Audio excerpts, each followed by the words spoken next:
Good morning. Today is 25th of April 2025 and we're going to be racing today. Today we're going to be racing at Flemington. This is how the track looks like. The track rating is good. And this is hands down one of the best places under the sun to do horse racing. It probably is in the top three tracks in the world. So this is the place where we're going to be racing today. There are 8 races and there's only one 1100 meter which is going to be played on this straight. Other than that, everything else is here. So we'll see what we can do here. We've played here a lot of times, and this track is one of the most challenging tracks because they have beautiful stock. These people, they always come up with the best horses, and we'll see what we can do here today. Welcome to Grandstand, and we do horse racing 5 days a week, and we do that in 2 steps. First, we try and identify the best horses through physics, mathematics, a little bit of understanding of horse racing. And once we have identified the best horses, that's when we take a look at the horses at the paddock when we get the live stream from the paddock or the gates. If we find that all the horses that we have chosen are looking good and good to go with, we stick to our picks and place our bets. But if we find that there are circumstantial changes, we often step out or make changes with our bets. It's horse racing, so we need to be vigilant. We need to be making decisions that are worthy and in favor of us. And that's exactly what we try and do. I've got 3 tabs opened in front of me. The first one is where we get to see the live feed. The second one is RaceNet, where we take a look at the odds and the scratchings. And the third one is Palmer Bet, where we take a look at the winning numbers when we can't make it out from the live feed. So that's all that we have, and we'll see what's going on today with the first race. I've got the races. I'll share my thoughts once I have a clarity. Till then, we'll watch what's happening at Randwick. For the favourites in front inside the 100. In away in front from Poimer, and in away too good, 1/3 of a length. Poimer second. Now Mindbender might just get third in front of Zoe filling out wide, but it is fairly close there. The outside horse with all the momentum there for third, followed by Hard Rattled, Army's Jewel, followed by Oakfield Mars and Tendy. So Winaway returns to the race as a winner. First up this afternoon for Peter Snowden and Mitchell Bell, who showed good gate speed to sit outside the leader. You can see Mitch just nursing him around that tight home corner. But then quickly he put Peyton Army's Jewel and looked like he was going to shoot away. But one of the roughies, Poema, has run a very cheeky race and kept binding the line and will run second. 9 will get third. So Thrilling, I fancy, just in front of Mindbender, but it was the favourite's day today. Yeah, good performance. He threatened to win a race in his first preparation today off a really encouraging trial. He was able to jump out of the machines quite well. He settled in a second spot, stalking the other favourite in Nami's Jewel coming to the home corner. There was an immediate response when Mitch Bell went for him at the top of the straight, and he might have just been knocking off close to home, but he is only first up from a spell. There's obviously plenty of improvement to come. Of the Beaten Brigade, Poema, trained by Terry Weeks, he'd be thrilled with that performance. I remember talking to him after that horse finished third at Scone, first up over the 900 metres, and he thought that perhaps his mare was a little bit underdone, but she's obviously strip fitted today and run a cracking race. So Thrilling back in third spot for Matthew Smith, and Mindbender looks to have a nice future, was back behind runners down close to the inside and was doing her best work late. But all honours with, in a way, the favourite winning the first. Darren Lau here for Peter Snowden. He gets the job done today. No, very good. It was nice to see him begin well. Just had to start the other day at the trials, but once he began well, got into a nice rhythm and he was strong. He was good. He showed good gate speed and then a nice little turn of foot after Mitch just nursed him around that home corner. We've got to be nimble on our feet here, Aaron. You're a bit more nimble than me, my friend. Yeah, that's right. Off the back of one trial, one jump out, we came in hoping for a good performance. He might be a little bit tired that last 50.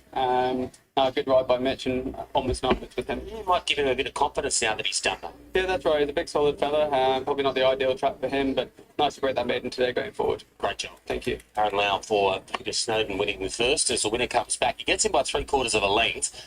with 2.25 between second and third. An overall time of 58.85, and they've come home their last 600 metres in 34.9, 3/4 by 2.25, gelding by Shalar, carrying the Red Ingham colours, the old third set of the Ingham colours, and Mitchell Bell, who does a lot of riding and has done for many years for Peter Snowden, wins the first. 2, 5, 9 and 6. The second horse, Akram, welcome back. was probably surprised if you at a big price. He just kept sticking on Poema and run second, and 9. So Thrilling was a bit of a margin back in third spot. And Mitch is about to come over after winning on Inner Way. Seemed to do everything right there. Yeah, everything I asked him he done, so good responses and good win. Good out of the gates, and he quick and nicely when you got him around the home corner. Yeah, I thought he was going to be a bit vulnerable once he hit the front, but I'd say if something went with him, he probably fights him off and wins better, but he done everything right today. How did that track feel? More give, but more traction. Yeah. So I felt good. Good on you, mate. Cheers. Well done. There's Mitch Bell. That's a positive report out of the first event, Mick. He said it felt good. All right, that's the first event done and dusted. The numbers. Frank, welcome back. 6 were underway. Gossip.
Welcome to Kensington on this special Anzac Day. 8 races on the program. We are on a soft 7. Overcast conditions, but there is a little bit of blue sky, so we should be able to escape showers throughout the day. Only a small field to kick off the first race here, just the 5-to-do battle. Conversion is our first runner. Horse number 1, he wears blinkers today. He debuts Jim and Greg Lee, now the new trainers. Regan Bayless on board.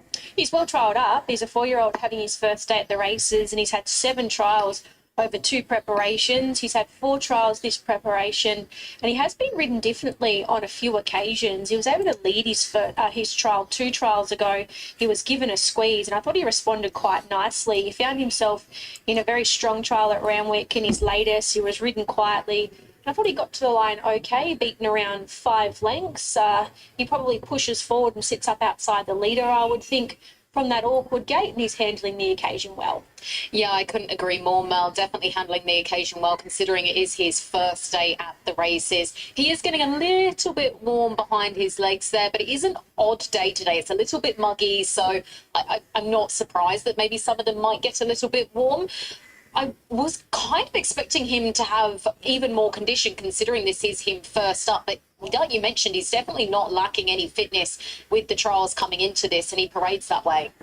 We skip 2 and 3. They are both scratched. Kaikoura, the first of the Chris Waller runners. Nashawilla to ride, opened up at $3.40 now. I got out to $4.20, back into $4. He resumes a gelding today. He's had 2 trials. He's been ridden quietly in both of those and allowed to find his feed. He was given a squeeze in his latest, and he found the line nicely to be beaten around 4 lengths. His trial prior, he was beaten 2 lengths. I like the fact that he kicks off at 1,400 metres here today. He's only had the 1 career start. That was back in August of last year at 1,200 metres where he got back. And he just found the 1,200 metres a fraction sharp. Small field, he probably settles towards the back. But look for him running on. He's parading nicely. He sure is. Yeah, he's returned in gorgeous order as gelding. He seems cool, calm, collected. He's taking absolutely everything in. He's got his ears pricked enough to make sure he's aware of where he is, but he's definitely not overdoing it in any way, shape or form. Nice and fit. considering this is him first up. He's definitely not lacking any of that fitness. 6 Izzy Stablemate on debut here. Unbridled Storm, Jason Collett to ride. $14 got out to 15, back into $14 again. Yeah, he's had the 2 trials. He was beaten 9.5 lengths in his first trial and then 8 lengths in his latest at Warwick Farm back on the 17th of April. He got it back. He wasn't asked to do a lot. I think he's probably here just for a look around to gain some experience. His pedigree suggests that this will be definitely short of his best. So whatever he does today, he's definitely going to improve up. Yeah, might be one to keep an eye on moving forward. I think that the form you've touched on, Mel, reflects on how this runner is parading in the yard. Definitely looks to be a leaner, sort of staying type, and hopefully can be one to keep an eye on.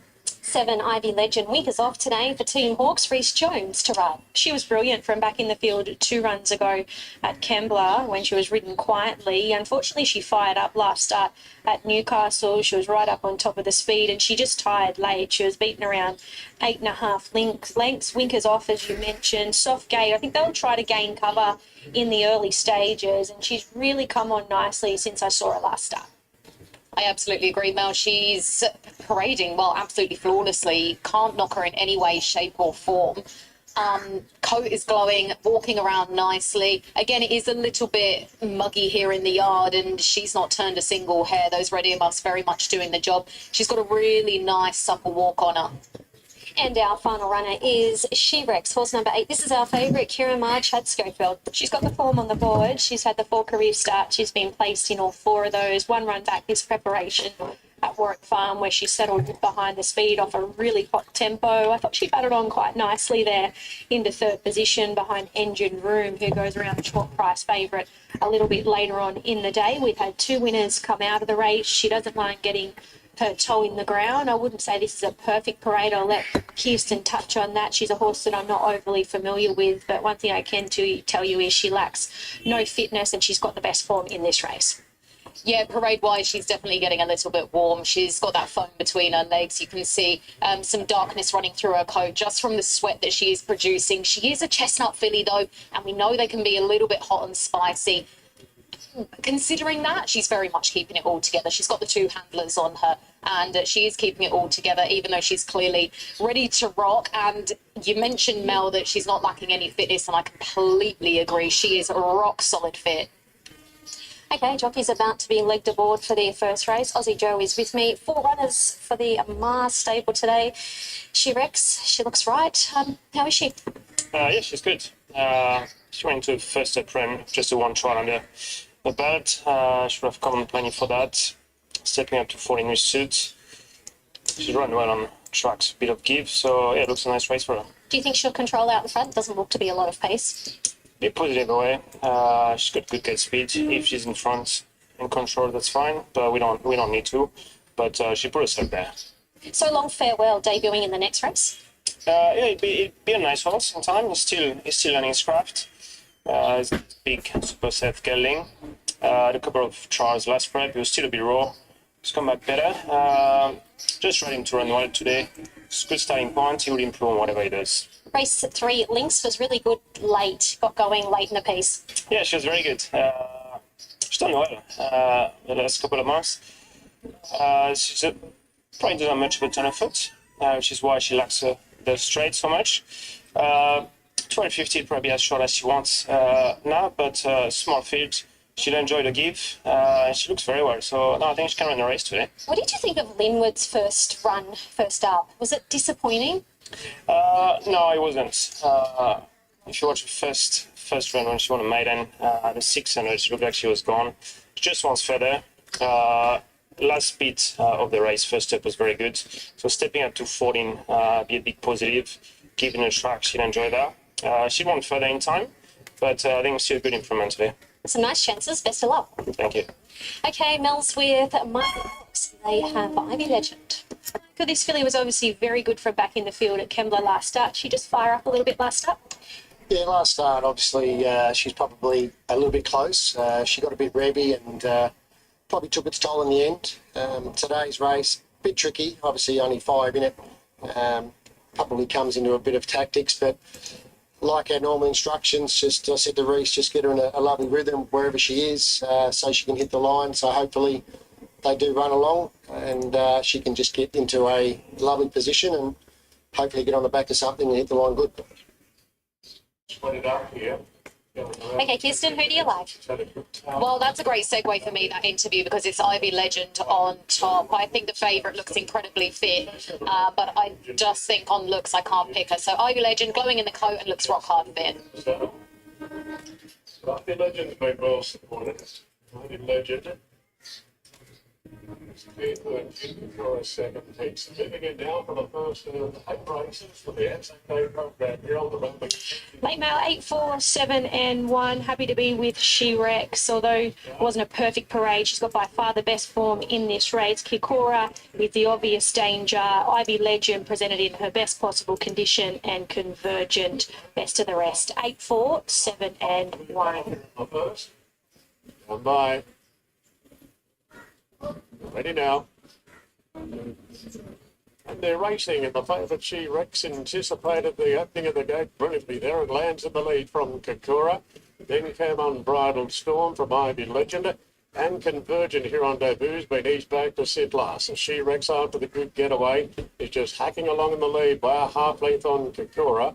Followed then by Unbridled Storm, is firing up off the back of this really slow tempo. Ivy Legends one off the fence with a bit more space to deal with, and 2.5 further back to Convergent.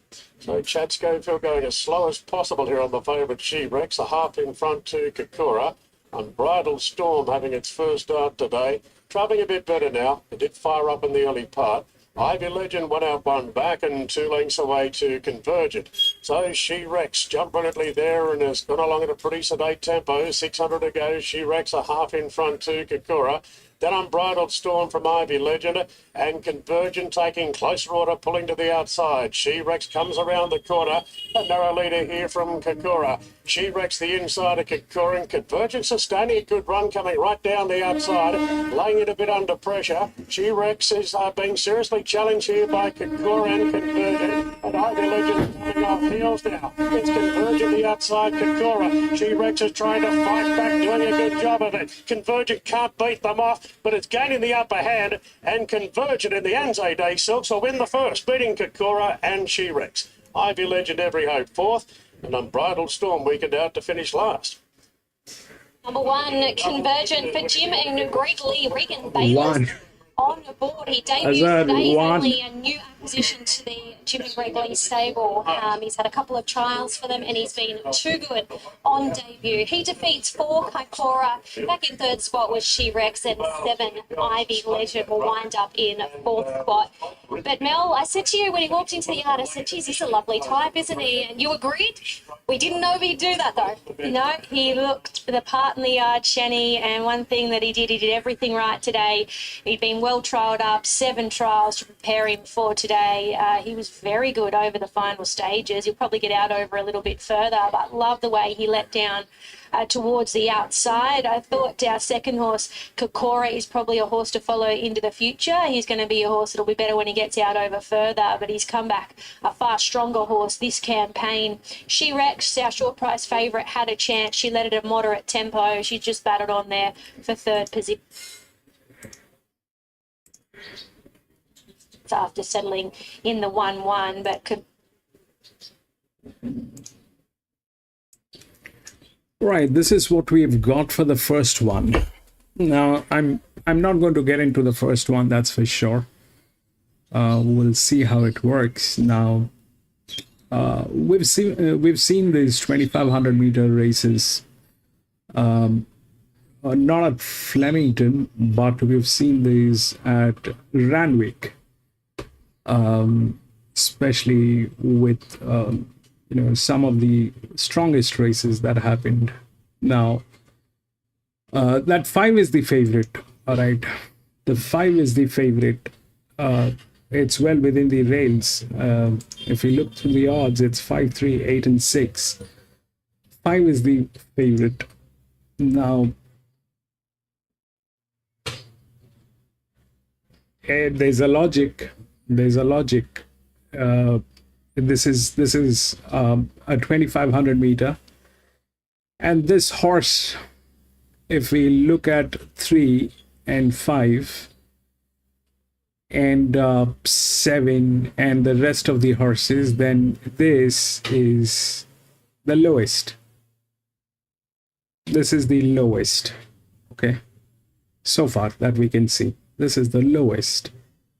We have no clue about the 8, but even if 8 was there, 8 would have been lower than this, because this is 4, this is 12, the pressure on the horse. So 8 would have been lower than 5. Now this one is basically a Group 1 horse. This horse has been to 3 league races, out of which it has been to 1 Group 1 and it got a place. So that's an EW. We don't know anything about what's going on here with the management, but it's the 8 is kind of the one with the Group 1 races, and that's probably the lowest pressure on this horse. The lowest pressure on this horse, that's 8. So 5 is the favorite, but 8 has more advantage in this race if it is about advantage.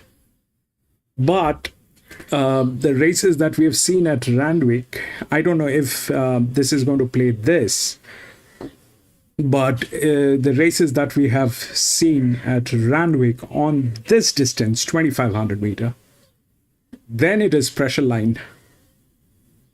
And if it is pressure line, then 4. If it is pressure line, then it is 4. So I don't know which direction it will play.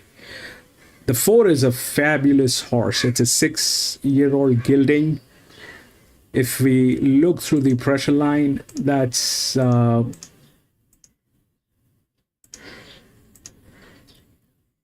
largest. That is the largest, 66. It's a linear. Rest, everything. If we know this track correctly, then 5 and 3 are pretty much in. 4 and 3 are pretty much in if it is about pressure. But there is something that is going to be in between, and that is probably this one. They kind of are 67% drifting out. They're not in a position to win, but that's the largest inner drift that we have. It's either this one or the 6. But 7 is on pressure. So it's either this, that it is 473, or it is like what they're saying. It'll go through the smallest pressure, and that'll be probably 8. 5 is there if the 8 wins. 5 is there if the 8 wins. That's a possibility. 5 and 8 is a possibility, and 4 is a possibility. I'm not sure which direction it will play. It's a 2500 meter. At Randwick, it runs pressure. At Flemington, whether it'll run pressure or whether it'll run advantage, that totally depends on the horses. But if we look at how the handicapping is, then this 4 is the highest in terms of sectional speed. So we also have a very strong indication on both of these horses, 4 and 3. But that generally never happens.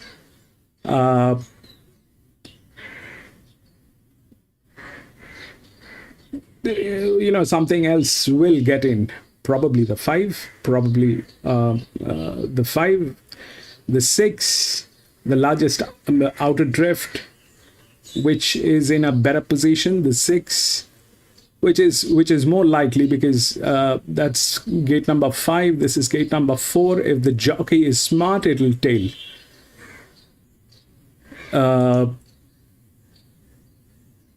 So I am out. I'm not going to get into this because this is anyway the first one, and we'll see how the track plays. But the favorite is 5. If the 5 is the favorite, then the 8 is very much there, which is with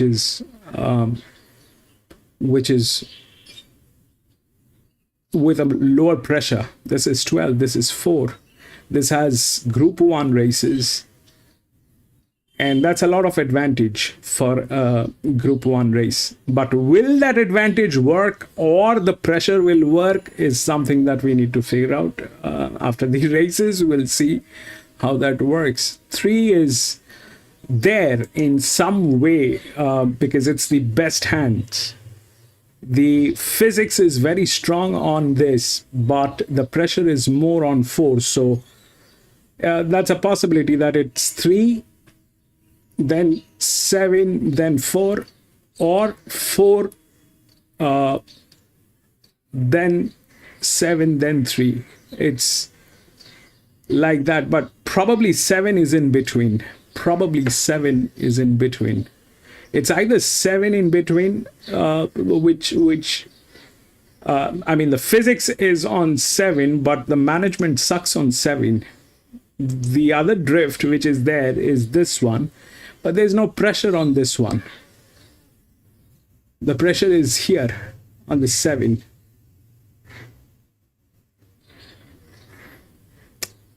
So we'll take a look at this. I'm out. I'm not going to get into this. We'll see how it works. I like the 4. I like the 3. And I definitely like the 7 because of the physics, but they're kind of like that with a 67% drift out. So anyways, this is the first one. We'll see how it works because we have another 2800. If we get a clarity on this, then we probably will get a 2800, which is much later here.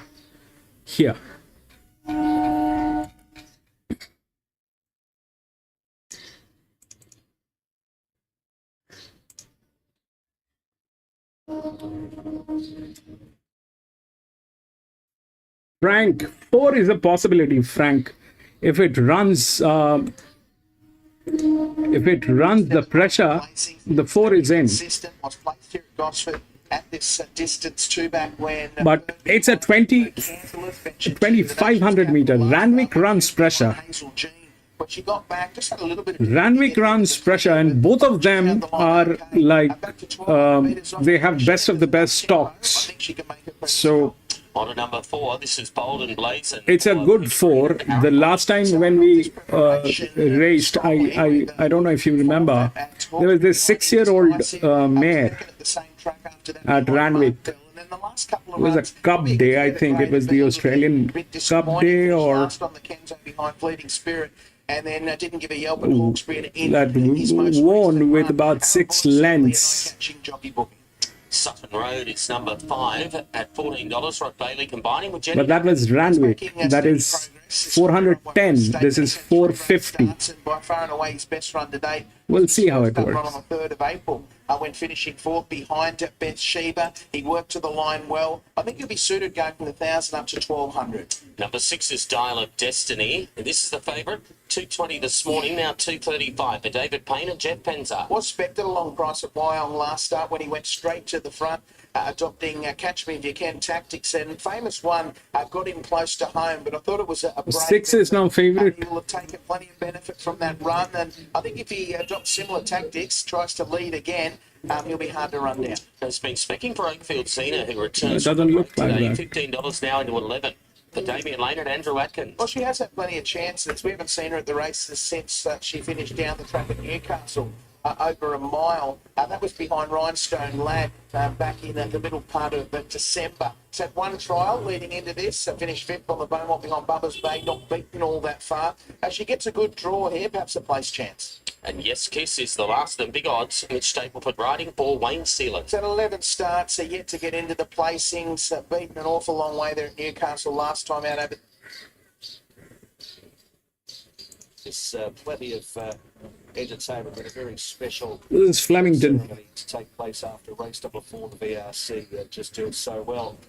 And that will be observed a little bit later on. And of course, our two listed features scheduled, the VRC St Ledger and also the Anzac Day Stakes. Moving in for the first event on the program. Fadeo is in the stalls, along with Affluential and Chasing Aphrodite. Rosemary Casson is in with St Vincent's Garden. These experienced campaigners won't take them too long as Preferential goes up. So we're racing on a good for the rail true for this traditional Anzac Day fixture. As Cable Dancer goes in and the field is locked away. First race over 2,500 metres and away they go, and Affluential was the last out. Preferential the best to begin with St Vincent's Garden, who's booting up on the fence, and out deeper is Chasing Aphrodite.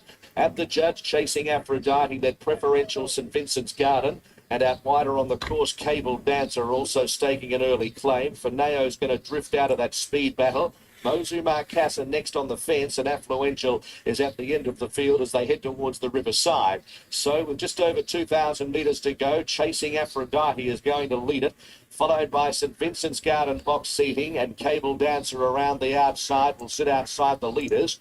Further back is Preferential, who'll get the trail. Mozu Marcassa, a few had it leading, but it's going to be fifth on the inside as they reach the riverside at the 1,700 metres. Faneo went off the fence and 2 lengths away to Affluential. They continue their journey towards the mile, where the leader is Chasing Aphrodite by a length. The Cable Dancer. St Vincent's Garden third, and fourth is Preferential. Mozu Marcassin fifth on the rails, and they were followed by Faneo, and last is Affluential. So they continue their journey past the 1,400 metres, and the speed isn't too bad for a small field over 2,500. Chasing Aphrodite by 3/4 of a length. Second is Cable Dancer. St Vincent's Garden third, and fourth is Preferential at the 1,200 metres. Mozu Marcassin fifth on the rails with no change in the play. Faneo next, and Affluential is at the tail of the field past Chiquita Lodge. Chasing Aphrodite, Harry Coffey looking to lead for most of the way in this. Led it from Cable Dancer a half length away. St Vincent's Gardens had a nice run with the lightweight third on the rails. They were followed by Preferential at the 800 metres. 2 lengths Mozu Marcassin, just niggled at slightly from Faneo, yet to be called upon. Looking for a back to follow into the race, and Affluential is at the tail of the field. Coming up towards the business end, Coffee shakes up the leader, Chasing Aphrodite, as Cable Dancer gave it the stare around the corner.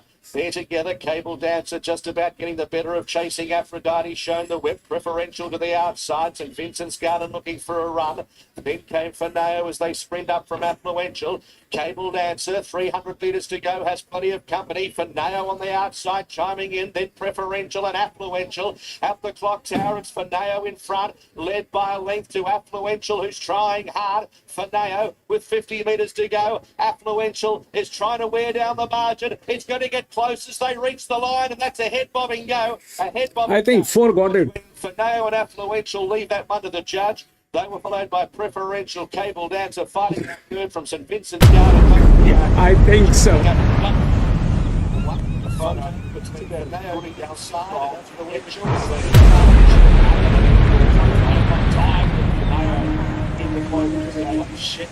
Stand by. 4. Heads up. No. 2. 2. Number 7.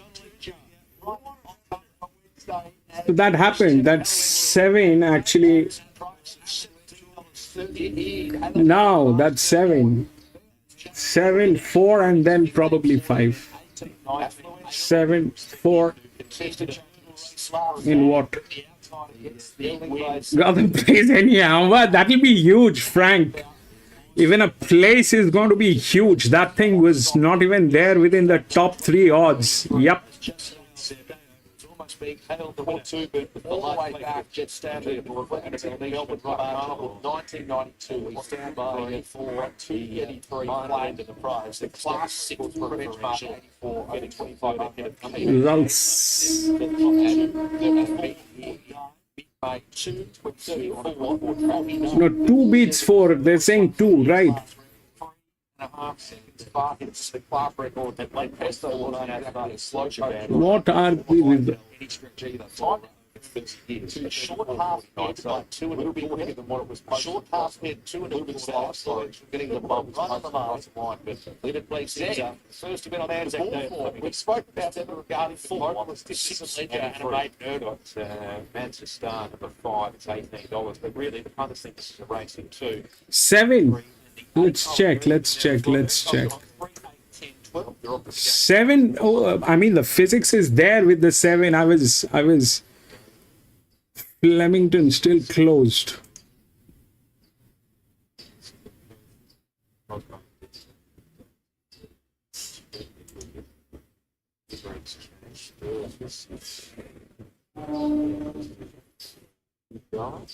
Seven, 4, 6, and 3.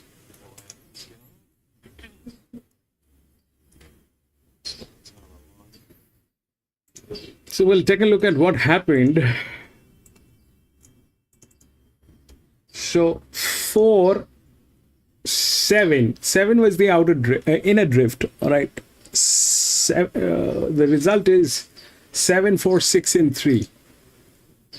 So the 5 did not get anywhere because there was no pressure. All right. It played here. 7, 4.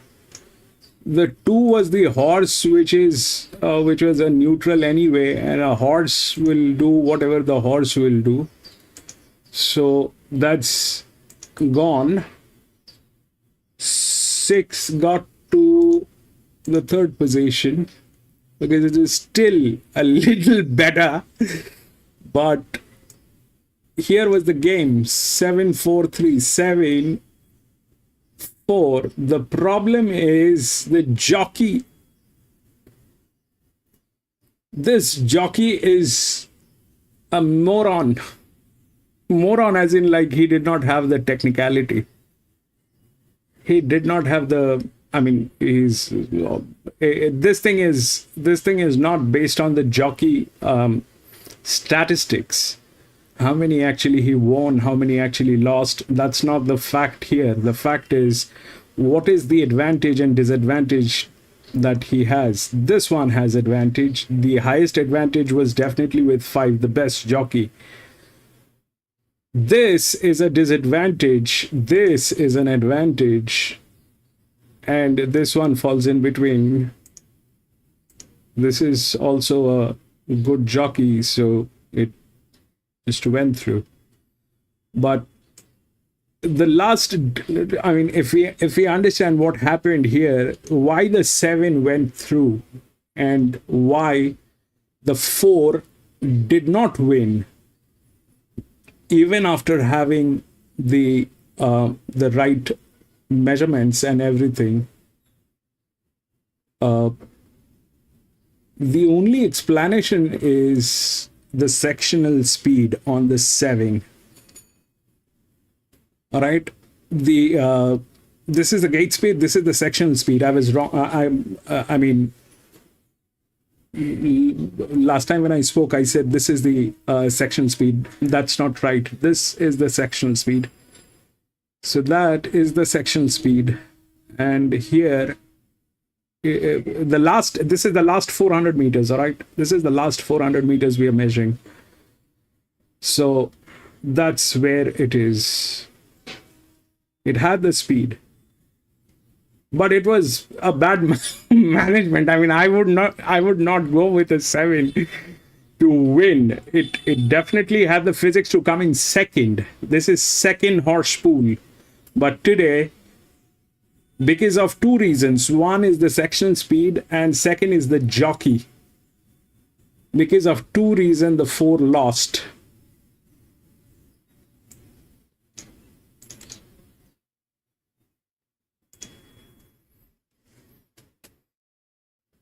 $7 at $16. Yeah, I mean, See, a second horse pool is, it's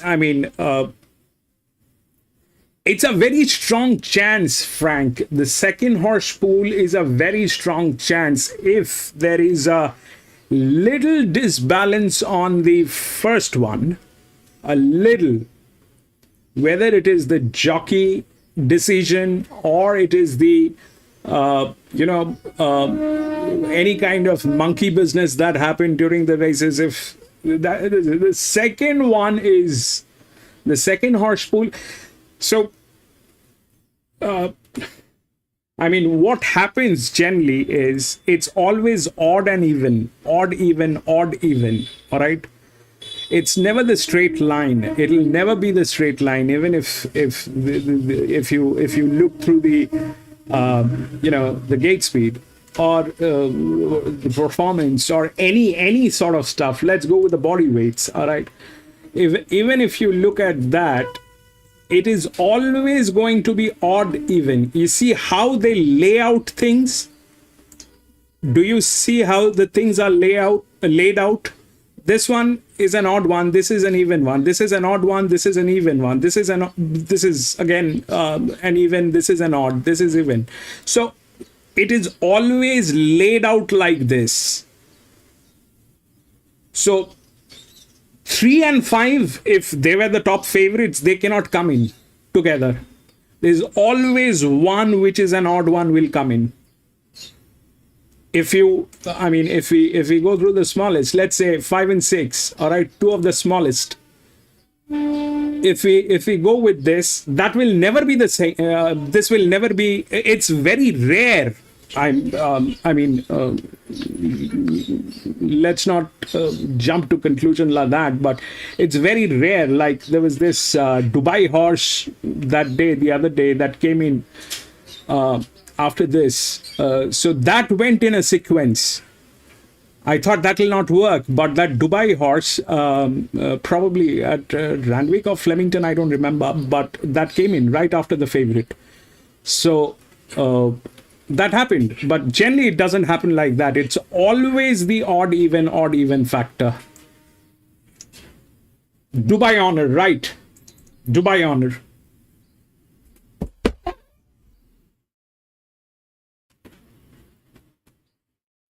That came in second.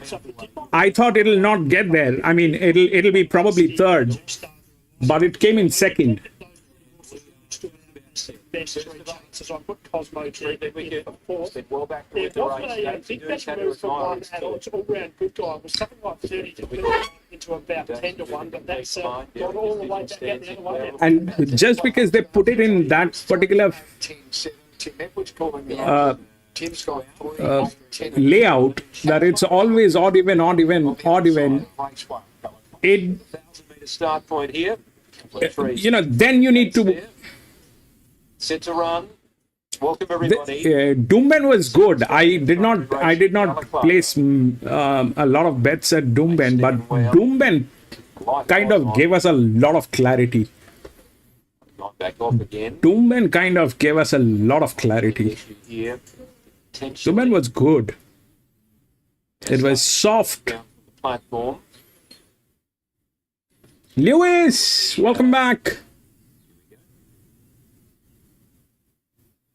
Number two. No, you did not miss much, Frank. Let me tell you that. You did not miss much. It was not a great show at the end of the day, but he brings cash as one of the outsiders. I race because I need contradictions, and it was actually going good because there was some very nice conversations that were happening with Atoman. Atoman was there, and then because Atoman was very strongly convinced on few horses, I stepped out. But then we got a clarity what's happening. We got a clarity. I mean, it took more than 2 years. I mean, I don't know. I'm racing streaming since last 2004 December. Stand by. So it took, Extremely wicked off the inside. I mean, it's not that I'm still clear, but Stars are aligning and clouds are clearing. underneath, and now Extremely Wicked is starting to Clouds are clearing. drive through as well. Extremely Wicked. The problem is, Frank, there's, this one particular subject, you will not find any literature. Then came out wide. There's only one book. Just the Potion going around at Mads' Star. Lee, welcome back. Good guy, and Oriental Dane last of all. Extremely Wicked straightens up. 400 to go in front.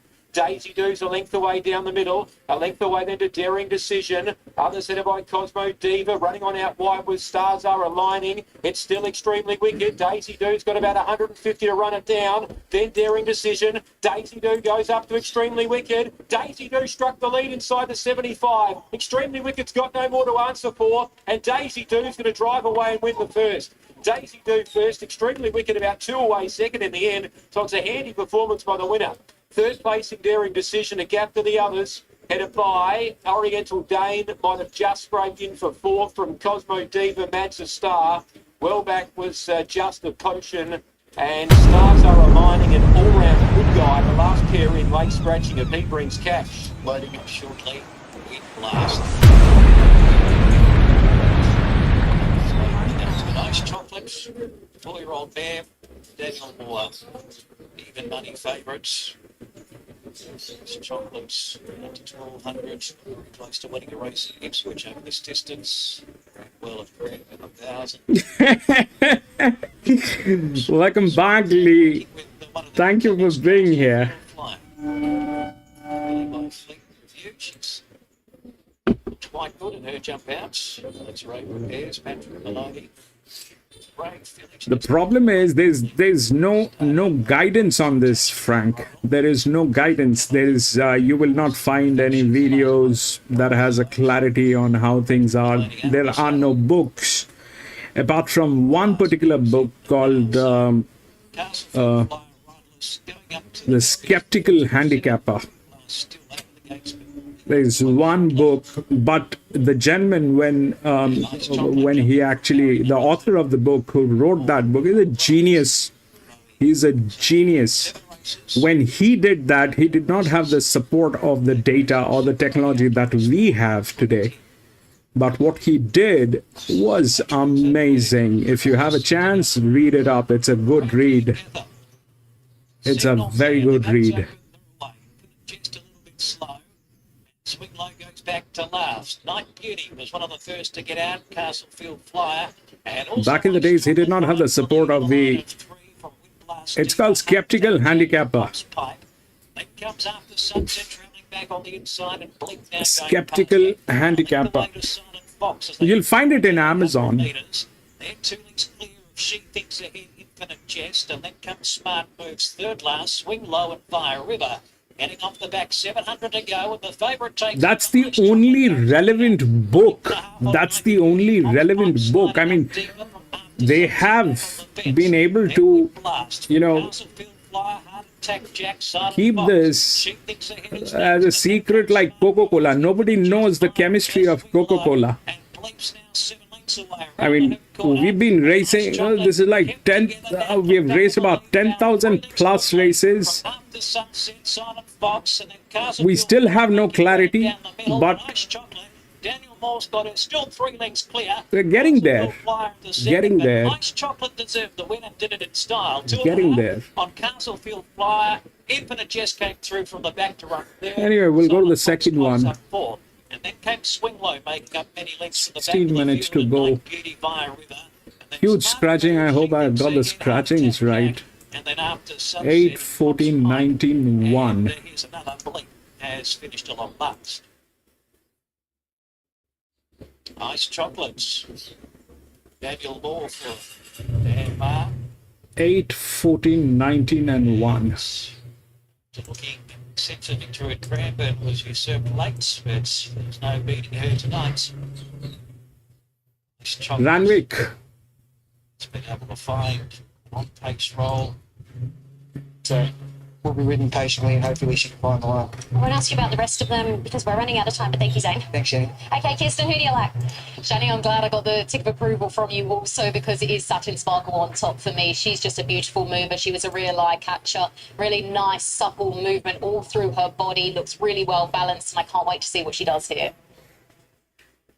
Late mail 4, 5, 3 and 8. Happy to be with Kundabung, and the punters also like him into a clear favourite now. I think he can improve from an inside gate with the booking of Nash Ruler. Maori Chief presented nicely. He's a horse that's shown plenty of promise in his short career. Gunroom can improve with the blinkers going back on today. And I've also included Satin Sparkle. She was one of the clear standouts from a yard perspective. 4, 5, 3 and 8, Shani. The money has come for Kundabong here. Mel, $3.50 to $2.90, whereas Maori Chief has got now from $2.80 out to $3.70. So the 4 is where the hunters are going, and Gunroom has firmed in fractionally there from $4.80 out to $5 back into. This is Randwick, Kensington. Yes. This is soft. That's why I avoided this track today. Anyways, tomorrow I think we have Randwick. To run, although, hello. Problem here with the favourite Kundabung in red, and the rider Natural Willa is unseated. Now it struck its head in the front of the stalls there by the looks of it, Kundabung.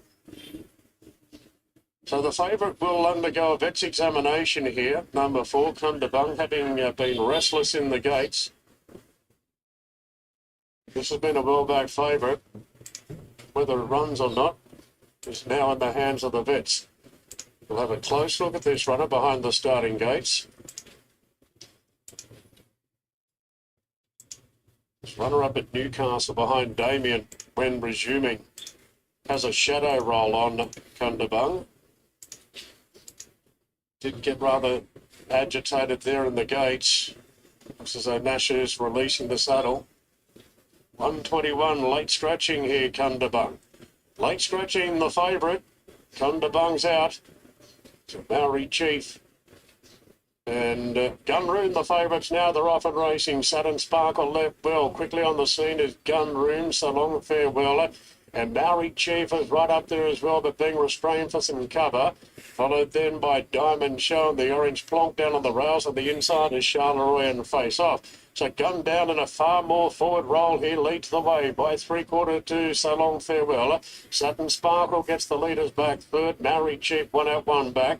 Then Diamond Show, Face Off, and Charleroi on a 3-wide path. So they've gone inside the halfway mark, and Gunroom leaked narrowly from So Long Farewell. Satin Sparkle plonked third. Then came Maori Chief, Diamond Show, Charleroi, and 2 lengths now to Face Off as they prepare to turn for home.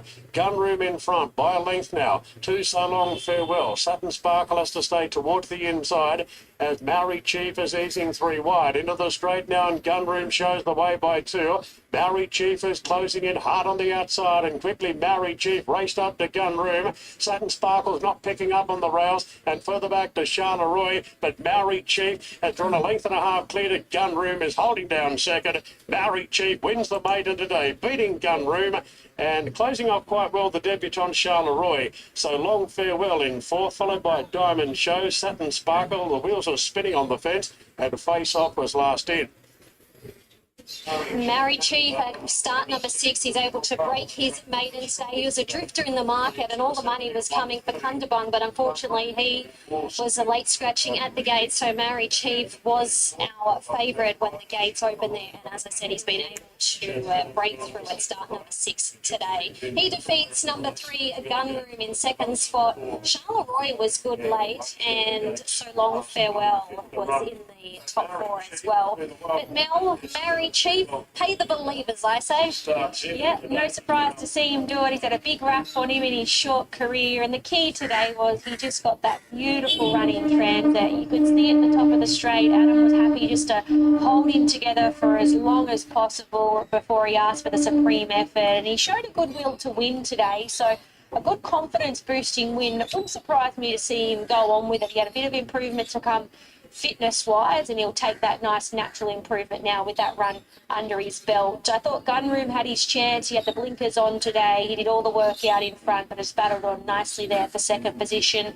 Charleroi was very good having his first day at the races, likewise with So Long Farewell after settling up outside the leader. But it's all about the winner. I'm sure the connections are finally pleased to see him get his maiden status out of the way. Absolutely, and Zane, we touched on the fact that he's now a gelding, and it can really be the making of a horse. Yeah, for sure. It can be something that, it can be the littlest thing that a horse may need. And for this horse, he was always talented. You can see that in his form, but just wasn't quite putting the races away. And they made the ultimate gear change, as they say, and it's made the difference. So hopefully with confidence now he can roll. Absolutely. Kundabung, obviously things didn't go right pre-races. He had a few little barrier issues previously.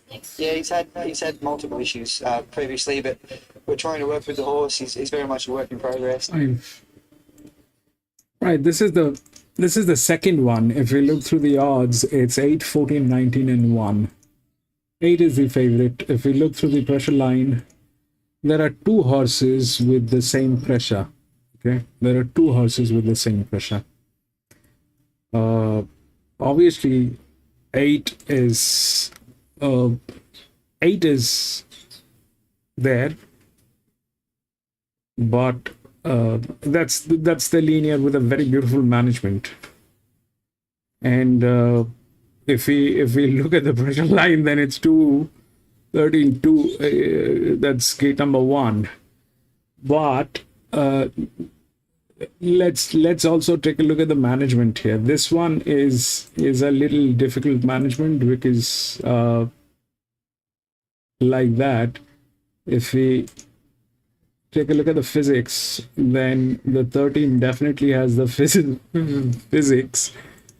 The 13 definitely has the physics, and so let's understand the second horse pool first. So that's the pressure line. Okay, now the second horse pools are here. This is 1898, this is 1300. So the 14 is out. 14 is not the second horse pool. The second horse pool is either 17 or 16. The second horse pool is either 17 or 16. 17.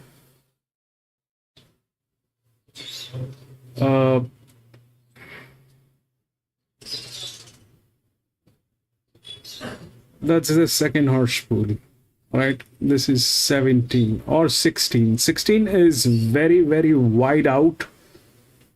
The jockeys, okay? 11 has the best jockey with a pressure. 11 has the best jockey with a pressure. Here the 16 is a jockey problem. 8 is the favorite, 8 is the highest pressure, 11 is the jockey with the pressure. Okay, so 11 is there. It's anyway within the pressure line.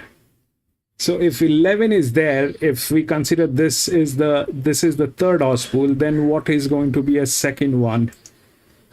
2 cannot be the second one. Then what happens? This is gate number 1. And 14 is gate number 2 actually. Then this is the one, or is it going to be, I mean, technically speaking, it is 17, which is a bigger one.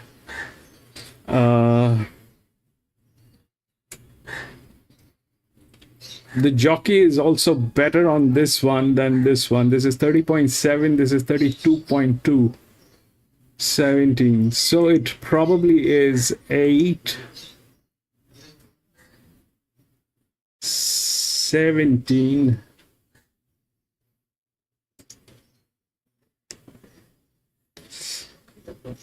This 13 is a check. This thing This thing has the same pressure line. The only problem is it is coming from gate number 11. If we look at the sectional speed, it's better.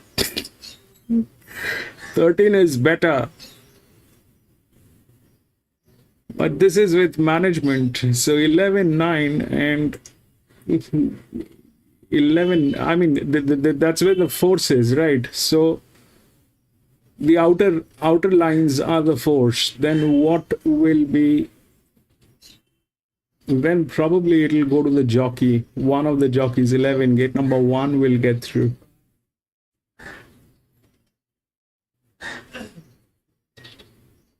But that 17 is a check. That 16 is a check. I'm not going to go with all those horses. I will just play 8 since it's the favorite. And we've got a strong BB on this. But the data says it's 13. Okay. The data says it's 13. We'll see how it works. Is it 13 or 8? 1 Flemington is also good, but winning could be difficult. 1 Flemington is good, but how will it win, baby? Doesn't have pressure, 0 line. Could get a place. That's there.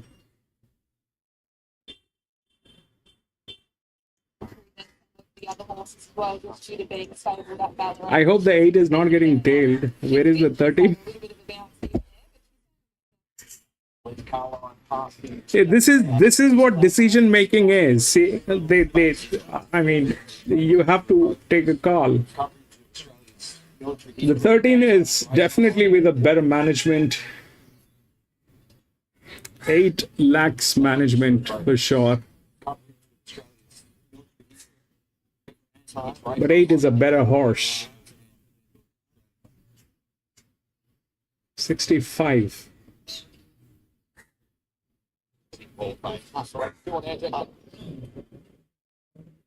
Man, this is ridiculous. What is that thing happening?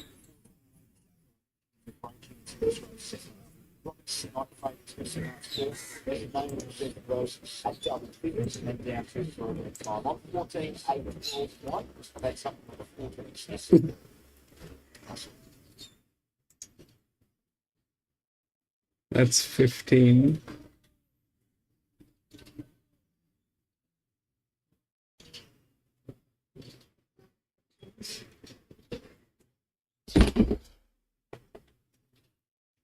That is 14.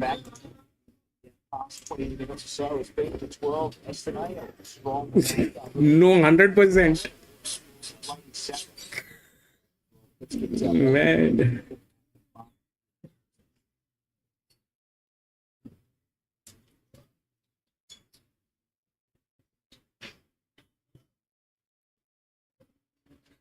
The 11 cannot win. It is between 13 and 8. One of those. It's between 13 and 8. I mean, 8 is the favorite. 8 is the favorite. 8 is the linear. It's a very strong linear. It's a 336 over 1400 meter. 8 should win. 8 should win. It's a very strong linear.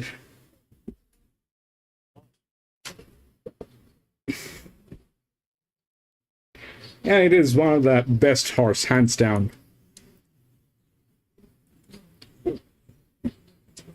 Set your watch by Liam O'Keefe. We've had a myriad of spits on the deck of our broadcast area adjacent to the Flemington Gazette, and the bomb radar is the living, breathing epitome of scattered showers. Yes, and white was Clarabella there. Clarabella played in Sadler Road comes home. There's a huge amount of luck with racehorse incidents. The problem is the management. If the management was right on 8, it would have given a little more confidence. That's the only problem.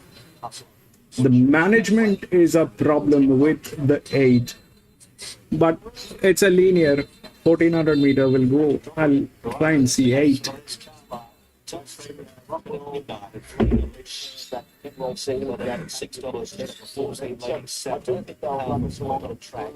$9 19 men on the edge. So I'd say yourself number 14, you should get a nice run in the highest.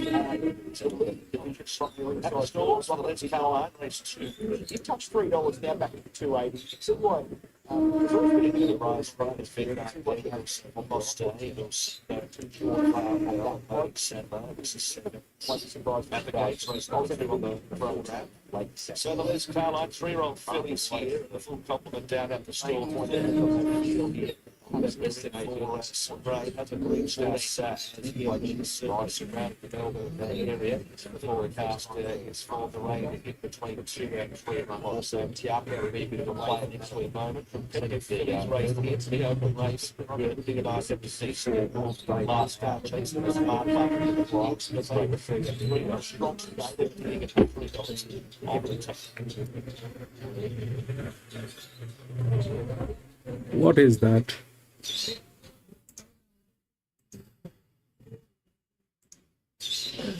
way that the track's been playing in these first couple of races, I do think she'll be up on top of the speed and she'll be hard to gun down.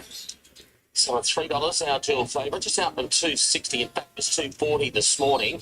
Frankly Sublime has been back, 420 now into 350, and Roman Forum has eased 270 to 340. So Frankly Sublime at this stage best backed, and the three others, or the other three runners, who were all at double figures, have been spec. Crown Estate 12 into 950. Whispering Rupert's gone 12 into 750. And the other one, Juliet's Balcony, went 17 into 12. Now a $13 chance. So our dual returns for her second preparation. She had 2 runs in her first campaign. It was around 5th at Hawkesbury on the 10th of October before going to Kembla a fortnight later and was beaten 4.6 lengths. She's had a break and 2 trials in preparation for this. Speaking of trials, the one that they backed, Well-Bred Filly, Frankly Awesome, has had a string of them. 11 has better management than 8. Keegan Latham riding Swallow. And David Pfeiffer's Roman Forum is also here on debut. And speaking of Dave, he's out there now with Mick. Well, Dave, Roman Forum steps out for the first time today. The trials have been encouraging. Yeah, we've taken our time so far. She's had a few trials. Last prep, this preparation, all of them been good and improving. I think she'll enjoy the wet track here. Nice small little field. Good statement for it. It looks like going through her trials that she does have a little bit of speed. We'll be looking to utilise that. Yeah, I think she'll bounce out. She'll put us off on speed pretty naturally, and whether she leads or sits outside lead, we'll leave that the jock now. But I dare say she'll utilise that early speed she's got, and hopefully she can use it at the end. What about Pharaoh's Crystal lining up in race number 6? Looks an out-and-out stayer. Yeah, definitely an out stayer. Probably wants more ground up beyond this, but I think she'll enjoy the track, enjoy the giving it, and see an improved performance. Gav was telling me you're a regular down at the Wagga Carnival. Are you preparing a team to head down there this year? No, I've got nothing this year, unfortunately. One win. A few ports, see if I'm going, but no, this year I'm starting to run. Best of luck with both runners today. Thank you. Here's Dave Pfeiffer with the Roman Forum, who heads off to the gates. We've got a new favourite, and she's been well back, Frankly Sublime. So she's 420 now into 320, and she has displaced our dual at the top of betting. Our dual 350, Roman Forum 360, and then out to Whispering Rupert, the local at 750. Mick, what do you like, race 3? Yeah, this market's chopping and changing a little bit. I am a little bit put off by the fact there has been a significant drift from my on-top selection, our dual. I'm going 7, 8, 4 and 3. I'll stick with the numbers from the preview. I think she's a nice filly by Brutal. Joe Pride trains. When we caught up with him earlier, he seemed to give her a nice push. She had 2 starts back in October last year, and she didn't have a great Where deal did the 7 come from? I don't even have a 7. Debut run, when finishing 5th behind Idolise there at Hawkesbury. Only beaten a couple of lengths over the 1,000 metres, where she certainly should have finished closer. So given that she's first up from a spell today, we know she can perform well fresh, and I thought she might be able to just sit off them here in the small field and utilise that good little change-up of speed that we know she does possess. 8, Roman Forum. Dave Pfeiffer hasn't rushed this first starter by So You Think. She looks like a nice filly. She's been up on top of the speed in the last couple of times. 7 was scratched. How did the 7 get in? The 7 was scratched. I think we'll probably get back in the small field if the trials are anything to go by. She is nicely bred, being my Schnitzel out of Frankly Awesome. They're showing 7 as scratched, but the 7 is there in the field. Bit of specking for this galloper on course. So he's locally What kind of a... despite being beaten a fair way there at See, Stone last time out, 7 is scratched. did show plenty of speed. So Race number 2, Flemington. number 1.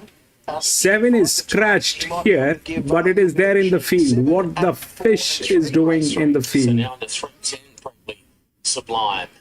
And that is a tremendous sight.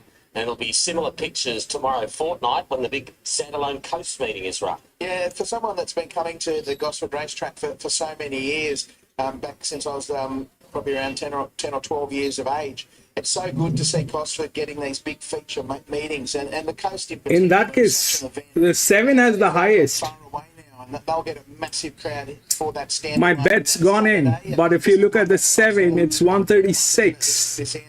9 scratched. Got plenty of paper. This is 136, this is 123. So it's been a terrific go, really. 8 is 123. 420 into 280, frankly Sublime. 7 is 136. Drifting our duel, and the third line of betting on The 7 is 7 is scratched. Just specking for a Whispering Rupert, the crown is I'll lose this. My bet has already gone in. completely dried up.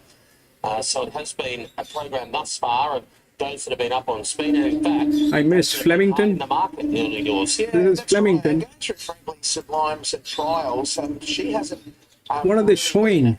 Asked for a hell of a lot, not only as far as speed goes, but really just What is the result in then? The finish. After looking at her latest trial where she just trailed them round, really was never really let go and But- beaten a fair way. It was hard to get a gauge on her, but here she turns up at race day start number 1. The money's on. 12, so 17, haven't seen her true colours to this 1 and 20, The 12. blindfold on Whispering Rupert. There's Aaron Bullock standing up in the structure whilst they load that filly into the inside gate. So they might nearly have won that battle. And the favourite has now moved in alongside of her, and that is Frankly Sublime. So late mail number 7, 8, 4 and 3. Here is the third over the 1,200 metres as we head upstairs. He's Bet. Both her trials at Warwick Farm and Rose Hill, the most recent one, she was second behind First Land.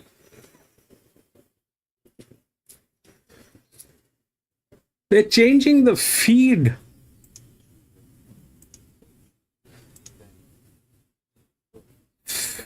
Fish.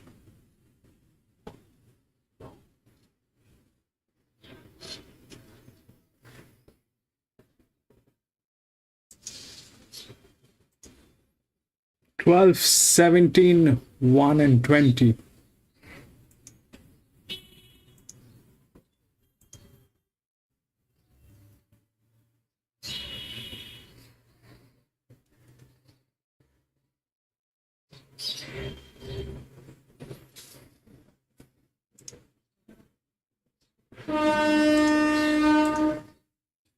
They change the feed.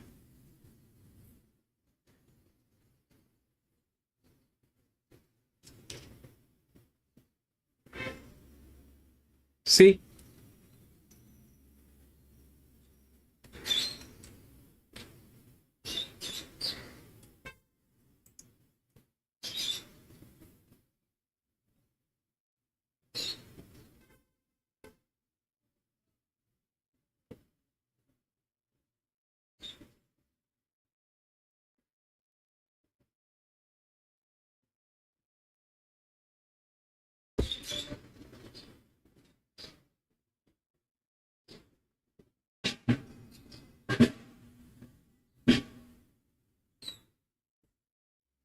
God knows what happened in there. The third one.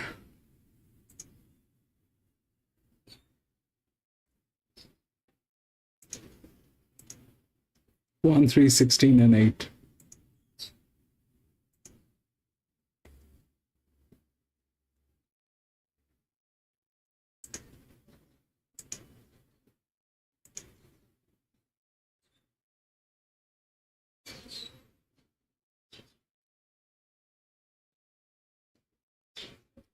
They're switching the feed like nobody's business. Now they're on Balaklava. This feed should not be getting here anyways. This is New South Wales.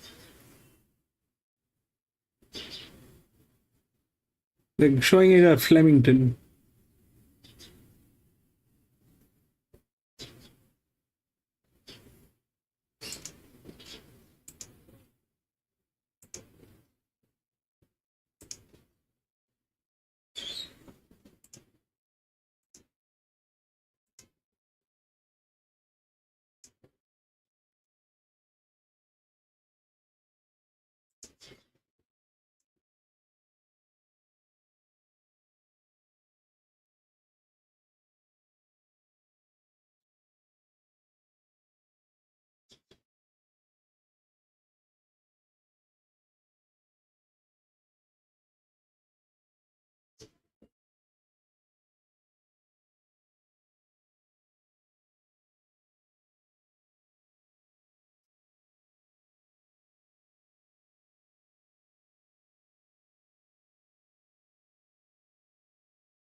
Agents have done put him completely out of this. They are loading for hard, not farmer. Been struggling in generally in easier races than this, happy to pass. Long odds 5 Sundoki, Hasn't been going well at all. 7 Embellisher. I thought a little bit disappointing last start. Taylor Johnson's going to have to make some decisions from the outside gate because his previous runs were very good. Okay, the 8's another one at a big price, then a deer.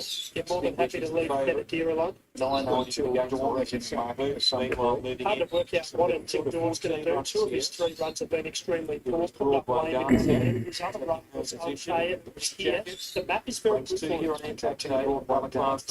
From a good yard, but she's been battling a little bit. We've got 2 starts to go was pointless, and I'm not dismissing her at the big price. First starter 11:30. It's had one barrier trial that I've seen was sitting out of sight. $1.90 favourite, so extinguished with sports bets. Now with Michael Hickmott, next Kieran Marr, filling well bred by Presea. Had a month between runs. She's got consistent form in Victoria, but I'd say she's no star. There it might be big odds to 13 for your flu. Had just one career start and got back the long way. Second favourite is 14 Saint and Fern and $4 with sports bet. Should have clearly finished closer first up when she was beaten 2 lengths by out of 5 lines. She'll be fit for that, and although she might need a shade further, I think she's right in this against the favourite. Big price alongside its name, number 15. Quite a quick back up after getting beaten 12 lengths at Clare, and most of his form is not good enough. Now we've got 14, 12, 7 and 9. Happy to have something like St. Moon here to beat the favourite. St. Moon probably doesn't come out with good maiden, but she ran well there and could fit it for that. She still looks a bit bully in the yard. Her coach not really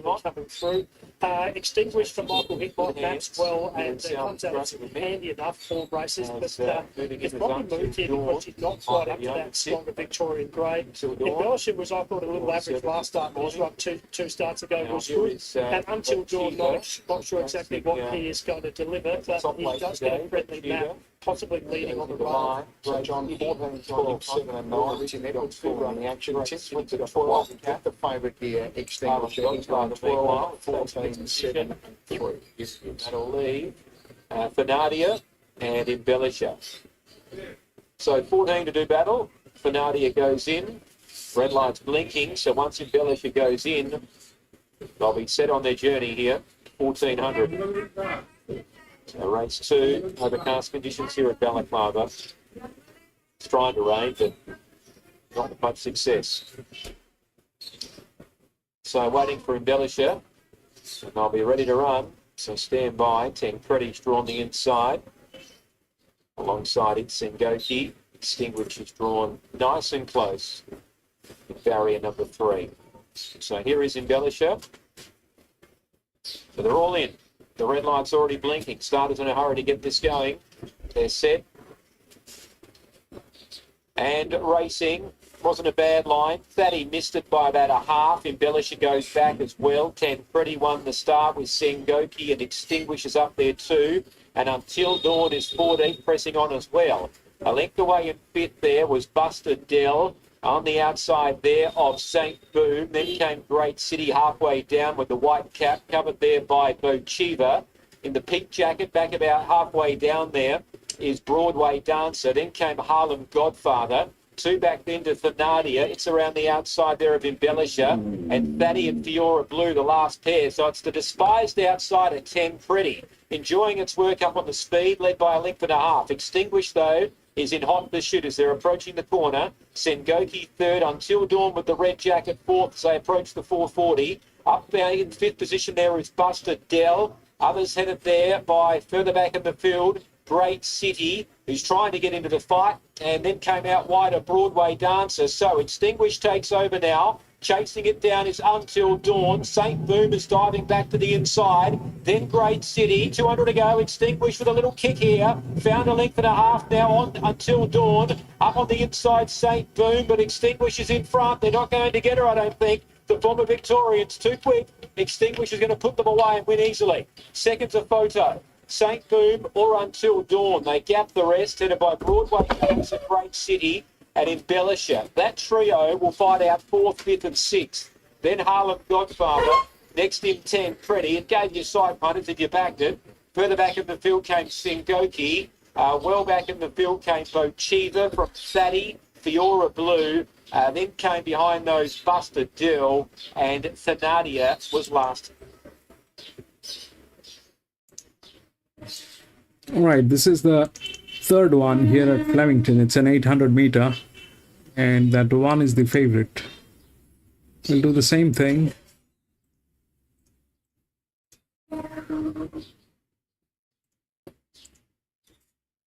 So the one is the highest, then we have a 17 which is there, but they kind of all like that. 3 is next. 5, 6.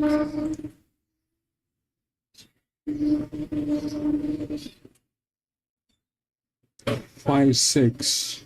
So what's in between? This is the largest, 16. And 12 is the largest inner.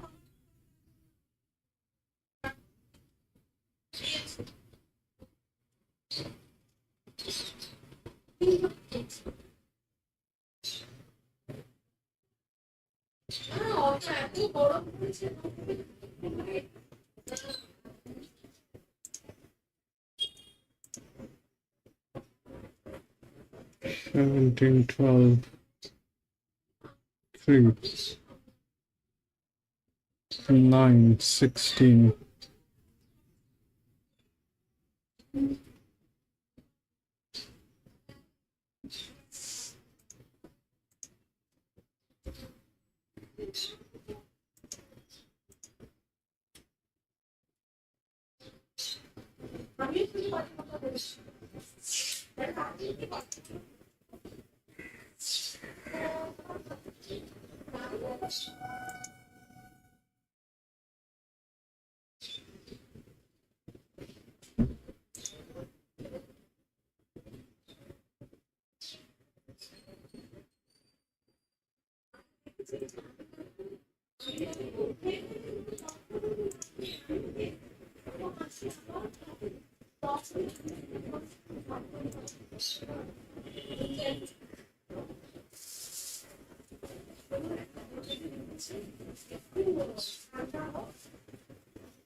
That 17 is in between. Or this one. This is the largest drift. So this one should be in between. 1,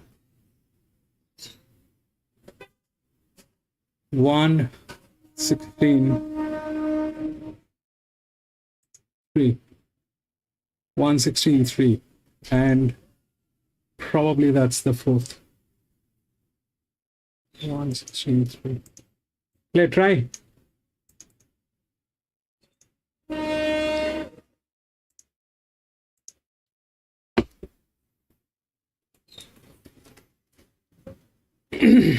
One 16. The odds are right. 116.3 probably. Should we play should we? If the 12 doesn't get in, that's the only thing. The 12 has physics. But let's hope that the 12 will not get in.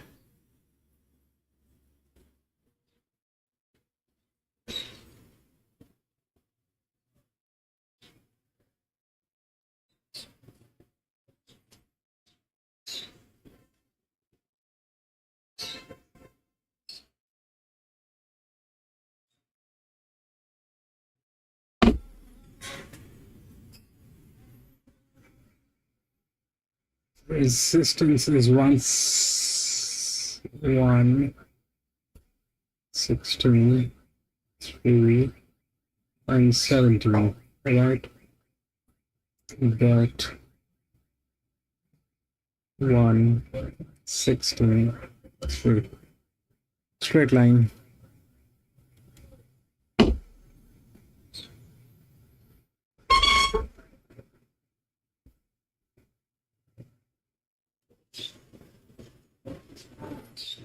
Five win Randwick. Flemington 14 minutes. Goes to third, followed by Lynx, and the favourite Engine Room's being taken right back to last. So Insist use the low draw to boot through and lead from one last shot. Held to pay in the third position, 3/4 the outside, the Lynx, and a length and a half to Engine Room. Just racing a touch keen at the rear. And just probing through on the inside running rail. So Insist is the narrow leader from one last shot, a half between the pair. Held to pay into a clear third. So at this point, Anaropa has options now to peel. Engine Room's tucked away on the rails. And now Lynx had dropped back to last here on the small field. So Insist is a narrow leader from one last shot. And Held to Pay is poised on the outside, now peeling 3 wide. Meantime, Engine Room will have to take an inside run. So Insist straightens up here from one last shot. Held to Pay lengthening. Engine Room along the inside and 2 for the back to Lynx. They've got 2 competing now. Held to Pay on the outside. Engine Room right up the inside, and Engine Room takes the lead now and takes it clearly from Held to Pay. They beat off Insist in one last shot, and the favourite, despite carrying 61.5, is way too good. Engine Room beating Held to Pay, and Lynx finishing in the third. Then Insist and one last shot. Favourite Too Good salutes here. There was a little bit of a drifter in the market, but it did not matter. He got a perfect steer there from Zach Lloyd. Bryce Hayes, the winning trainer, and that makes it 2 wins from 4 starts. So Engine Room, a dominant winner, defeats the 3 Held to Pay. There was good support for him, but he'll only improve off the run. Number 1, Lynx has run on into third, and 4 Insist in fourth spot. But Mel, Too Good. Yeah, I think he's got...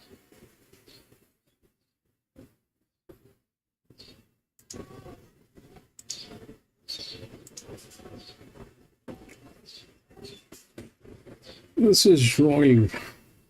This is Flemington, I believe.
Race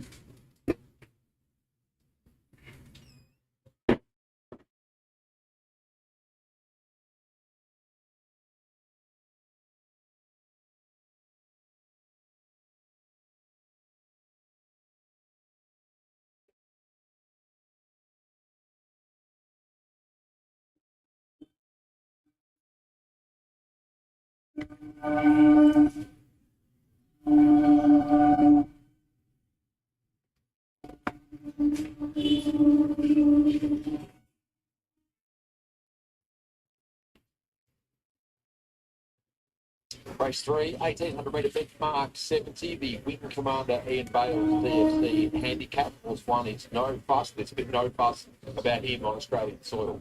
Yes, I've been 3-3, ran the track record of Sandown last time. Track was quite firm, which played to that, but there was good speed. He travelled on the speed, kicked away strongly. Everything about him suggests he will improve rising in distance today. He gets that chance. I'm making the best bet of the day, and I think he'll be awfully hard to beat.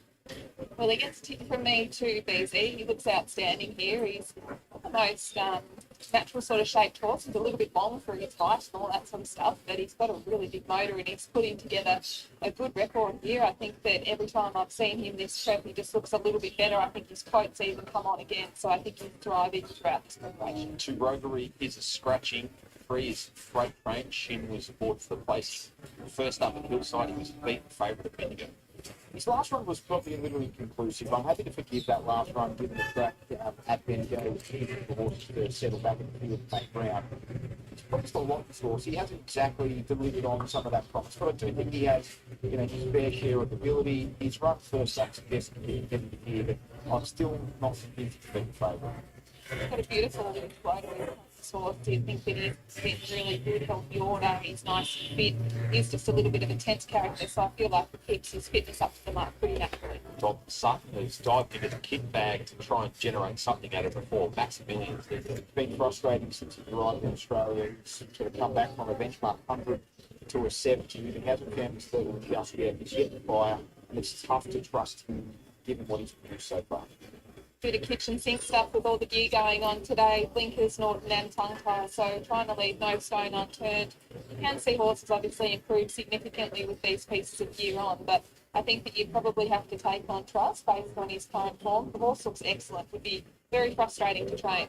5 Cavalryman returned to Victoria to Hillside. It was a good win, and he was able to sneak up inside that day. He's been back to the jump out, so it's been 51 days since his last run, but he should be very fit given he's had a recent jump out in between. He managed to get a nice run just in behind the speed from that book. He's pretty fresh today, this horse. I think just the gap between runs definitely had his fitness kept up to him. He looks well. Second of the Sutton run, it's the 6 Detroit City who got back to winning ways after jumping out of Stakes Road. And he was tested against some of the best 3-year-olds. One of the better races on the handicap. This is race through the big commander Julie Sales handicap benchmark 70. It's been 3-year-olds and upwards. No fuss was impressive winning at Sandown, chasing a tempo record. He's likely raced 4 starts, 3 wins in a mile. What's up formally racing used to start stakes and Kelvin McAvoy has an fair share of weight, but gets hopefully he can take a bit of confidence out of that victory because he has always shown a really nice ability. He looks outstanding here again, so it's good to see him bounce back last start, even though it was a lot quicker left to break. Get over starts to go inside. The Detroit City was good this year. And 4th in autumn stakes. So 7 down to that jump out last year. Bendigo wins. This campaign's gone from 11 to 14, now 18, but that's only a day. He has fixed there to look at his bounce out. Here are the thoughts of Mark He's running a cheeky race in this thing. Yeah, I could see him doing that too, the way that he's turned out. He's beautiful here today. Coat's lovely. He's nice and fresh. He's got a good bit of purpose about the way that he's parading. Flemington, the next run for the 8, Grey Ice, who was good call. Got off the guard of a few punters there, so the London camp were able to pull off a plunge at a big price, run well, and her overall form is quite solid. She might surprise us. She doesn't parade quite as fresh as what she did at Caulfield when she won too. She's in really good order. I think that she definitely got under the guard of most people, but she looks really good here again today. Liam ridden 6 with a 9, nearing Liberty. The collective thought was that he was probably going to need one clearing. He could have did much more than what he did, given where he was set in the run of now. race began out. It was a slow run, fairly nice no. But he could be a much more closer to the action if he begins well, which he has done previously. He's definitely a horse that you can't underestimate because he's always threatened to have a nice race like this in his sights, and he does usually go pretty well second up. I think it's a typical parade for him. 10 Highland Bling makes his Australian debut for Philip Stokes and OTI. He was seen at the last of March. His form may indicate he wants further, but he did win a recent jump out of Pattern over 1200 metres. So I put something in Marcy, but I do think he'll be a mile and a half.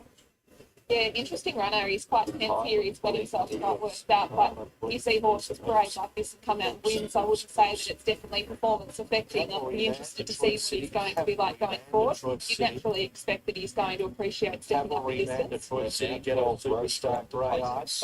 3 weeks ago. Grey Eyes in a slow tempo contest. You can hear Jewel with the eventually there. Musgrave is a lot stronger. That's a million seats. She's a bit heavy to the right seats. She's going to have a massive price of choice if you get those. Really sweet man. She's just a darling. She's been turned out great. So she can mix her form just a little bit, but her last start was excellent. You'd be expecting her to run up to how she looked. 13, 14 now, 15, which is full length. She's been slow building this mare since joining the market. She may be better suited than she gets to just out very nice. But we're now starting to get the terrain where she shouldn't fire. Really nice tone, really nice coat. Not sure her form's up to some of these others, just based on what she's been doing lately, but she hasn't been that far off them, but she's definitely turned out well here. There was a bunch of knobs in for the 16 Ganacha. The Browns land on this race post his form.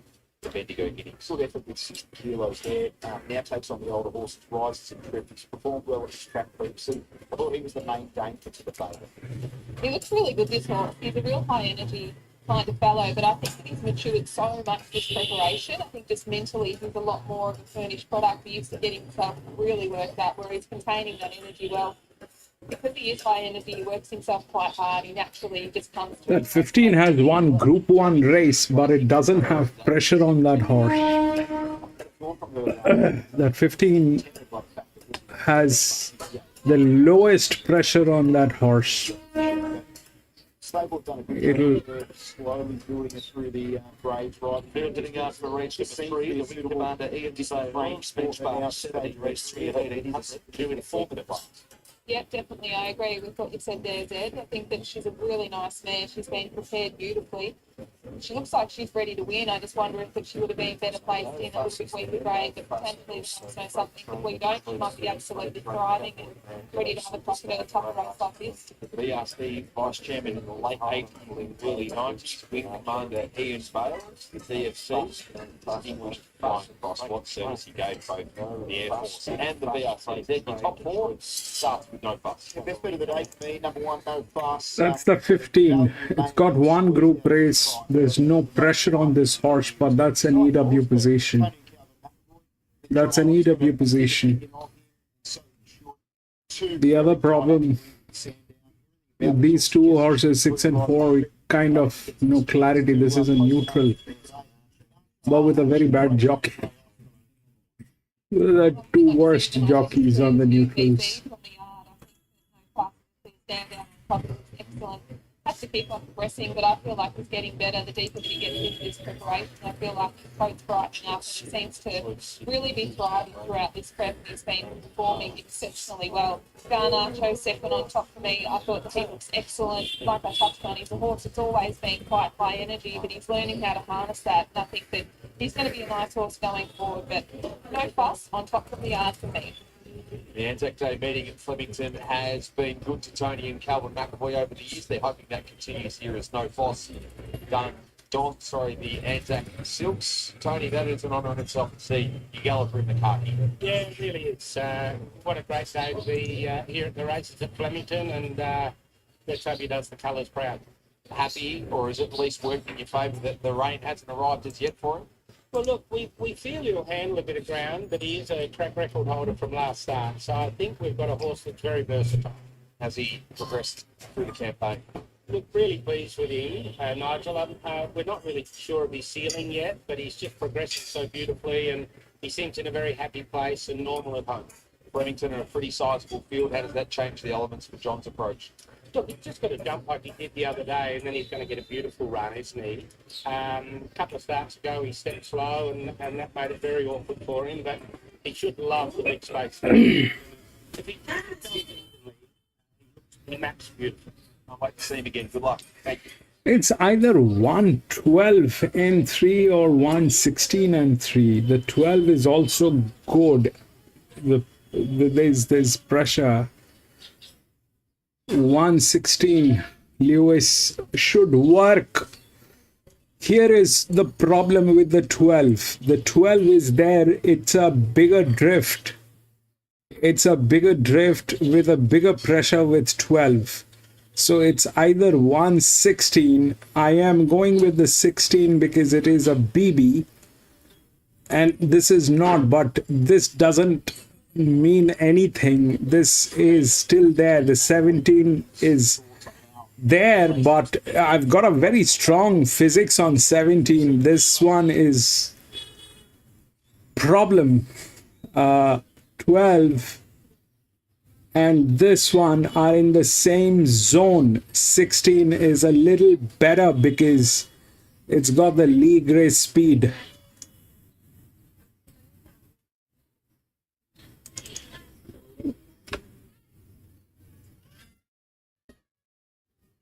I just hope that the 16 delivers because the 16 is better than the 12, but the 12 is a bigger drift. If that 12 gets in, then my trifecta is out of the window. 13 horses are out there midway where we fall into line. Then mentioned leading into the previous. Or this win commander is well benchmark away. 70 with Cambridge. No fuss. Very impressive. Winning there for down the record time. Out Archer goes in, but also Maximilian well. Things from the truly lot of they load away. And Nez to a right. So weaker grade last. The calibre of racing we've got to look forward to this outside of the two features, the headline act, the horse that we're hoping to take the next step and no fuss. So about 5 he looks talented. It's exciting that year is the year from a measure first line touch. Grey Ice. I'm hoping to just win today, and if there's any punters that are standing alongside me, and forward to the absolute again. Let's hear what Matthew has to say about racing. Second up today, Grey Ice has been placed second up previously. No fuss about to load in the Anzac Silks. John Allen has his fair share of weight, but also has his fair share 12 of is under blanket, probably. So no fuss, just wanting to stand sideways to the gate at the moment. Ghetto Superstar in the meantime has gone forward for Tom Madden. No fuss, just won't go in the correct direction at the moment. The others waiting are Hoops, Rhodey, and also Freight Train. So now jockey John Allen will dismount, and they'll look to get no fuss in riders. 168. No fuss goes in. 168. Freight Train forward, Stover raced at Bendigo. That 6 is a problem. The 6, going forward. Jamie I don't know what the 6 is and going in to going complete to it is do. Rhodey. Whether it's a Field set, ready at the 1800. Set now. There's a pretty good line. And they're racing and no fuss towards the inside. Broke away moderately and musters up. Inez is showing speed on the outside to lead Maximilian Caesar. Detroit City, no fuss. Then Highland Bling from the deep has also dug up to improve its position from Cavalry Man. They were followed by Ganacho, 2 lengths to Freight Train.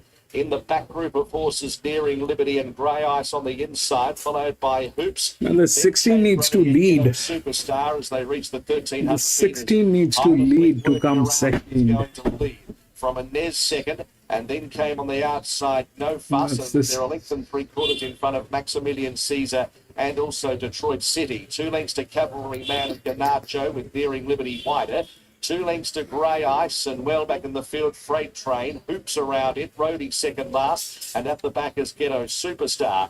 900 metres to run. Highland Bling in front, steadied from No Fuss and Nez. Fourth in the race on the outside, Detroit City from Maximilian Caesar. They were followed by Ganacho and Nearing Liberty on the outside. This hasn't been run at speed at all. Cavalry Man is beyond centre field with Hoops. Then Freight Train fourth last from Grey Ice Floaty Ghetto Superstar. Tightly packed up around the corner. Highland Bling in front of No Fuss, Ganacho 3 wide, Nearing Liberty surging up around the outside, trying to make a line of 4.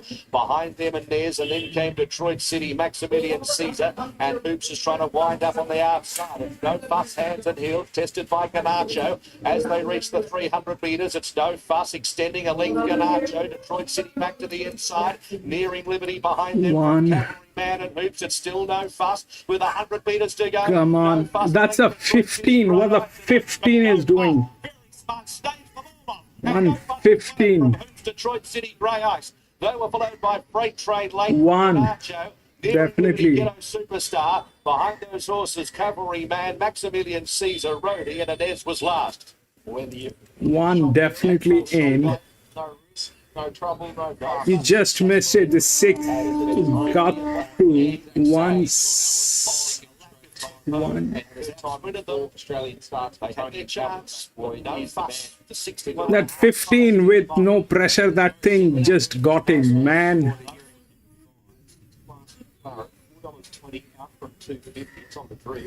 Douse. Welcome back. 1-1. But I did not have a win bet on 1.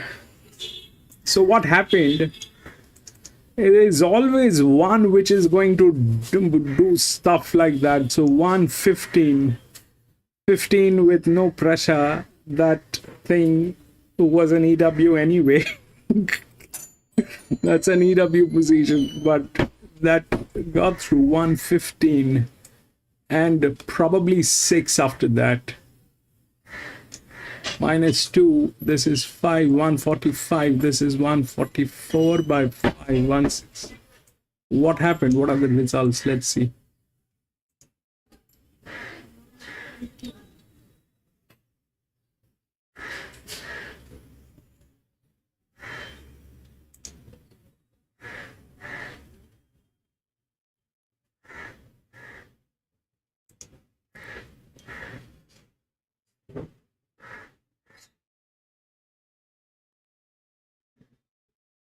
One 15, 6 and 8.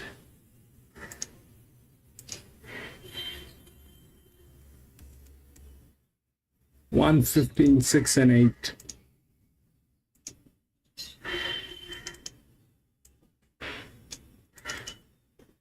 So 1 with the pressure went through. The 3 did not survive. 15. 6.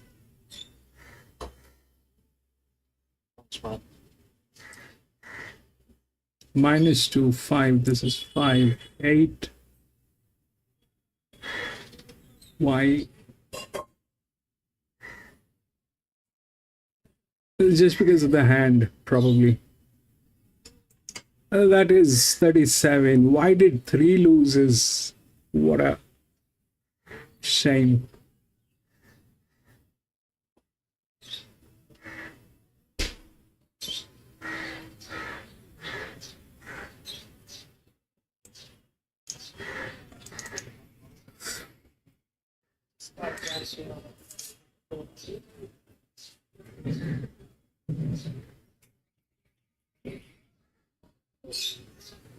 Go to the next 4.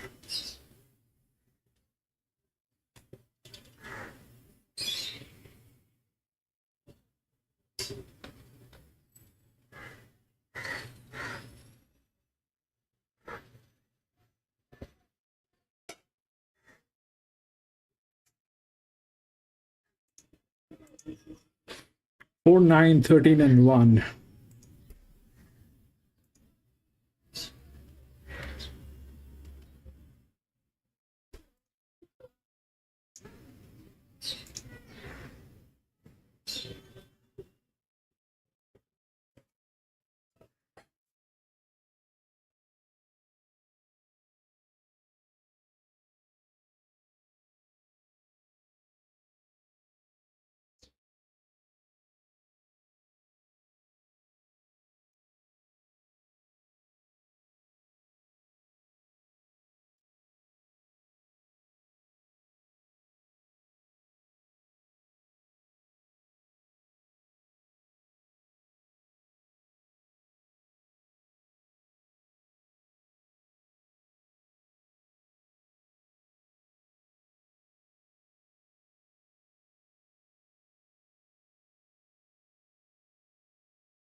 Gone out to James Race 3 Balaclava. That number 1 is I Run On Air. We'll get to it though at the end, so we'll start on number 2 on Permissible here. Unpermissible's had a long time off. I believe he was doing some eventing and pleasure work in that meantime. And Unpermissible actually just won 2 good races this preparation. Made good ground last start behind closing door. Bigger track here, 1,600 metres. He's not out of it. He's quite fit for you. The next 3 won't appear on your numbers though, John. Firstly, 3 Margin Era. She's had 32, well, he's had 32 starts, sorry, just the 1 placing, and that was a long time ago. Prohibited. Another horse who has struggled for form recently now with Nippy Gordon and a flash. It's done plenty of racing all over the place. There's been a 4 weekly been declared, but just the 2 minor placings for the Well, in the market is Classic Claret, the half promotion for Dallas. Classic Claret was a better run last start when he made good ground behind Only Chance We Get. My biggest issue is that I reckon that's a very moderate mate, and again, I might need some luck. It's got gate 1 and it gets a pretty kilo points. He does. Chris Bean now keeping Mathling to the 600 metre trips. We've seen him over further a few times. Fair effort last start behind Chin Rummy. He actually held ground quite well and straight that day. 9 Estefan around at 100. Estefan's had 3 runs this time in. The best one of them was her most recent effort behind Chin Rummy, but most of her back is in the area. In the last flash, well on the market, Emily Finnegan right. She got a bump it out for the next 6 weeks. They're on track here today. I think Emily can ride a good race here for her mum and dad. The last flash has drawn wide, but the mare has got less than enough early speed, and it's a long straight run down the back straight here. If the last flash was to jump cleanly, she might put herself in the first 2 or 3. She could most definitely win. Mourinho get to place in 17 starts. And one of those 17 was a very lengthy defeat, 12 weeks by Easy Girl first up. 12 Prance and Bow. Prance and Bow, I've always sort of doubted she'd get much of a trip, but she made a good fist at the 1,400 metres. She was ridden quietly and finished the race off well. Still not sold on 1,600, but her last run was okay. Michael now. Price Chaser race to race double with 14 Talk to Me Baby, and they sold colours with Terry Wilson says in the previous. Another filly by Pressia, and she'll be fitter for a first up run. She was beaten 7 lengths, but got a long way back and lost her position in that race. The run wasn't as bad as it looks like. Her best career effort was on debut at Mornington, but again, form probably doesn't scream out, I have to back it. She's a warrior, and 16. Yeah, 15, she's a warrior, back out of flight first up, so it's a no there, and Andor on the quick back up to just a fair clean Easter. And 1 eye run on air is His last run, he's the horse to beat. It's just a moderate favourite, but he was very secure in last start, and there were no visible abnormalities detected after. If his runs is correct, will probably both win this race. Joey's 110, 12, 2. Set to run now. 1,600. Balaclava Cup starting point. The starter holds. Ready. And racing. So off the inside, Metallic jumped pretty well. There's good speed though here. We've got pressing on out wide margin of error with Andor and Classy Clarets in the firing line too. Just behind them, the real flash out deep. I Run On Air's poking through the fence, and Estefan's between that pair. So the real flash is out deep here, or the last flash at least is caught wide. Then came Prohibited, who's midfield. Then came Metallic, who's well back in the pack. Not that far away either there was the Real Prince. It's getting a nice run through the middle from Prance and Bow. Then came Talk to Me Baby with Warrinya. It's drifted a fair way back there. And back with those is Talk to Me Baby. In between them, She's a Warrior. Bit of compact here. And last of all, down the back of the straight is I'm Permissible. So 800 to go now. And Classy Claret has run to the lead now. So second is Andor. And those two get away a length and a half clear. In third is Margin of Error, and there's another one caught out wide there. It's the last flash. In between runners, I Run On Air. It seems to be going well. It just needs a crack at them. It's about to get plenty of room now. Straightening up, Classy Claret and Andor together. I Run On Air goes back to the inside. Starts to pick up well too. Then came the last flash who gets to fourth from Margin of Error. Running on Prohibited. There's not much more making any ground, but I Run On Air runs to the lead from Classy Claret with 100 metres to go. It's I Run On Air. It's been beautifully ridden so far. It's got 75 to go. Classy Claret not done with. I Run On Air's just in front of Classy Claret, and I Run On Air's going to win from Classy Claret. Estefan got third. Then came I'm Permissible. It actually made some headway from the rear. Further back in the field, Andor from the last flash. Also margin of error. Franson Bow didn't run on. Neither did further back Sheik the Warrior. From behind those, Metallic from Prohibited. Well back was the Real Prince, and back. Right, this is the fourth one. Okay, so it's the same distance. The difference is benchmark 78. This was benchmark 70. So the one actually won because it was linear. The pressure was adequate on this, and it just went on, right? Then came the 15, which was an EW position, and the lowest pressure with a Group 1 race, right? And then it was 6, which was, again, the pressure was nil. I did not have any clue about this horse, but that just came in. Anyway, here it is laid out in the same position, in the same way, that 13 is the highest pressure. 4 is the favorite, though. That's something that is there. The 13 is the highest pressure. 1400 meter is one of the best hands, which is there. 1 is the largest inner drift, and the 3 is the EW with same. Here it was 3 by 1 by 1. Here it is 6 by 2 by 1. So that 2 that probably is the second horse pool. 3. So the drifts are, I mean, today they're racing differently. This is not usually how it looks at Flemington. Flemington generally has beautiful management going on. Today it's not that what is happening. We've got plenty of teams that are kind of suffering, but this is there. The 3 is the check. The 3 is the here. This 15 we spoke about, that the 15 even they were talking about, it was like the minimum pressure on this horse on a 1400 meter. It came in second. I thought the pressure line will work, but no, it always works in duality. It'll always work in odd even fashion. That is what it does. So 4 is the favorite, but the pressure is almost double in size, more than double for 13. So there's no reason for 13 to lose, especially they're in a very good hand. I do not deny 14 will get a place. That should happen, but there are other physics which are working, especially the 1 which can come in second, or this which can come in second. But if we look at the pressure line again, the 1 is the 1 probably. Here we have a 2 which is here with a relaxation, but the rest of the things are unknown. I don't know whether it will work, but here it did work. That was an EW as well. Here this is an EW as well. So both the EWs got in, 15 and 6. Here it is laid down same. The format is the same.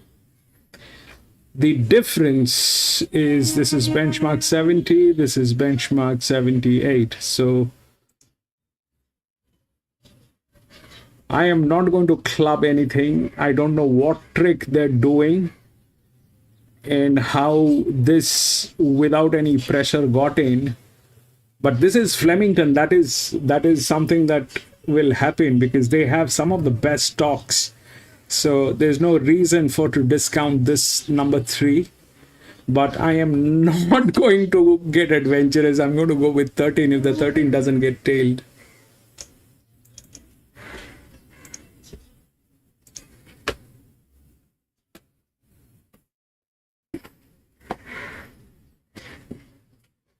Not an easy task presenting a horse at the 2400 metres.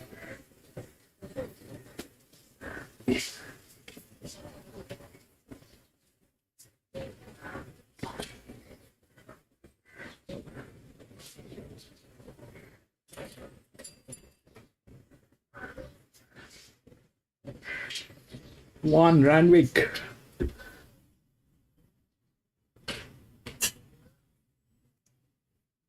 And 8, I've got Collect Your Cash on top. I thought he was one of the better bets on the program, albeit slightly on the drift. He's doing a really good job this preparation. I think he's at the peak of his condition now, third up into the campaign with the claim for Anna Roper. He'll do his thing out in front. Mr. Kipchoge, he's second up in trip, definitely suits his This is chances race here number today. what? Bestower, she's nice and fit now, third up into the campaign. This is race number what at Randwick? She just needs to begin on turns today. And the 855 Chevy, he's chasing the hat trick of wins. He was up and about in the yard. He's a horse racing on confidence, and I think he just naturally settles closer in running here today. 1-4, Frank, 6 race and 8, number really 4. good late money coming for Bestower now into second favourite, Shanny. There is $5.50 into $4.60 for 1800 Bestower. meter. Collect Your Cash has been $2.70 out to $3. What are they saying about 5? Via Prospero, who was firmed in a point, $6 into $5 there for him. Mr. Chip Kogi has been a drifter, $4.60 out to $7 there for him. Highborn Harry, $11 out to $13, back in a point to $12. 4 is a very expensive horse. It's actually 55 Chevy has gone $6 out to $8.15 as well. They're just about all locked and loaded. I've got the Randwick as well today. Power now moving into the outside draw, so a field of 8 running. And the light is on, we're set to go. The draw in the middle, Collect Your Cash. The right hand racing, 55 Chevy bounced well off the inside. So did Mr. Kipchoge going forward. And Collect Your Cash rolls up 3 wide. Trapolander just behind them, followed by Bestower, then Fear Prospero, Highborn Harry, and Hawk Power is the last one. Faber goes on with the job now, Collect Your Cash, going around the outside. And we'll head off the other Derby runner, 55 Chevy. Mr. Kipchoge taking closer order today in third and only a few lengths off the lead as they work down the back. 2.5 then to Trapolander in front of Bestower. This field's pretty well strung out. A gap then to Fear Prospero from Highborn Harry. And Hawk Power is the last one, about a dozen lengths off the lead. So Collect Your Cash in front for Anna Roper, out by a length and a half. 55 Chevy. Plonked out in second, and Mr. Kipchoge a handy third. Bestower's improving its position on the rails, going to a clear fourth now in front of Trapolander. 2 for the back to Fear Prospero. Highborn Harry's pulling second last, 2.5 after Hawk Power. Down the side they go. Collect Your Cash, the former Kiwi, looking for his second Sydney success. Lead by 3/4. Going into second down the outside, 55 Chevy was in a trailing position. And now it's getting closer to the leader, 55 Chevy. 2 off to Mr. Kipchoge travelling. Then came Bestower, 4th on the rails, and Trapolander heads the rest. Coming around the corner, Collect Your Cash in front. From 55 Chevy, revved up on the outside. Collect Your Cash in front by a half to 55 Chevy. 2 further back to Mr. Kipchoge and Bestower. Collect Your Cash showing plenty of grit at the 200 metres. Beating off 55 Chevy. Mr. Kipchoge's grinding away on the outside. Collect Your Cash, 2 lengths clear. Mr. Kipchoge going to second, chipping into the margin. Collect Your Cash in front though, trying to cling on. Yes. Collect Your Cash. Got him by a head on the line. 1. Mr. Kipchoge. Bestower third and 55 Chevy. Trapolander. Further back, Fear Prospero, Hawk Power, and Highborn Harry. They were coming late, but not. We've reached the halfway point on Anzac Day in Flemington with the Auckland Thoroughbred Racing Incorporated Trophy, a 1400 metre benchmark, 78 for the fillies and mares. No Lovers Zoo yet, so BZ, we start our preview with the returning horse too. Back in the blast preparation, she did get to 1.5 miles, so it's fair to assume that she may be a little vulnerable here. The market says she is. Amy, what's your take on Cash Cooks? I feel like they've got a really good grounding of fitness underneath her belt. She seems nice and alert. She's happy to be here. Naturally, you'd expect that she's probably going to peak as she gets deeper into her prep, but it's a nice return. The filly in the 3, Jenny's Meadow, another resuming, finds herself at the pointy end of the weights. The conditions of this race, given she was a stakes winner here at 2 and stakes placed in 3. Yeah, that's not easy to do against the older mares. And I know she's deep into the 3-year-old preparation, but still, we'd like to see her a little bit further down in the weights. She goes back better with the market over a little further, and that's the way that I'm treating it today. It's very similar thoughts to me, BZ. I think that naturally you'd expect that she's going to get a little bit better as she gets deeper into her prep. She is just a little bit wintry, but I do feel like that she has got a really good base of fitness there. You can see nice tone, and she's not showing any signs of freshness. After winning her first 3 as a 2-year-old before Iron Velvet made a winning return for 2025 at Lakeside. I think the most important part out of her win was she was on her best behaviour, because we've seen this girl be very erratic in the run, want to throw races away, want to hang down towards the fence. If you go through the full every stage she's had to exposed feet, trying to work out the best way to get her to go straight. Craig Williams handled her really well fresh. She was strong as 1,200 metres. She's got to do it again here at 14, and as a result, she rises the trip. But she's on her best behaviour, and I think drawing barrier 3 is good for her because she's closer to strengths. She should be very well. Looks great. I feel like she's come on since that win first up. She's at peak fitness already. And it's funny with her manners in racing because she's such a darling in the mounting yard. She conserves her energy really well. She doesn't get herself worked up. She just needs to learn how to go straight a little bit better.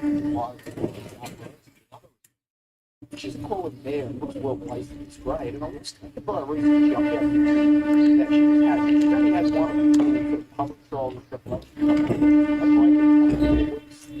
She's been well back to the bigger price, and I can see why there are some people out there that are giving her a chance. I thought the recent trial was very good, and her best form is up there. And I'm not expecting her to show her best at a first run of the campaign, but she's too far from it to be competitive. She looks really well. I think that she's pretty forward in condition. She is quite fresh in the way that she's had a fairly decent sweat here, and it is quite cool. So I think naturally she's going to take improvement out of the run, just in regards to how fresh she is today. But she seems to be conserving her energy well enough. She's a bit of a question mark here. 19 inches 16 on the VOP, 6 and 7 for the scratch. The 8 hours worth Mornington is another who's first up. I'm not convinced she can get back to that form that she showed earlier in her career. Don't know what it is. She's had another long break here. Recent trial wasn't great. She showed so much promise in that first campaign, and it must be frustrating for Greg Rell and the connections. If she can somehow get back to that, she can compete in the race like this. But the way it's trial, I'm not so sure. She's an absolute tank, this girl. She's got a really big barrel on her. Naturally, I think that she's going to strip a fair bit fitter after today. The reverse is the 9 Pariah Pearl, who's found the best form of her career in the past 6 months. Absolutely flying, and that drop of rain, I think, would be ideal for her. She's yet to win on dry ground, not that she's run poorly on it, but she seems to really like this out of the track. We haven't had a lot of rain since the previous race, so it should still take the edge off this. Her 2 runs this time in have been terrific, and 1,400 tonight, they're just trained for her, and she can roll forward from that draw.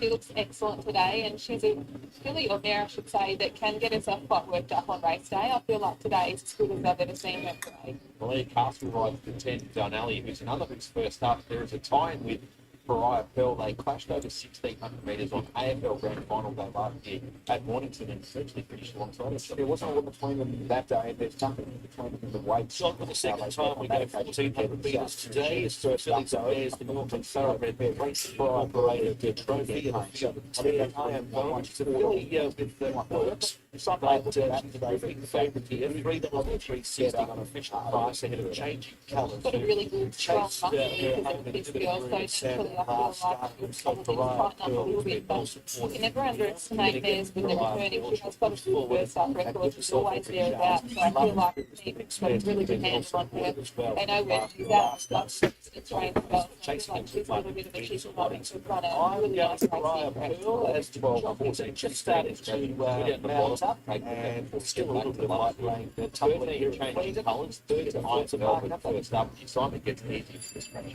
And she gets a weight swing in her favour of 2.5 kilos. I think she'll also benefit from the rise to 1,400. She was first up that day. She's not known as a sharp 1,200 metre horse, but she did catch the eye, hitting the line strongly late. I've got her on top of my this race. I think it's very hard to beat.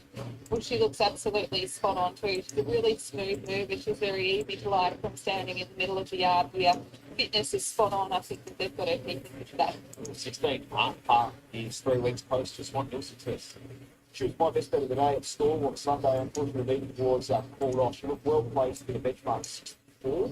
This is clearly a stronger target. They've had to realign their fight with it, look at the run of the mile cost of there. I do think she's got much more craft ability, but this is a lot stronger race than she did last time. Yeah, I think that's completely fair. She's a super, and she's a really nice type of mare. She's very sensible. She's been well prepared. She's fit, coat's good, all those sort of things. Just the question mark is the significant step up in grade. But if she can overcome that, then she's definitely been trained well. Back to the one in Lavazoo. Yes, Amy, Lavazoo start for you on Anzac Day. You are welcome. Second to Roddy in the gold bracelet. That form's outstanding. The form of the grey trained mare. And 1400 seems to be her sweet spot. She had 2 runs in shorter trips earlier in the preparation. She battled on well last night. Sitting out of the track now won't make any sort of downgrade to her thoughts, or maybe that's why the market is coming towards her. 480. She looks a great chance here, even carrying the big one.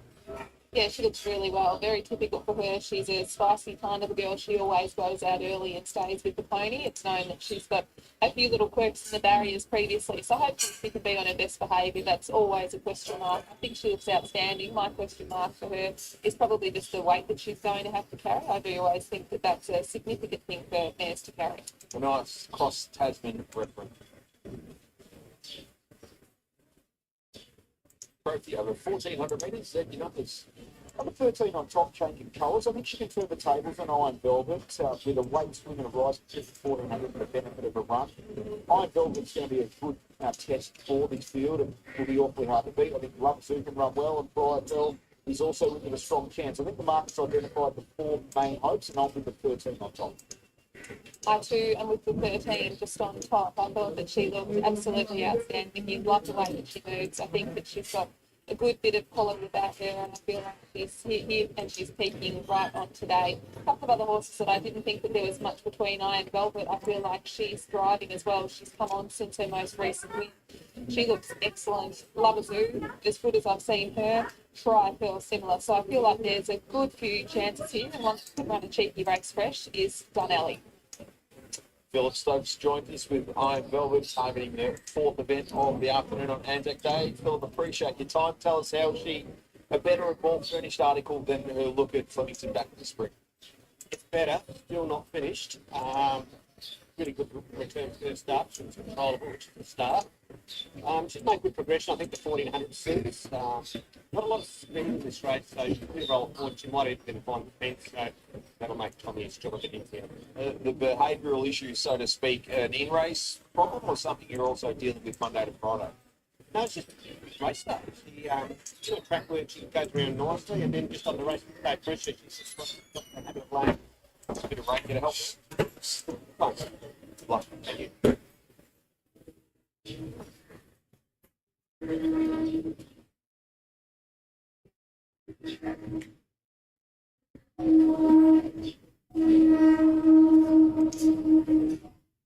Again at the start, I am Velvet, top favourite, 380.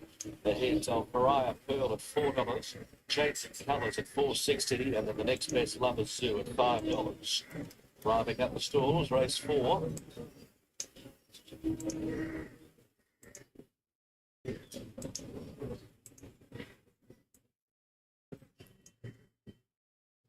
It's a good competitive race here for the mares. Race number 4, seeing a slight adjustment with the gear with number 3, which is Jenny Meadow.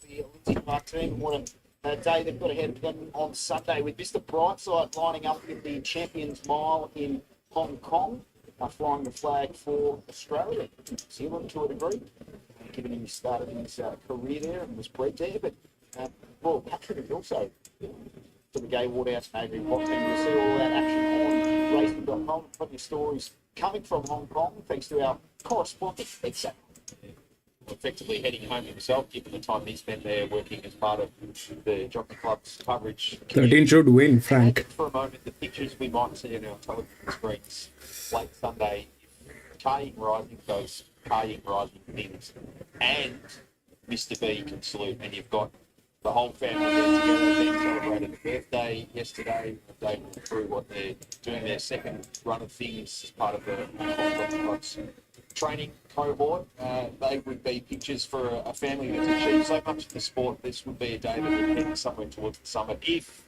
they can get both wins. To try and travel a horse from Australia to Grandstand Gazette in Hong Kong big rare feed. And fantastic finish on. So race number 4, if it can Bubble Ray disappear at the time, then radar for support might just disappear for enough time before we have the anthems reference the objects.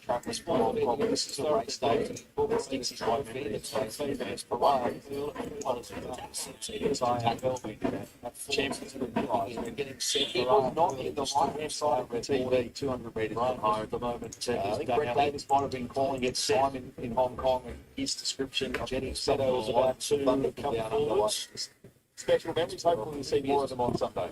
First up, the winner placed in the Fury's last start for Team Hayes. And I'm Brian Pearl. Races I'm sure to date. I was with the 13 goes in. Amy also made the purpose yard. To take up her position. Back wide from that draw. Got right here, changing the colours. Coming out of the same race as I Am Velvet last start. Engaged here to take an outside alley, but helped by scratchings. Matriarch Rose, Jayla Kennedy to take its wide gate, and to complete it is Changing Colours. Fourth event of the afternoon as Changing Colours takes one more turn over at the 1400 metre start. Tote favourite is Pariah Pearl at $3.80, ahead of $4 for I Am Velvet. Changing Colours taking a couple of turns over there. Obviously, one of these just a little bit fidgety over there, just needing a little bit of time. Now they're set at the 1400. Stand by for a start. Ready to go, and they're racing. Elsie May was slow, and I Am Velvet. Second last away. Pariah Pearl shot straight to the front. From Lover Zoo, Art Park, Denelli, and then came Our Red Morning fifth on the rails. Jenny's Meadow and Jamie on centre field from Matriarch Rose, I Am Velvet, Elsie May, and Changing Colours. So the leader is Pariah Pearl as they reach the 1050. 3/4 of a length in front, uncontested. Now Lover Zoo is thrashing the head around on the outside, got to second, and then came Art Park, Our Red Morning. 13 had a bad start. Matriarch Rose select Jenny's Meadow, followed by I Am Velvet on the fence. Changing Colours trying to improve its position, and Elsie May is last of the group.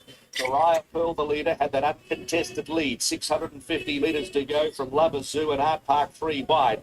Between horses Dunelly and Our Red Morning is on the rails. A length Matriarch Rose, who's 3 wide with the trail. Further back, Jenny's Meadow, I Am Velvet, well back the fence, then Changing Colours coming the widest, and Elsie May is at the end. Pariah Pearl, 350 metres to go, given its head by a length and a half. Lover Zoo, Our Red Morning, Art Park. Then came I Am Velvet, Changing Colours, and Dunelly. Pariah Pearl, 200 metres to go, still 3/4. Lover Zoo, Art Park, and Changing Colours. Pariah Pearl, 100 metres to go. Changing Colours is going to have a dip late. Pariah Pearl, Changing Colours. Pariah Pearl, one of Changing Colours, who was wayward in the run home, and third in the race was Lover Zoo, followed then by Matriarch Rose with Jenny's Meadow, Elsie May. That was a bad one. It had a bad start.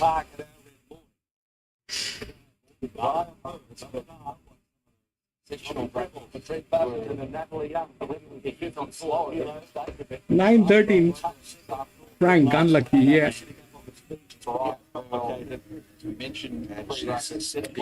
Of course, you look at what happened. 13 and 9. 2 of the highest pressure. Then something else happened. It just had a bad start. That's all.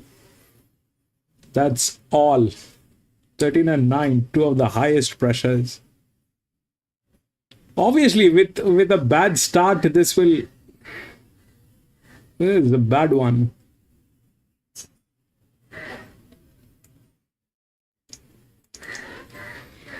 Just unlucky. We are more unlucky than the horse.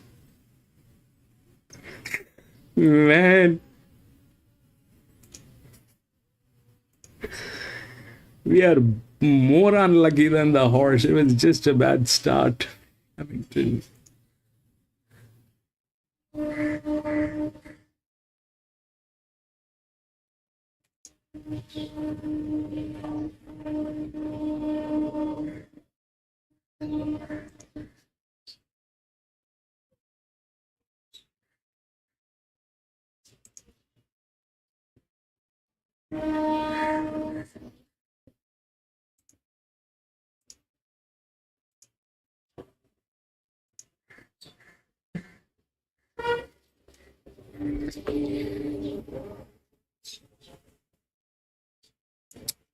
Ooh, what a finish that horse. Did you see, Frank? What a finish on that horse.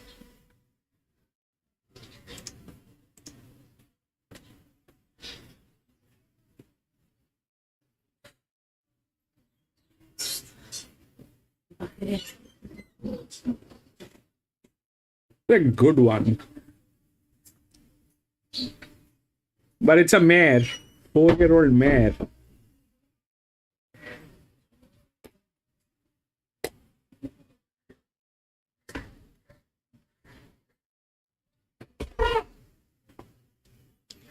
Got close, but yes, we lost it because of that bad start. We'll take a look at what's happening with the 5th one.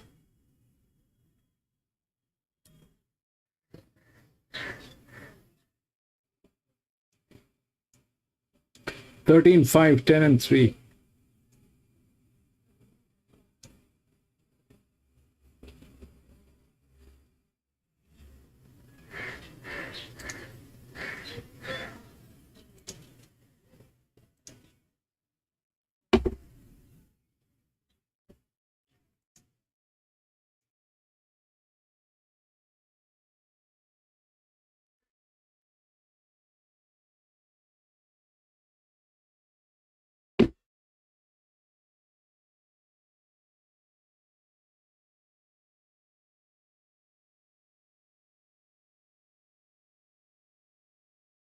Nine, 13, 1, and 5.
Change of trainer, David Halliday now training No Telling Gold. From what I've seen of her, she'd need to find a fair few lengths. Okay, the 10 Prince Luke's with now that's just the 2-year-old John Rich winning Willie hit on debut a fortnight ago. Last week actually. Yes, he did. He started big odds, but he ran a good race and he wasn't going away at the finish after covering a bit of ground. My main issue is the time data out of that race is really poor, and I've got a feeling it's very moderate form. Okay, the 11th Shall Have Music. Shall Have Music's got me in a couple of times. She was actually a really good run 2 starts ago at Strathalbyn. Last start at Murray Bridge found a winnable race and just whacked away. She was a little bit one-paced. Probably has to get back a little off the gate as well. $18 with Sportsbet. But favourite with Sportsbet is number 12, So Polite, $2.40. I've been with her at both starts this preparation and she's run 2 good races, but unfortunately has found one better on each occasion. Tegan Moore rode her very well last start, but Ginger Sitter was just a little too tough late. So Polite's got good ratings figures for both her runs, and she's been very consistent from what we've seen so far. The 13 Tropical House is having its second row start in good hands with Jake Stevens at $19 chance. Got a bit of breeding behind her as well by a successful young sire, Omaha Beach, out of successful race mare, Golden Century, who Jake trained. She was a multiple Metropolitan winner. From what I saw of her on debut, she sat just behind the lead and was a little bit plain late. The format of that race, I think, is just fair. 14 G's Girl. G's Girl's just had the one run, which was in that same race, won by Hysterical Lady. On ratings, you'd think she would struggle, but this is the first time I've seen her live in the mounting yard, and she's a very decent type, and she's out of a successful broodmare. Okay, she's massive odds. She's at $126 right at the moment at Sportsbet. 15 is Magic Narrow. Magic Baron is also in a good yard here with Andrew Lewis. We didn't see any form of note in 2 runs late last year. Recent barrier trial behind Mystic Wonder was a fair effort midfield. Magic Mariner will possibly improve on what he's done, but I still couldn't tip him with him. Favourite the horse to I think so. I think she's got a map advantage on the other favourite girl from Hell. I'm talking about So Polite being the favourite here. My numbers here are 12, 7, 4, and 10. Girl from Hell, the biggest issue will be in that wide gate, how far back Lockie Nighthoff has to go, but she showed very good race ability at both of her starts.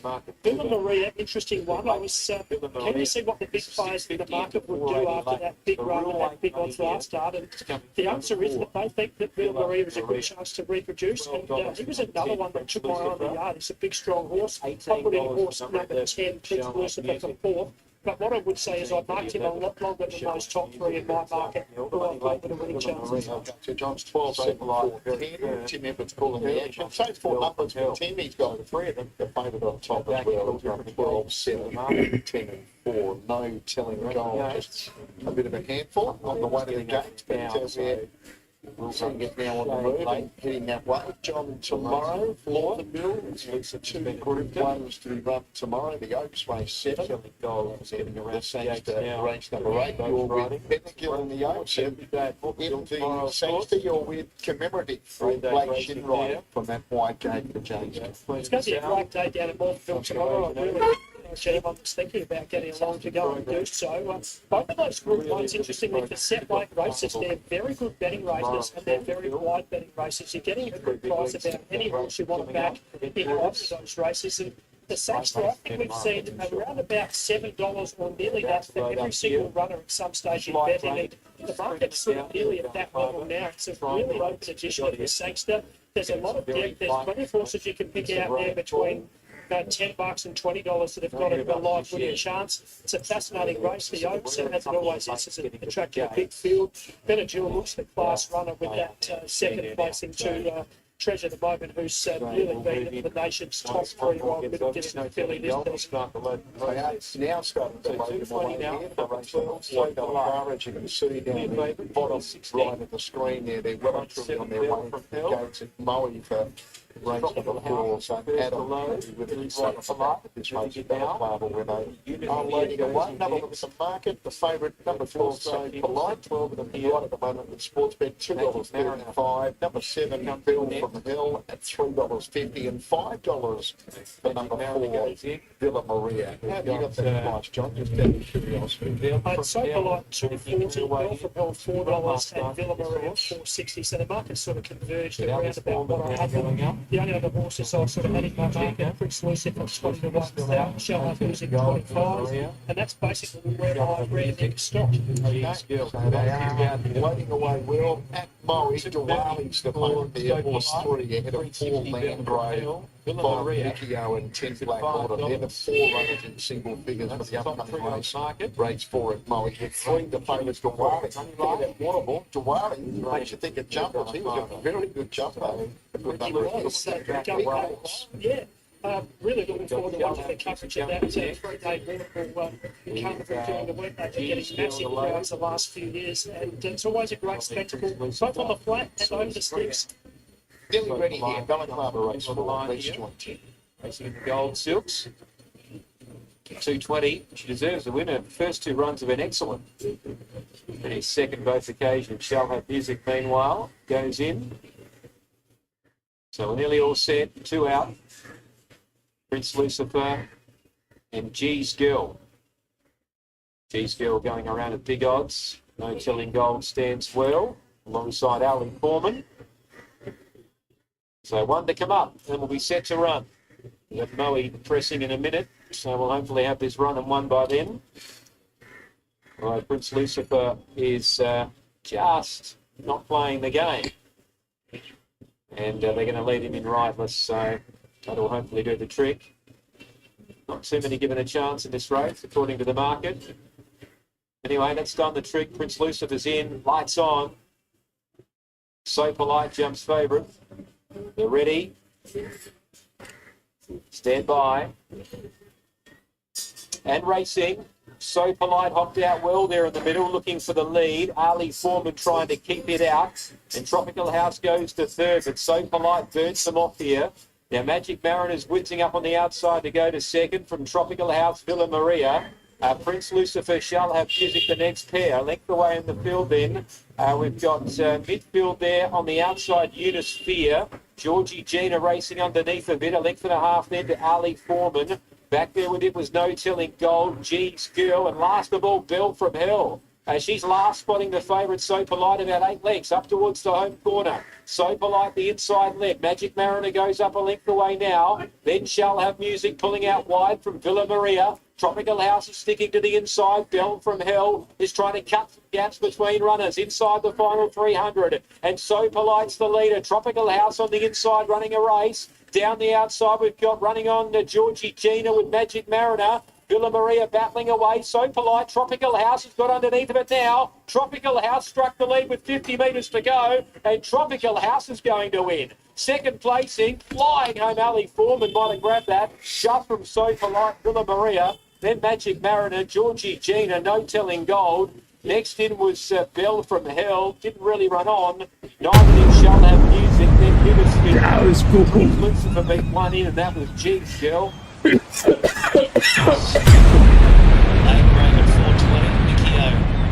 Beautiful, beautiful Dows.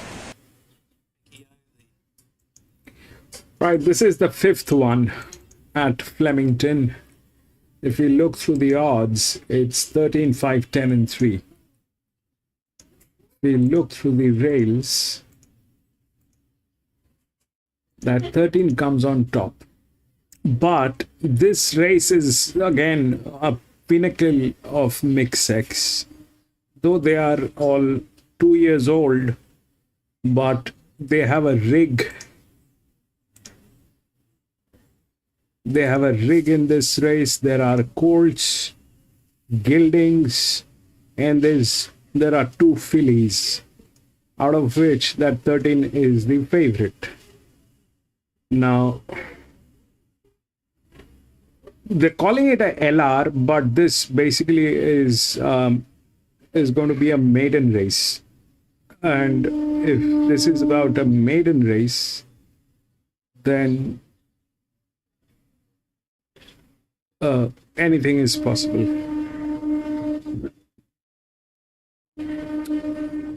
See that these 2 horses are almost identical, 10 and 3.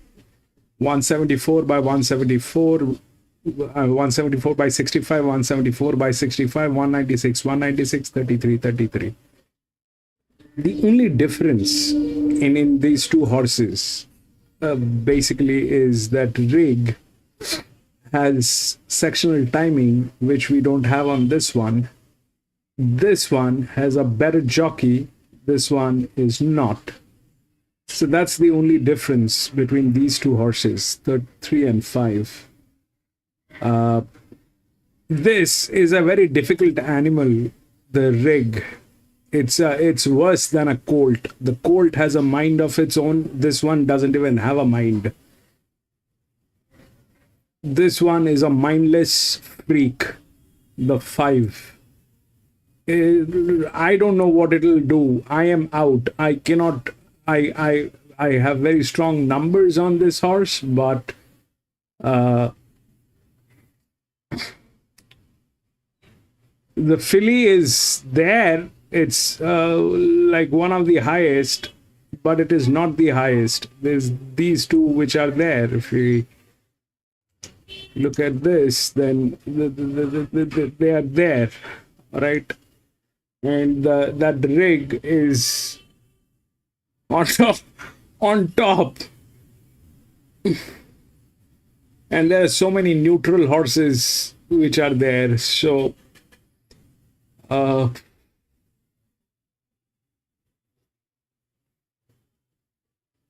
but if we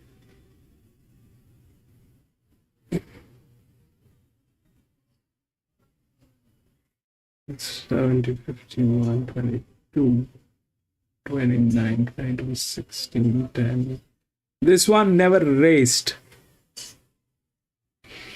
This one never raced. I like the 6, but it's a wild goose chase.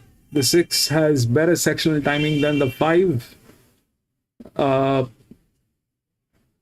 It's got advantage. I don't know whether it'll work pressure line or this, because this is something that only God knows how this will play. This one doesn't have a mind. This one can do circus. The 5 can do a lot of circus. The 3 is a good horse, but the sectional timing is better on 5. This one has been tested here. There's no clarity on this race. The 3 has a good chance. The 3 has a good chance because of the pressure, and since it is a gilding. The 3 has a good chance, but here that's 6. So that's 8, 9, and 10. This is 3. This is grade number 8, 9, and this is 10. This is better on sectional timing, has a lot of advantage. This is kind of... I don't know whether it will be able to carry this thing out. It needed timing. It just has one race. So if we discount those, then the only thing which is left is that 5 with 2 races. This one is with 2 races. Then 6 is good, but there's no pressure. This one has pressure, but that's a rig. I am out. Not getting into it. This is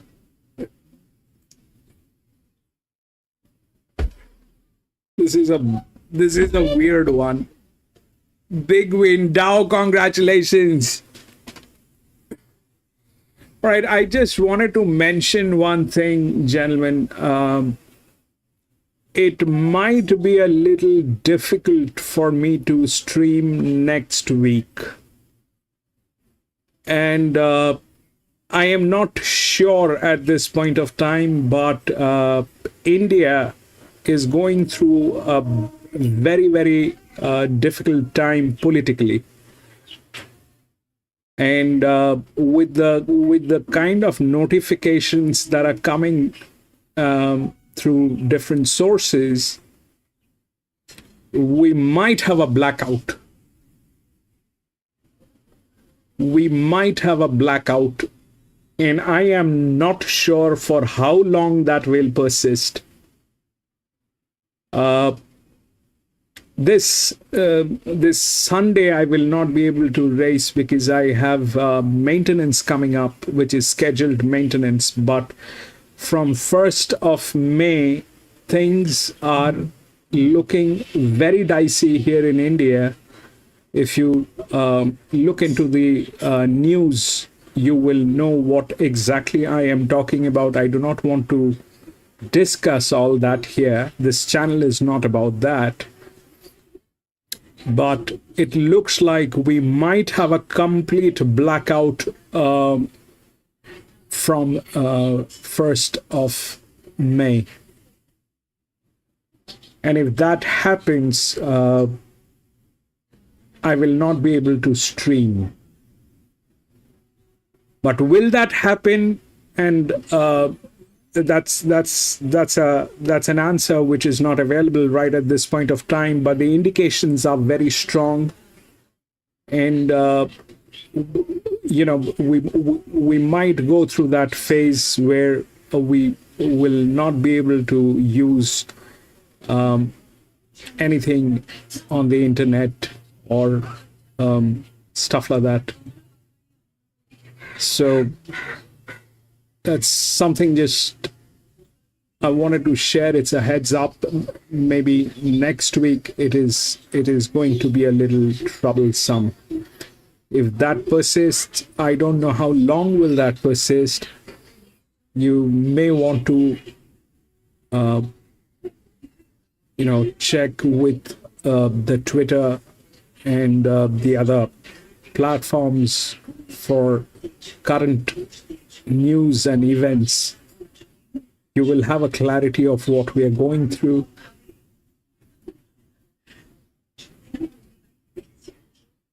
Things are not looking bright. But we'll be racing tomorrow, for sure.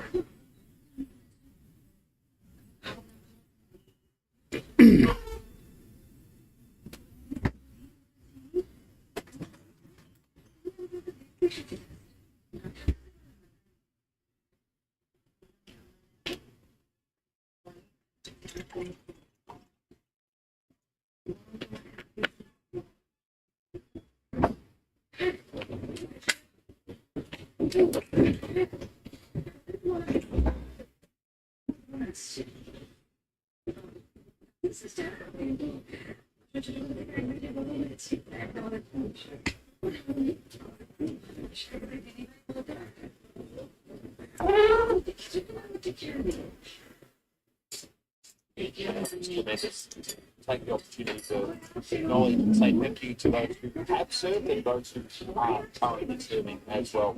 Rain intensifying a little bit here at Flemington as we've got the Anzac Day Stakes almost upon us. But we're going to be running a little late because of gravity from the start time. The service was there in the yard. The horse has been held back. So it may be a very quick out. The horses go out onto the track. We'll do our best to try and push the others into the horses, but shots behind us. We're still probably getting its way from horses entering the fray. That may condense how much we can show. If you are just joining coverage for the first time this Anzac Day, we're unders on the forecast rain so far to show. Well, Brisbane, it doesn't quite be going anywhere just by the sky, but it hasn't been a huge amount of down. Adaman, welcome back. 6, 12, 3 and 9. Stakes for 2-year-olds, draws a 1 Prestige Holiday, 4 Legacy Bound, 8 Guy, Jamie Bond of 9 different Ravens is +1. A full of 10 to go into the Anzac Day Stakes in 7 minutes. We're going to go by the end of the day, so I'd imagine the race 5 minutes. Let's go to Matt Nevitt for a market update ahead of the Anzac podcast.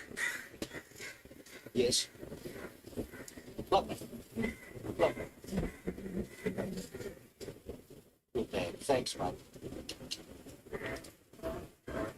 6, 13, 3 and 9. Okay.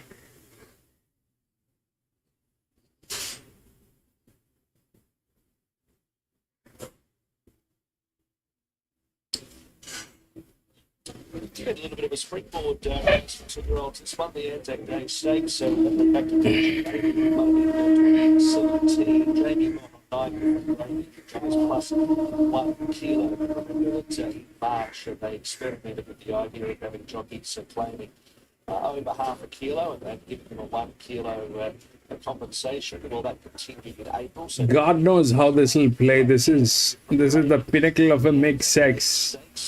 The only thing which is not present and racing is a donkey.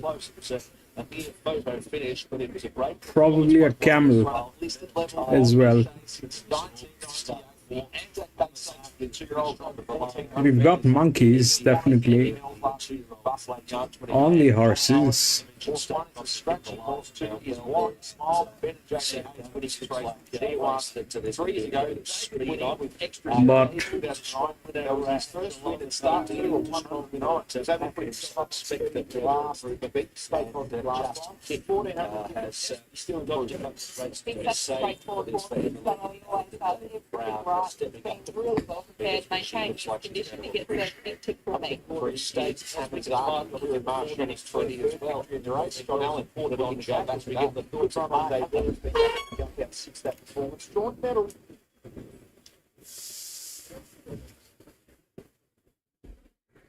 He's just a little bit busy, this fellow. I didn't see him at his first start here just a few weeks back. He's got a nice athletic frame about him. You'd think being by Morris, he's going to appreciate this trip. He's already performed well here over the 1400 before. And if he can learn just to relax a little bit as he matures, he'll probably get even further. For legacy bounder, scratching in search of other type targets. The 5 is Stay Cosmic. Cranbourne winner on debut, beat by Warrior Smile. Second up at Lakeside, a rig winning a stakes race would be something different. The market's saying you can turn the tables on Warrior Smile, and I agree as well. Looks to be a great. it already looks angry. Rose trip to 1300 just missed. He looks as though he'll beat up the 1400 metres, and Matt's get a lovely run from the draw.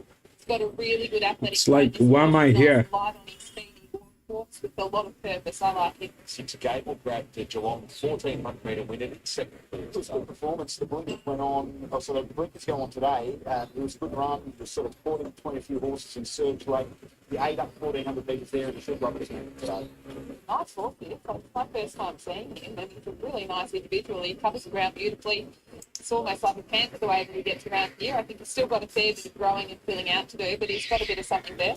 7 is Maldini, who was the runner-up to Legacy bound. 2 back, Peter Booty, within the race with Legacy years ago.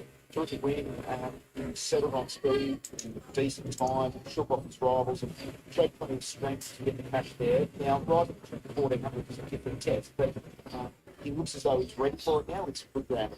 Yeah, the distance would be the only query for me, but I mean, you should know better than to doubt Peter Moody and Cat Coleman. He's much more robust, heavier set type than a lot of his other counterparts here in the mounting yard. He's been very well prepared. He's very fit. It's just a question mark whether it's this trip that he wants. 8 isn't scratching. The first of the 2 Henry Dwyer runners is the 9 different grade. He closed off strongly in the race that was won by Warrior Smile, coming through the Cosmic State Cosmic form line as well. I quite like him up to trip to the 1400 metres here. He's been overlooked by $16 is a big price. It is. He's a really nice horse. There's plenty of him. He's very strong. You can see both sides of his pedigree here with Gay and out of Vidalia Doro. Dows, you've got 2 wins. The next time, do not type boom. Instead, type something else, I'll tell you. And watch the magic.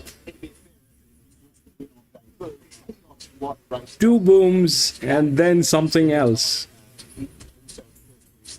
He was heavily back this morning. That's now dried up. It's been a little bit soft, but there was someone out there that was keen to move the market shortly after the scratching this morning. He's another nice individual. First day at the races, he's been a really good boy. He's behaved beautifully. He's got a good bit of quality about him, and I feel like he's been prepared with a fair bit of intent. He's very forward in condition. He's here to be competitive. He'll be the first debutant to win this race in the 21st century. The second of the Dwyer runners, 11 and Crackerdeal, third stable. He was pushed out deep on a part of the track that was difficult to make ground with, so I think his run may be better than what it looks. It was his first up run for the campaign. I think like he'll appreciate every bit of 1400 metres and maybe further. Yep, spot on, he will. I think that this is the kind of distance that'll be right for him at the moment. He obviously performed well at Geelong recently. Don't mind the winkers going on as well. I think that he's quite a nice horse going forward. 12 is Dancing on My Own. Jet Stanley's father, Brent, won this race 15 years ago aboard Empty Dragon. Hard to be overly critical of her form. I think she performed well on both the times she's been to the races. She just ran out of room at 1100 metres. She now steps up in sprint. She's still rounded a bit pricey for horses to get a soft run from that draw. I've noted that she's very sensible and very fit. She's not a filly that's carrying any excess conditions. She's been on her best behaviour the whole time, so she gets a tick from those point of view. 13 just kiss, John, just with the Anzac Day, especially late race. Like we see in this race, I put money on it. They run late in this race every year, except it's for a good reason. They're just heading out racing to the Anzac Day Stakes. Keeping in mind everything about she wasn't the best from stride. This reveals to the late. She's now down to the 54 kilos here, conceding well getting away before ceremony was held beautifully. Yeah, it's off the market at a lightweight tumbling now. Yes, she's quite busy in the yard, but that's to be expected. She's only a young filly having her second day at the races. But I think she's quite a high energy type of girl. She doesn't really carry any excess condition. She's moving beautifully, and she seems to be relaxing and taking it all in well now that she's out on the track. Grand Archway, one of 7 fillies to win this race. It's had listed status in 1998. Really set the bar for the horses to come through it. She was, of course, a dual odds winner. We've had a Caulfield Guineas winner and Long John emerge. And Merchant Navy, of course, was excellent here and abroad. Just been to home. The race has also had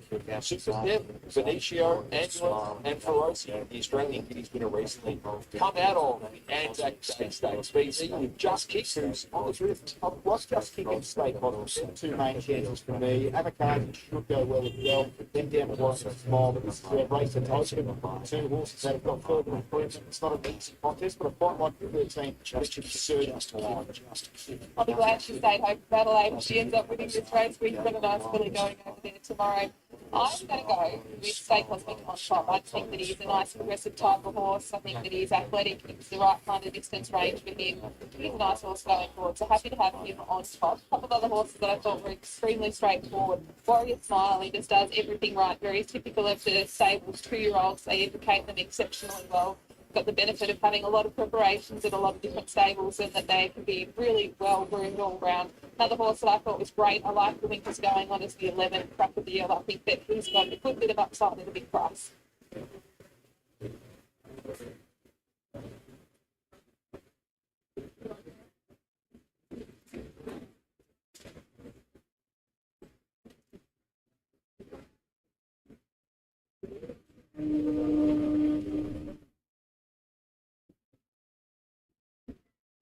So the horses heading up to the gates here for the running of this 5th race on the program. We've still probably got 2 or 3 minutes of betting time here at Flemington. We've had the Anzac Day ceremony taking place that was beautifully observed in the mounting yard, but as a result, horses like the ride in the yard and the started the furthest away from the enclosure, so it does take a bit of time for these horses to get down there. But about 7 or 8 of them have arrived at the start, a few more to go. See Dan Stackhouse there aboard Warrior Smile for Team Hayes. Warrior Smile, a recent winner after pleading out in the St Albans, went to a marginally longer trip. Circle joins us as the master will chase a first victory in the Anzac Day Stakes with Hamazaki was having second for his son. Jack, appreciate your time from here. His debut run here on Australia's Cup Day. What's been the major benefit? Has it been this sort of situation or something else? Stores? Yeah, nice month between here. We had a jump out. A sprint race for free few. The Merchant Navy taking this race out amongst others. Very beneficial to having That goes a long way. $5 on footy sports. Have you done anything to set it? The $5.50 with Harry Wells at $5. First time out, so hopefully he replicates that. Even if we're midfield, track's playing very even today. We thought, nice just disappeared to come out was quite important here.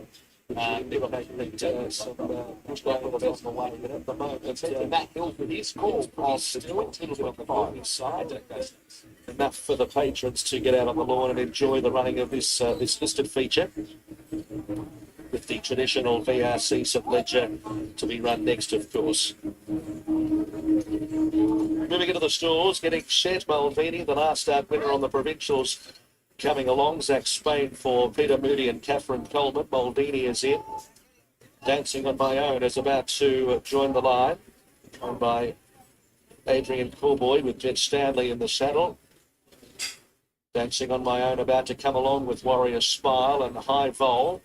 Interesting runner, High Vol, a debutant here in this listed feature, trained by Nick Ryan, usually a punting stable. 6.50 out to 9.50, back into 8.50 and then to 9. So it's been a bit topsy-turvy following the betting fluctuations of High Vol. Now going into the stalls is Different Gravy. Jamie Mott +1 here. High Vol about to come along with Just Kick. So we've got about 5 to load over there at the 1,400 metres. Amazaki holding the call by 40 cents ahead of Stay Cosmic, with Maldini and Just Kick equal third elects at $5.50. Now, Gable has gone forwards. Stay Cosmic goes up rightless. Dancing on My Own is about to join the line. Now, the next one forward is Just Kick. Just Kick going up, so we've got 2 to get set over there at the 1,400. High Vol being one of them. Now, High Vol goes in. The 26th running of the Anzac Day Stakes. Amazaki with Johnny Allen completes the line and the field is set. A little bit of light rain falls. There's sets. And away they go. And Just Kick was the last to leave, with also Gable. Warrior Smile began quickly, with also High Vol the outside. The debutante's going to perch outside the speed. Just behind those, Maldini and also Stay Cosmic, a length and a half away, Amazaki. Followed by Different Gravy. Dancing on My Own on the inside from Cracker Deal, and they're 4 lengths in front of Just Kick and also Gable. So the leader, Warrior Smile, at the 950, 3/4 of a length in front. In second is High Vol, and then Maldini third on the inside. Next, Amazaki. They were followed by Stay Cosmic between horses. A length away in the field is Different Gravy, Dancing on My Own. Further back at the field, Cracker Deal, who has 2 behind it. And they are Just Kick, who's trying to get to Mobile from the back of the field, and Gable is at the end. So below the 600 metres, Warrior Smile in front from High Vol. Then came Amazaki, who's coming with a searching gallop around the outside, 3 deep. Maldini behind them. Stay Cosmic trying to extricate out. Different Gravy out wider from Dancing on My Own. Warrior Smile at the 300 metres in front from High Vol. Then came Maldini, who's trying to get a run up on the inside. It's there if good enough. Dancing on My Own runs on, followed by Just Kick. It's Warrior Smile below the 200. High Vol the outside's got it though. High Vol, his Stay Cosmic, Just Kick and Dancing on My Own, all coming at High Vol. They go to the line. High Vol. 10. High Vol went on debut from Stay Cosmic, Just Dancing on My Own. Then came Warrior Smile, behind them Different Gravy, in company with deeper on the track, Gable, Tracker Deal, and Amazaki in the end was amongst the tail enders. Flying Nick. Oh, Jamie Bellum, $9 at 3.30, set at high speed, and then just tension away. Warrior Smile got the better of it in the stable of the challenges. The performance, $1,000 to go. I might be going on a microphone. 10, 5.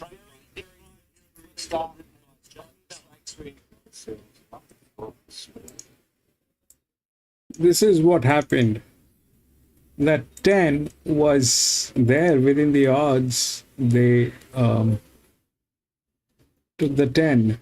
The 10 was without any races, but the highest advantage, and it was an EW.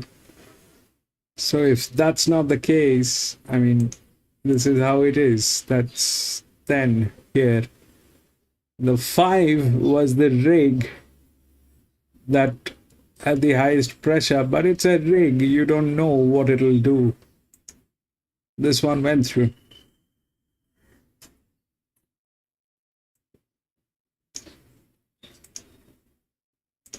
What are the results?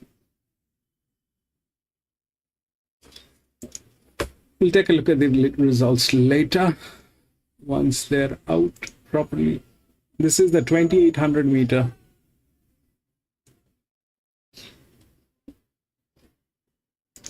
No scratchings. 5, 1, 4 and 6.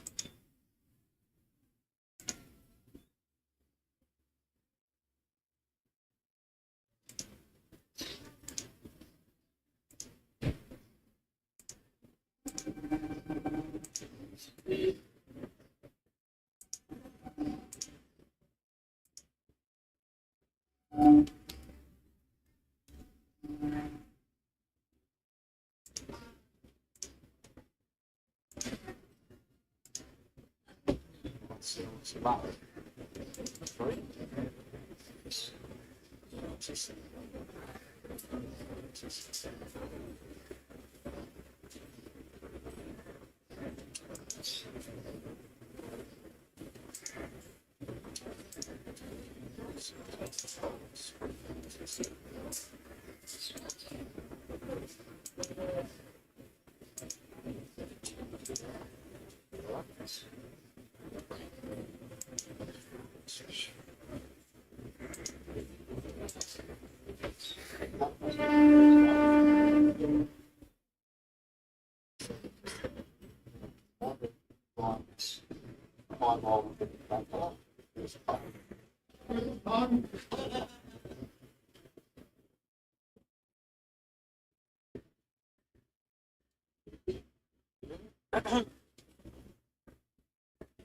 Marcel's Luck.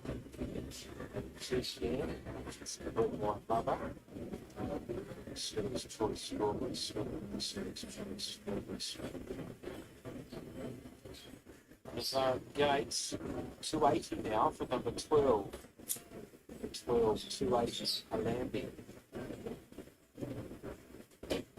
So now, which does is though, next number 5 for the girls.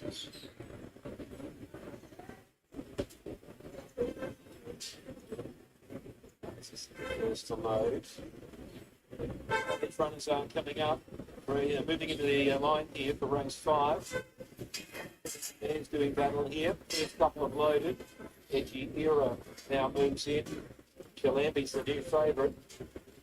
The Braves, plenty of chances to start the quoting. Dickering. Me moves in now. Here's Marcel's Luck. Coming into line. $7 chance. Okay, John, race 5, public game, loading. What are we doing here?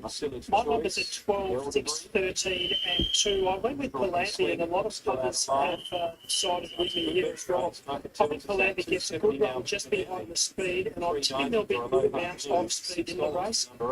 Horses near the inside rail have been performing well today. Palambi's just won the one race in her career but she gets a good opportunity to do back to that record of 1. She was pretty good first up, only just beaten the nose in the last stride. I put horse number 6, Lazelle's Luck, in for second. I've got a bit of time for this there. She probably backs a bit awkwardly. I think she'll be back behind runners, hopefully not covering too much ground. She'll be fitter for that first up run, and she's run well at all 3 career starts. I'm sure she's got a good motor. She'll appreciate a good tempo in the race. Redwine Lover will be part of that speed. She's been racing consistently. She's got no weight. She's got a nice enough draw, and she can get up on the runner pace. And I think she can be there for a fair while. I've got a low half blue in for possibly sits just behind the leaders, but. Very interesting race. There's a lot of horses here that have got at least a little each way chance in the race. Where the market sits now, Palambi's been really well tried and will not a pronounced favourite. The early favourite, Aloha Blue, has been displaced, but still plenty of money for them. Jim's gone with the 6 Lazelle's Luck. He's on 6, 2, 12, 9. It will complete the line. So we're just about set. Another good sized field here. We've got 12 to do battle. And Lady Toucan is in. Kilambi runs the favourite. They're ready. Set to run. Light blinks. This is the 5th. And Balaclava. Ready and racing now. And the favourite Kilambi jumped well there with a low half blue. Edgy Era is going forward as well. So it'll be a low half blue tackled by Edgy Era. And they're not going away Strawberry Swing from limbering in 4th. Then came Redwine Lover, passed by Priscilla's Choice out deep. On the fence, Kilambi, it's halfway down the favourite. Then came Elderbury, who's around the outside of Artissi. 2 lengths away to Lady Toucan, and Marcel's Luck is last. So the leader now is one of the roughies. Edgy Era takes over now and led by a length and a half as they approach the home corner. Strawberry Swing running second, and Priscilla's Choice is out deep. Aloha Blues back 4th, the fence. Then came Limbering as they swing down the home straight now. So Edgy Era, the leader, tries to get away. Strawberry Swings after it. Priscilla's Choice down the outside. Aloha Blue sneaking through. And Tialambi's following Aloha Blue through and is about to get off Aloha Blue's back. So inside the 3, Aloha Blue now tackled by Tialambi. Out wide, Red Wine Lover. Then Artissi making ground. Tialambi's going after the leader, Aloha Blue. Tialambi now struck the lead inside the 50. And Tialambi draws clear and wins. Second, Aloha Blue. Have a look at Lacel's luck. Oh, she came screaming home. Red lights all over her. She came in a photo for third with Artissi. Then came behind those Priscilla's. This is the 6th one, okay. That 5 is the favorite. It's a 2800 meters, so we'll refer to the 2500. It's only 300 meters more. So what happened here is this 7463. Okay, we thought the 4 is going to win, but the 4 did not win because of the jockey. The 7 was the second horse pool which actually won, and we thought it will not do anything because that was like that. So it basically went on with the pressure line. That's the point. It's something that went with the pressure line. This was a benchmark 84. This is a open race, which essentially means that there are maiden horses like this one, number 10.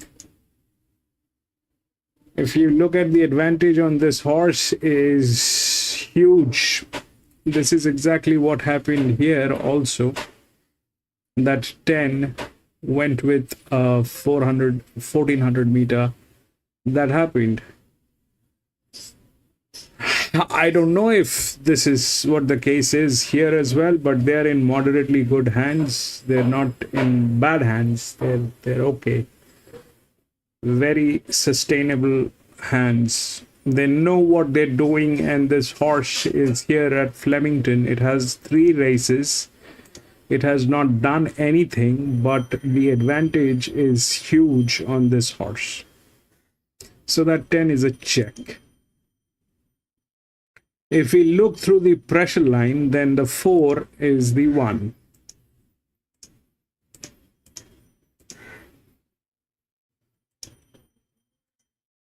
That's the 1. There is a lot of physics on this horse as well.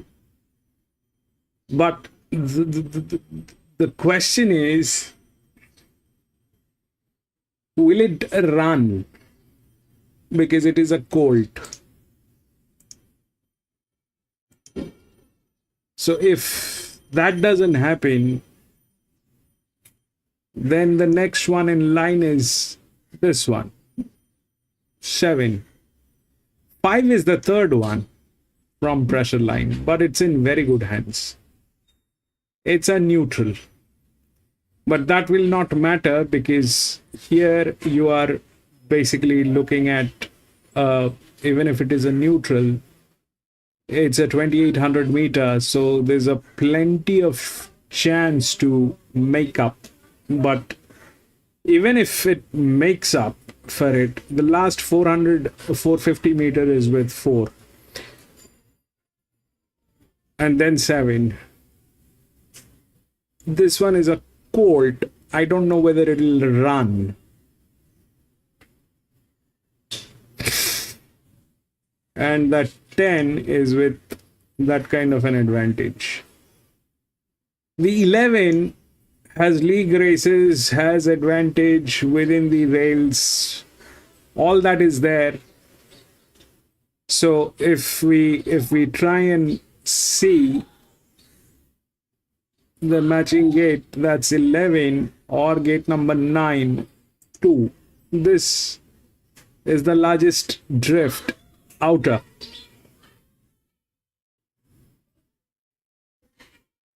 But it stands no chance. This is not where the game is. The game is either here or here. The game is either with 10, with no races, with huge advantage, and a good hand will go through, or it is the colt that will knock it down if it runs. 5 pitch.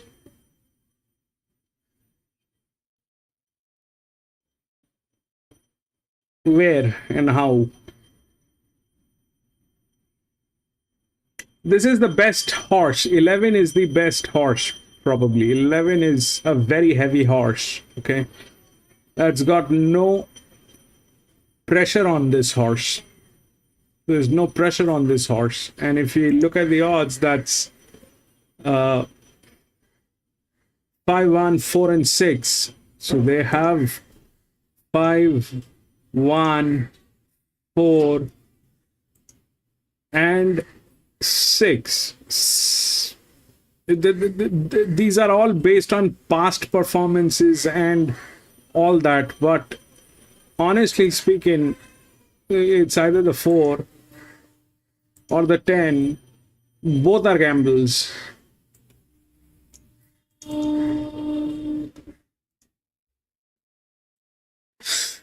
Both are gambles.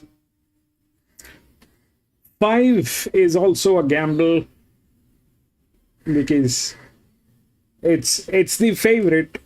People think that the 5 is going to win, but the 5 doesn't have the I mean, you need something. If we look at the pressure on the 5, that can be beaten by the 10 and the 4 both, even the 7.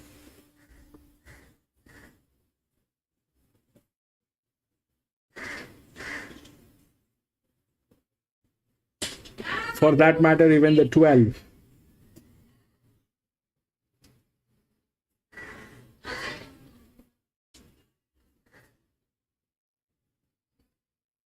I'm out. I don't have a clarity.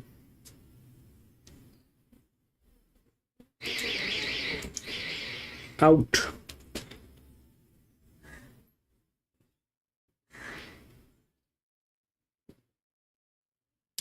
Going with the 4 is a chance. Going with the 10 is another chance. Probably a lot of money on 10, but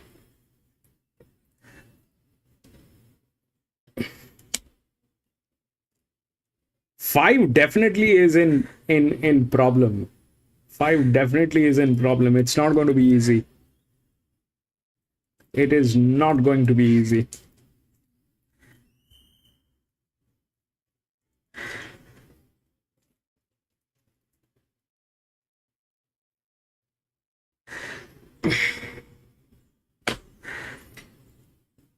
I'm going to be back in a jiffy from the washroom.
Yes, the traditional feature on Anzac Day, the 2,800 metres for the young stayers. Gate Waterhouse has won this race 5 times since 2013 with Hippocrates, Order of the Sun, Runway, Transact and Sacramento.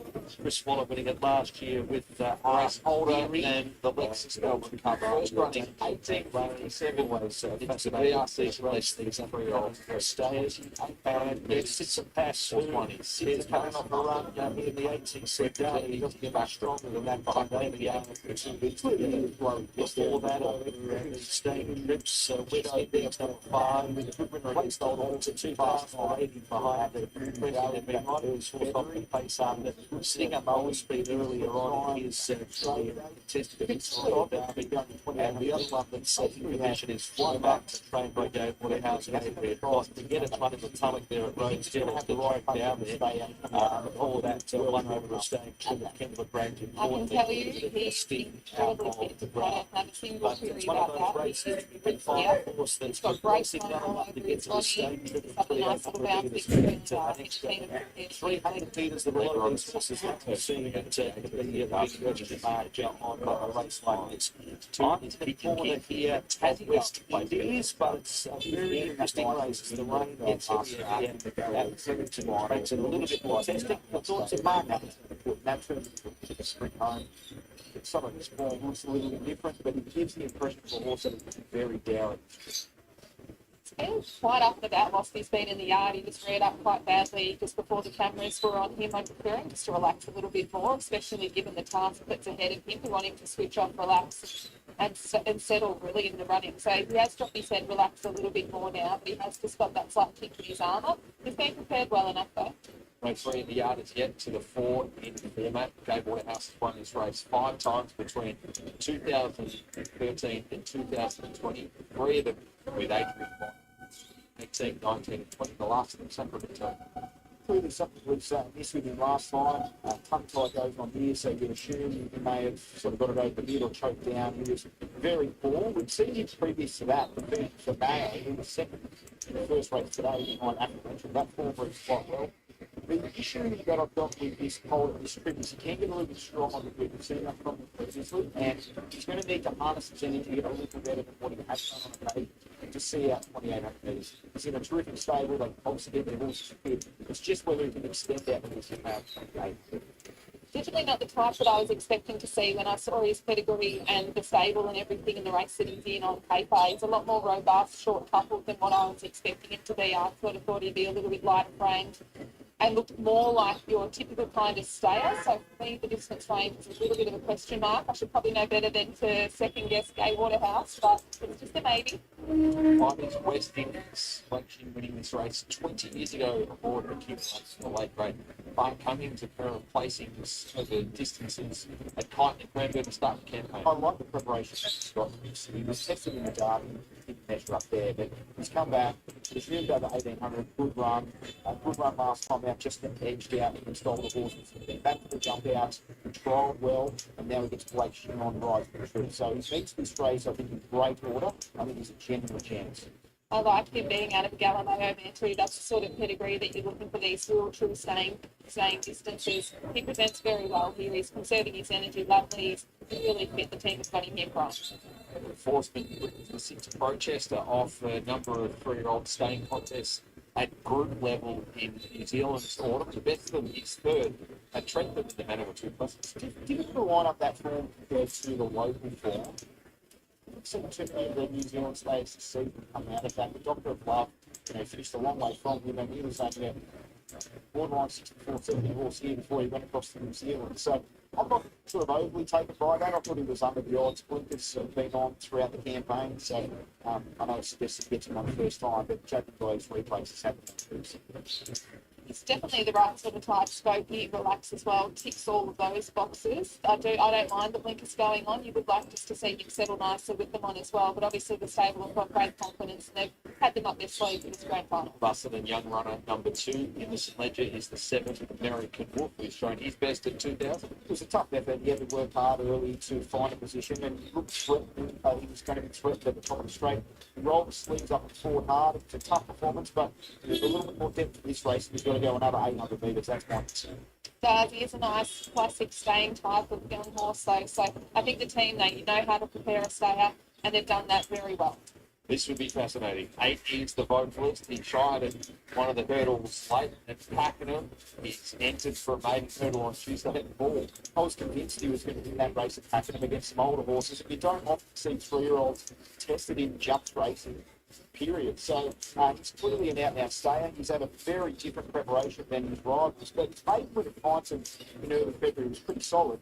And just because he hasn't competed in anything else in the flat, it's not to say that he won't go well here. So he's not going to be beaten on the score of fitness. He may not have the class of some of the others, but this is going to be a testing race with the rain has fallen. I've got him on top and making the best value of the day. Oh, BZ looks very good as well, so you might be getting a little bit excited. He's rocker fit, not a rocker fan on him. I think he's a bit of a loss in the yard. 9 to the winner a start, 18 into 12 for there. Giving him a good chance. He's won second hit, and I thought he was a massive price earlier today. He was terrific against older horses at Sandown. The likes of She's the Hustler, Lavalier, and Kate Vance's son, God, proven metropolitan performed horses. He's just eating up the ground rate at 2,100. He rises the distance here from a known stable that can prepare their stayers. Not at all surprised there's been money for him. Well, he's got the right attitude. He's walking around here like a 10-year-old gelding. He's conserving his energy beautifully. The team have got him very fit. 10 is highly regarded. He remains a maiden. Terrific to see these colours represented in another signature. It's hard to say a horse won't be competitive here, but he does need to sort of pick his socks up. But he's a staying tight, rising the tree. He's got a good job and a good draw. So I'm loath to say that it's not a chance in an open race. Yeah, hard. It's going to be a hard race to win your maiden, isn't it? But he looks really well. He's a nice, smooth, moving horse. He's done everything right, so it wouldn't surprise. 11 Big Steel, third in the Galilees, who was finalist got the bloodlines for St Ledger. Younger sister of the Melbourne Pumperman and Bound Claire, and she's been building nicely. Setting out for the VRC St Ledger, the $200,000 listed feature, the 169th running of the race. Over in the cup itself, in under 3 minutes. Got the crossover and the tongue tie going on for the first time as well. She's accepted that extremely well. While she's been in the yard, she's trotting off there very nicely and obliging. The team have got her fit, so of course we know that she's bred to get a trip like this. She just needs to go up for it. Mar winning the St Ledger with True Irish Eyes 4 years ago. He tries to do it with a filly in the 12. She was a maiden winner last time when she was able to roll in the front and dictate terms. I don't know if there's a huge amount of depth in that race, but she's by a pretty handy staying across the wheel herself. She gets a chance to race at just a big price. I think it's form out. Yes, I understand. Well, pedigree, you have to say she gets it all day, every day. She travels on stories out of an authorised mare. She's got stayer on both sides of the pedigree. She conserved her energy really nicely. I think that she's one that I would say based on pedigree. You would expect her to run the through. Prince Pino has definitely got the miles under the belt. Ararat made them 2,200 before a 4 for the Galilees. He found a comfortable run on speed and slow bus race last start and was outpointed by some of the wrongs that he faces here. He's going to need a pretty easy time in front here. I think we can did everything right from the young point of view. I think the team have got him very fit. Phillies 1-2 last year. The girls 17 have won the race. They're represented this year by Tel Aviv, who is on the drift.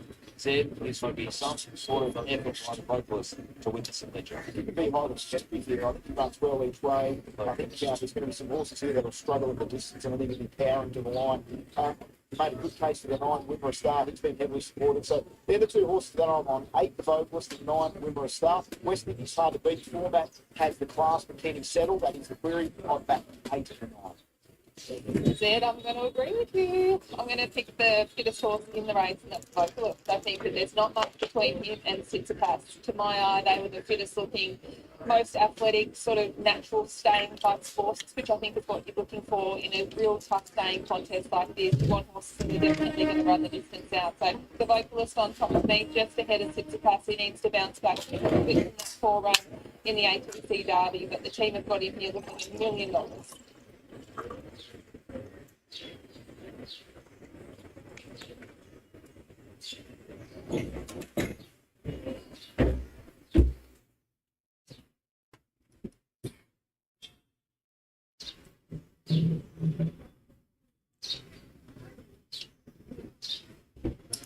Winner Star was down the track at Sandown last start behind She's a Hustler in a race that was dominated from the front.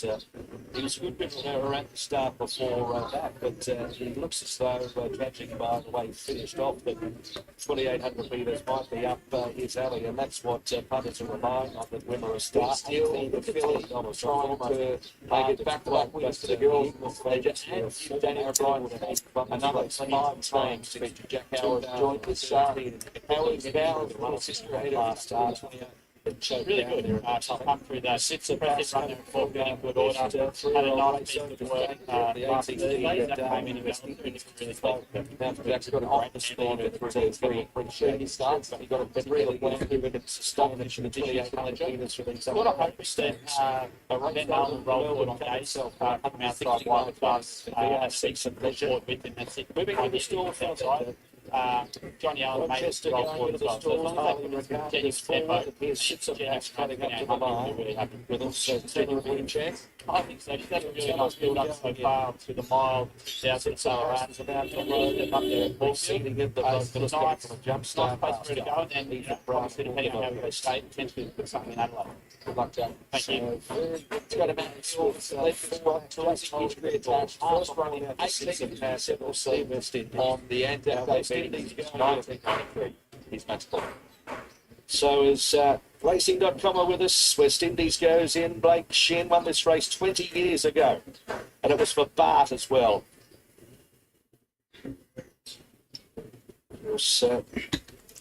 Forget about the longevity of some of these jockeys. Blake Shin's been around for some time. 2005 Accumulate was the horse he rode for Bart to win this. Now, the last couple getting set as that rain has settled in for the afternoon, unfortunately. American Wolf goes to the outside, and Wimmera Star is going to be the last into single figures now. Wimmera Star after opening up at 18. They're set for the VRC St. Ledger. Ready, and away they go. And from barrier number 4, Sitsa Pass was one of the best to begin, with also over on the far side Tel Aviv. After 100 metres, that's going to be the order with Format on the outer. Format's going to take it up from Sitsa Pass, Tel Aviv, Let's Deal, Prince Pino, then the Vocalist. 2 further back in the field, West Indies. And then came along the inside, settling down, highly regarded. It is almost 2/3 down with American Wolf Pro Chester kicking King. And at the end of the field is Wimmera Star. I'll have to go in the ledger, and it's Format. 2 lengths in front of Let's Deal on that first corner. Sitsa Pass is 3rd from Prince Pino, followed by Tel Aviv, who's 5th riding the rails. 1.25 the Vocalist. Next, highly regarded West Indies, 8 off the lead. 1.25 Pro Chester, American Wolf. Towards the end, Wimmera Star. And last of all is Kicking King towards the riverside. Speed's been okay. Format the leader by 1.75. 2 in second, Prince Pino, the outside of Let's Deal. 1.5 to Sitsa Pass, 4th on the rails, followed by the Vocalist. A last start faller in a jumps race, and they're 2 lengths in front of Tel Aviv as they reach the 1,600 metres. Further back is West Indies, 1.5 away in the field, American Wolf. And then came highly regarded Pro Chester kicking King, and 2 further back, Wimmera Star. towards the top of the course, and it's Format looking to give Gay Waterhouse her 6th win in this race, leading out by a length and a quarter. Prince Pino bid steal at the 1350, a length and a half the Vocalist, and then came along the inside Sitsipas as they reached Chiquita Lodge. 2 further back is West Indies, the outside of Tel Aviv, a couple of lengths American Wolf, followed then by Highly Regarded, Kicking King, and then towards the end Prochester and Wimmer a Star. So the leader is Format, looking to lead virtually all of the way. It's been uncontested at a steady tempo, 3/4 of a length Prince Pino. They were followed by Litsteel, a length away third from the Vocalist. Further back is Sitsipas. And they're about a length and 3/4 West Indies, who's just starting to inch into the race a little, followed by Tel Aviv as they run past the 800 from American Wolf, Kicking King, Highly Regarded, and then Prochester, Wimmer a Star. So it's Format being tested by Prince Pino before the corner. The Vocalist, who's a fit horse, is about a length off those around the corner. Sitsipas hooks to the middle of the track. Litsteel's getting off the rails. Tel Aviv behind the West Indies is tracking into it too. They've got to Format at the top of the straight. The Vocalist went for the doctor of the 400. Litsteel into the clear. West Indies and American Wolf down the outside is finishing well. It is the Vocalist at the 300 with Litsteel and also American Wolf on the outside. At the 200, Litsteel, American Wolf go together. Litsteel, American Wolf, they're going to fight it out at the 100. American Wolf and Litsteel, their heads in unison. They're stride for stride. Litsteel, American Wolf, they go to the line. 7. American Wolf has just beaten Litsteel in a gripping race. 6 lengths away, Kicking King third from West Indies, Sitsipas. The Vocalist, Prince Pino. Back in the field then, Wimmer a Star, Prochester, a gap Highly Regarded, followed by Tel Aviv, and Format after leading dropped out to finish last. A cracking edition of the terrific race to American Wolf. Johnny Allen retreats. It's not possible to get this one. It was not possible. So here is what happened. So 5 was the favorite. 4 was the colt that stopped running. 7 was the second in line. 11 we spoke about. This was hands down the best horse, but it did not have the advantage.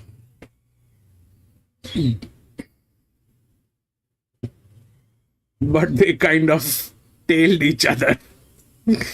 11 and 10. This one was with management. There's a lot of preparation on this horse. But at the end of the day, it is about the force which will get them through in the last 400.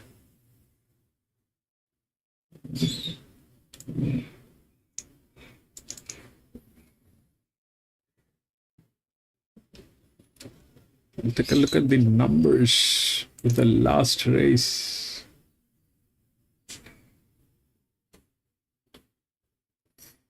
Ten, 5, 13, and 12.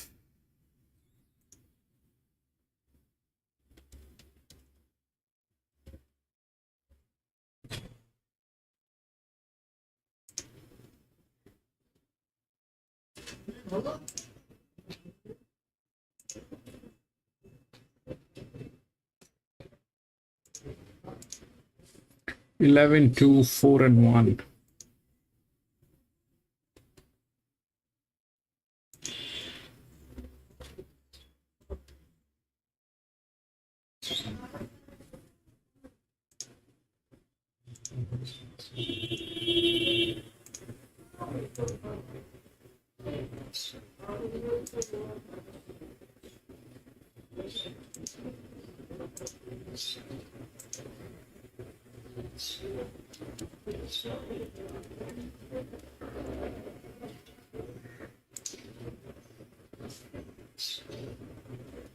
So I've gone 10, 7, 3, and 13. And I'll go with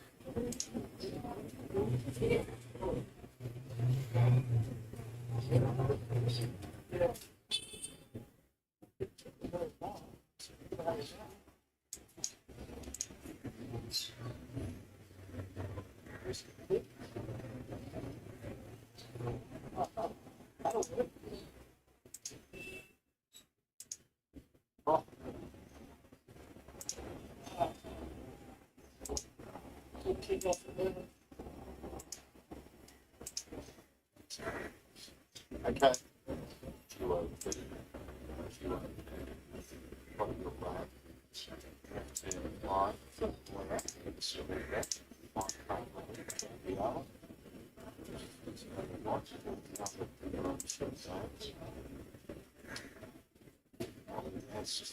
Yep.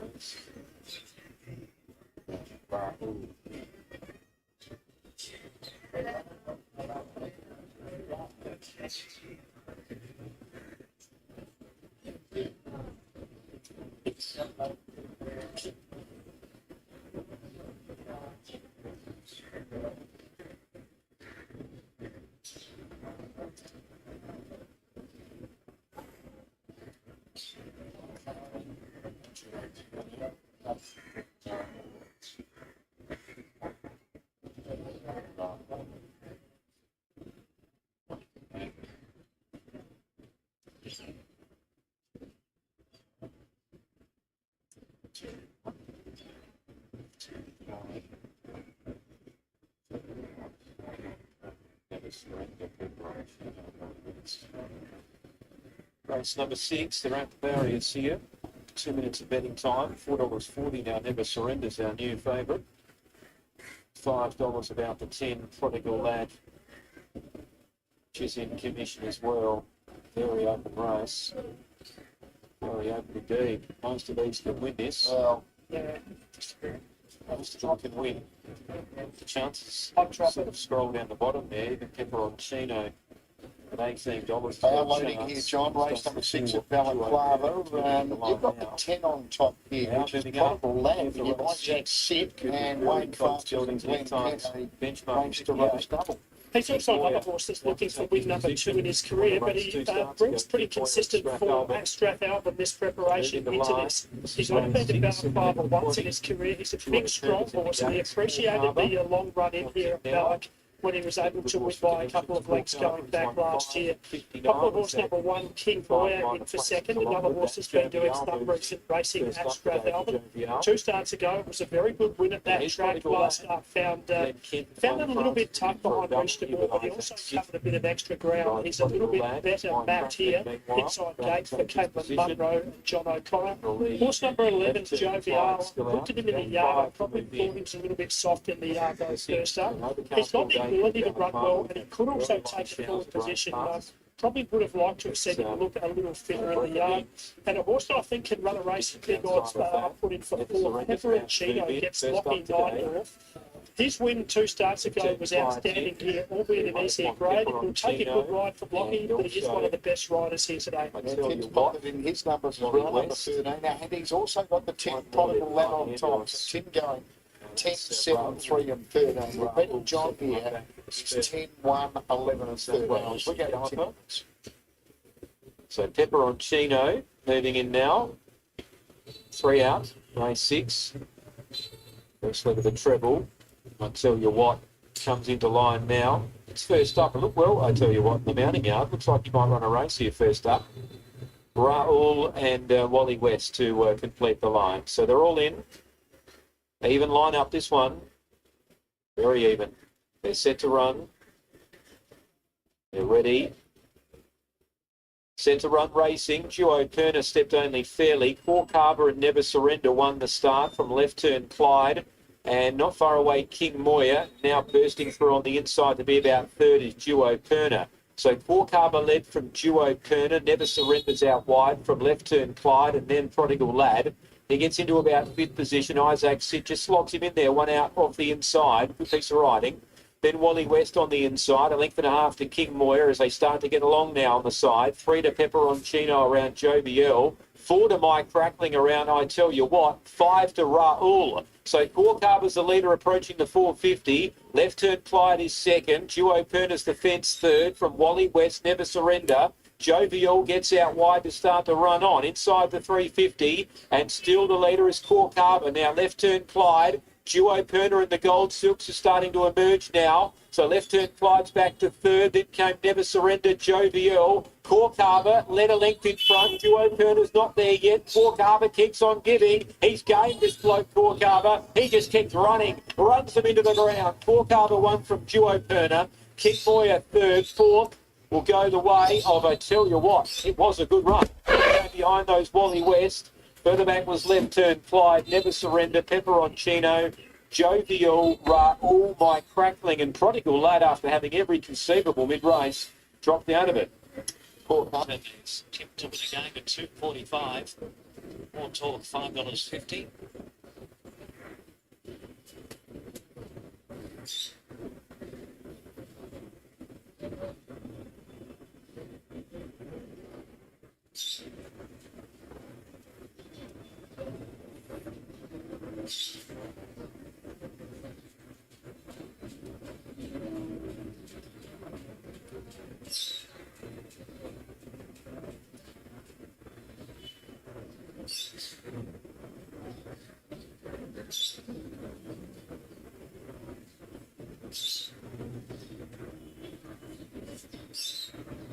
So Missile Meg, who's the winner here at Maui previously, was a low drawer. $12 chance, been quite easy. She was out 5 points in betting. Reese McLeod winning a previous race. She combines with Pat Carey and Harris Walker with Battle Space. Gulf Stakes and Kilmore winner over the 1450 back in February. Last couple of runs have been at that level. Patrick Maloney steers.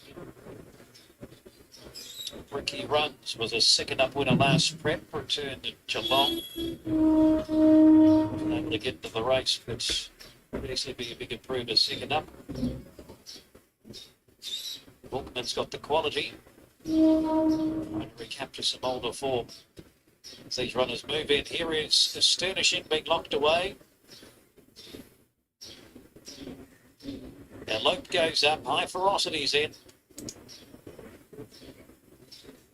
High Ferocity down the track in the Alexandra Cup. The Pink Dicks last start. She's a Tempest. Glimpse of some of her old form last start, Pakenham. She comes into today's race with a chance, Logan McNeil. So understudy the favourite, about to be loaded. Daniel Moore looking for a double as a number of riders engaged in this race are. Battle Space moves in with understudy, who'll go off the 225 favourite. Now here's Gulf Stakes and Ripplebrook and Ivor Mission, then will be right. So the Hip Pocket LV handicap, 1600, the second last. More talk, second favourite has the inside alley. Here's Ripplebrook. The 10-year-old having start 93 today. Armalite goes in. This is race number 6. Last one to step up from behind the shed, and that is Ivor Mission. Ivor Mission walks up. Light continues to flash. Attended in with understudy. They're off. Understudy jumped okay. More talk began nicely. And Lope's going forward. Understudy will be handy with Missile Meg. She's a Tempest and Battle Space wider. Then Astonishing in the white jacket midfield on the fence from Gulf Space. And then followed by, as they head toward the top corner, Armalite sliding up deeper. Ivor Mission, Ripplebrook, High Ferocity, and 2 lengths away to Ricky Runs. So it's a Lope the leader, but there's some pressure as a Battle Space moves up, and she's a 10% in between, a half length away third. Armalite's caught very wide from More Talk back on the running rail, and understudy is 6th. Then followed by Bookman, who's midfield, and travelling around it is Ivor Mission. High Ferocity is next, and then comes getting back Astonishing, drifting back towards the inside, and Missile Meg's also now second half of the field. Ricky Runs is next, and then comes Gulf State, second last, and Ripplebrook is last. So a compact field, and it's eloped. Taking them off the back with 800 to go, a half length on Battle Space in second, Armalite third. More Talk gets a nice run, waits from Bookman 5th, and she's a Tempest. Then comes Understudy, who's tucked away in between horses, looking for some more room as Ripplebrook, the veteran, takes off. And then comes on the running rail, Astonishing, High Ferocity, Ivor Mission, Ricky Runs, Gulf State well back. And Missile Meg shovel back to last. Lope gave a good kick coming into the straight. Lope by 2.5 on More Talk giving chase. Understudy's not doing much midfield. Here's Bookman and Ripplebrook down the outside, but Eloped the one to beat. 100 to go. 3 lengths clear Eloped. She's not going to be run down. Eloped to the line gives Bowditch a double and won it by 3. Ripplebrook has found some old form and ran second. This is the 7th one here at Flemington today. This is 1100 meter, third up, benchmark 78. If we look through the odds, it's 11, 2, 4 and 1. 11 is the favorite. 11 is actually the linear, all right? But if you look at the pressure line, that 8 is there. I can't measure this one. The 1 I cannot measure, but this is in very good hands, and that's the highest pressure line. Now, having said that, this is going to be on the straight. This is going to be on the straight run. This is no bends. And because there are no bends, it plays tricky. It plays very tricky. So what I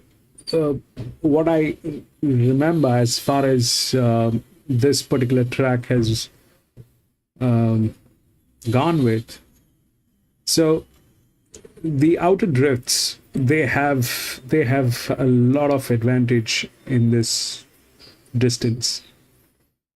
This one is not a big one. Generally, during the days when Flemington is playing actual races, this is all child's play happening here today at Flemington. But this number actually goes up to about 3,500. 3,500, 4,000. I've seen those numbers here at Flemington on the straight run. And that is what I have seen winning. And this is the best horse, by the way. Here, that 11 was the best horse. And it got second, I think. The 7 knocked it out with this. The 4 did not run. That was a colt. Here, this is the best horse. Now, if it is going to get knocked out, it is going to be knocked out by who?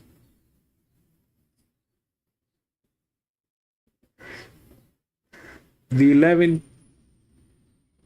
This is the favorite. That's what this thing is all about. But the pressure is with 8. But the pressure is with 8. 11 is the favorite. It's a good horse. There is no doubt it is a good horse. But today it is not in a position. I mean, I don't know whether this thing will work. It's with beautiful management. It's with beautiful management. But this is a problem. This is a problem. That 8 is a problem. Whether it will deliver or not, that I don't know. But it certainly has been given the last mile. So that's 8 to 4. 2, 4, and this is 5. Gate number 5.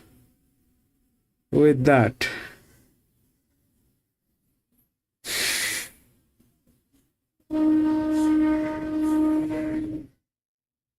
I don't know whether 11 will win. That's a gamble, because the things that will get into play, right? The things that will get into play is the physics on this 14. The physics on this 14 will get to play. The pressure on this, where is that? This is going to play. They are tailing gates. The pressure will play on this. This will play. The physics will play. Plus, the advantage will also play. So I honestly don't have a clarity, and that I mean, if I had a little more support on that 11, at least on the management side, this would have been a clear shot, but this is not a clear shot. We'll take a look at the horses at the paddock, but that 8 and 10 both are checks. Absolutely flying in this preparation. Returned with a good win, first up at Sandown, backed it up with a strong performance here on the straight track, albeit down on the inside of the track, which was the preferred path when we did race here back on the 29th of March. But hard to argue that this horse could win again. He's flying. And what about Blake Shelton being good in Catherine Coleman? He's only had 34 rides since they've been in partnership. It's pretty impressive, isn't it? That's extraordinary. The horse looks so good. I just think he's going so well. The team have got him in that really happy spot at the moment. He's at peak fitness now. He's such a lovely quality type, and his form couldn't be any better. New York Master heads to the Valley tomorrow and race 4 instead of this assignment for Handicapping. He's shown a lot. For those that watched Get On yesterday, this is my trial horse of the week. I think he's going really well, and I'm putting in second line of betting here. I think he's a great chance to run a big race. He's shown a light for Flemington previously. He loves a little bit of spin out of the track, so that rain taking the edge off the surface will be perfect for him. I think 1100 is a nice trip. He should pass behind the speed with Mark Zara in the saddle, and I think he'll run really well. He looks awesome. He's very easy to like from a parade point of view. He's such a handsome individual, and he's so dynamic fresh. The team know how to get him to fire first up. He's also These are tricky races, the 2800 meters, the 2500 meters, and then this 1200 meters here at Flemington. They play very differently.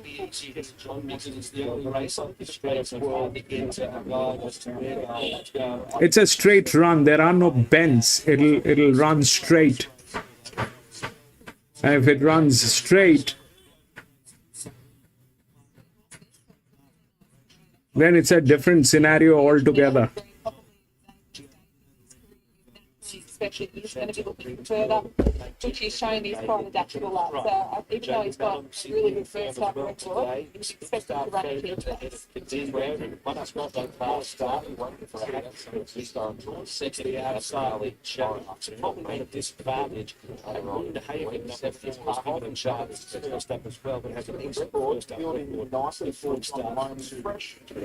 Where's the best jockey? The best jockey is on 11, by the way. Best jockey is on the 11. He's always really easy to like from the eye point of view. He covers the ground nicely. He's a good athletic type. John trains him well. He's got him quite forward in condition. He's similar to the horse previous that I think that he's going to appreciate further, but it looks like he's going to be in for a nice prep with this one that I'll be following. Seco returns from Singapore under the care of Tim Simmons. We didn't see this horse starting his career in Australia for the Handicapping. Trump outlook, having a strong arrow and then go back to 12 March sets up a great order. You've got to temper that on the fact that he hasn't raced for quite some time. They've settled back into the environment, so he could have improvement to come, but he could not have tried it. He's Mr. Muscles, this bloke. He's well and really built for speed. He's just so strong all over. He's very thick and heavy set. You take a fair bit of work to get fit. These sort of horses, they can be a little bit tricky to train, but looks like Tim's got him a real ball of muscle. I think that he's pretty forward here. Naturally, he's probably going to just strip a little bit lighter as he gets deeper into his prep. He's having a decent sweat. I don't know if that's normal for him, obviously, seeing him for the first time, but potentially it's just one thing to watch going forward, but he seems lovely and relaxed. Gap between runs for the 9, Chevelle Sheik, who was up and was straight in this class on Australian Guineas Day, and then the pivot city form's got better and better over the last couple of months. 1100 metres through her career has been the sweet spot. 4 starts, 3 wins, all her career victories at that point. She does find a little bit of range, so she's had one on a good track here in her career, so I don't think the surface is going to be detrimental to her chances. She performed well on the straight track. She could bounce back and improve it. very sensible parade from her today. She's lovely and relaxed. She's a tall, spokey, athletic type of girl. She's never carries any excess condition, so it's a pretty typical parade for her. 10 impressive enough. Another who's had a little bit of a break between runs. One, though, subsequent to second in that race, that Chevelle Sheik featuring. He loves Flemington. He saves his best runs for Flemington, and he's got a feel for Dean Bananas and the connections. He looked home for money last 2 starts ago, and he was somehow picked right on the post by Pivot City. Fed up, fed down scenario. There was little in it, but he tends to save his best races in for Flemington. He looks the same as what he does every time. He's a nice, nuggety little type. He parades in really good, healthy order, and he's been racing very consistently. So you know that he'll give a good shout. He's a very honest commodity, and he'll be trying his best. 11 loose Win Lawrence back at the races for the first time since the middle of winter last year, and looks set to start favourite. Interesting placement. Clearly a talented, lightly raced horse. He did drop off towards the back end of last campaign. Seen a jump out for him. I couldn't find one in South Australia. I'm sure he has trialled up. He has trialled in Victoria. I thought he was way under the over $4.40. I know it's well weighted here, 56 kilos, and performed strongly previously. But the point out of that race seems to be a step down compared to some of the opposition that he's facing here, the way I've read it. Can win, but it looks a big risk of the prize. Well, if the jump outs aren't public, he's done plenty of work at home because he's quite forward in condition here. You can see really nice tone over his rib cage. His coat's immaculate. I think that he's in for a really nice preparation, and the team have got him here in fantastic order all round. You can see he's just a nice, quiet little ball of energy. He's ready to do his job, but he's just doing it nicely. 12 13 Scratchy with Remote Snipe, another commits to the 4th Valley tomorrow afternoon. 14 is Kiko. Haven't seen her since Hackett at Cup Day. Another one that there's nothing above the lines in regards to jump outs and trial. That's the key point, above the line. I'm putting down money to the side. So the 10 is getting tailed. If we discount that 10, then it's between 11 and 8. Did you get catch looks of them? I did see her. She usually goes out early with the training. She's been clipped already, one of the first courses I've seen this year that have been clipped, but that is pretty typical for her. She does get quite wintry. And we do know that she loves her soft tracks too, so she's going to have a good long campaign. I think that she's in nice order. She's naturally a pretty typical kind of a girl. These are your numbers for the Peters. I've got number 1 Midtown Boss on top. I'm back here, and also number 4 Moon Haven. I'm a little surprised by the drift in Midtown Boss. I don't know what to read of it, to be honest. I thought he'd be given a much better chance on the market than what he is. So, read that as you will. I'm not sure what's to learn from that. I'm on the 1 and the 4. The 1 has had some more, and the 1 is to average my price out. So, 1 and 4 for Cabildo, and close enough are also chances. The race doesn't stop there, but I'm cheering for either Midtown Boss or Moon Haven. Yeah, tricky race to dissect this. I think there's a number of horses who are all sort of starting off their campaigns, or a majority of them are, and they're all look like they're going to be in for nice preparations. You know, that they've got good ability on their side. They're all very, very capable of winning a race like this, so it makes it hard when they've all been presented as well as what they have. I'm with Midtown Boss on top as well. I feel like he's quite forward in condition. He's a really good quality horse. Matt's doing a super job with his team. He can do no wrong.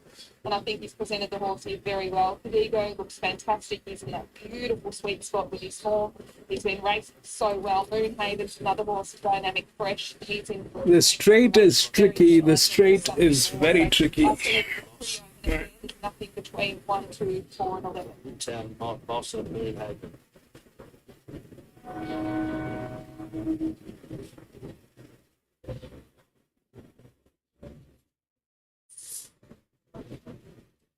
Let's go with the jockey. I think that's the only option that left with. The 14 is also getting tailed.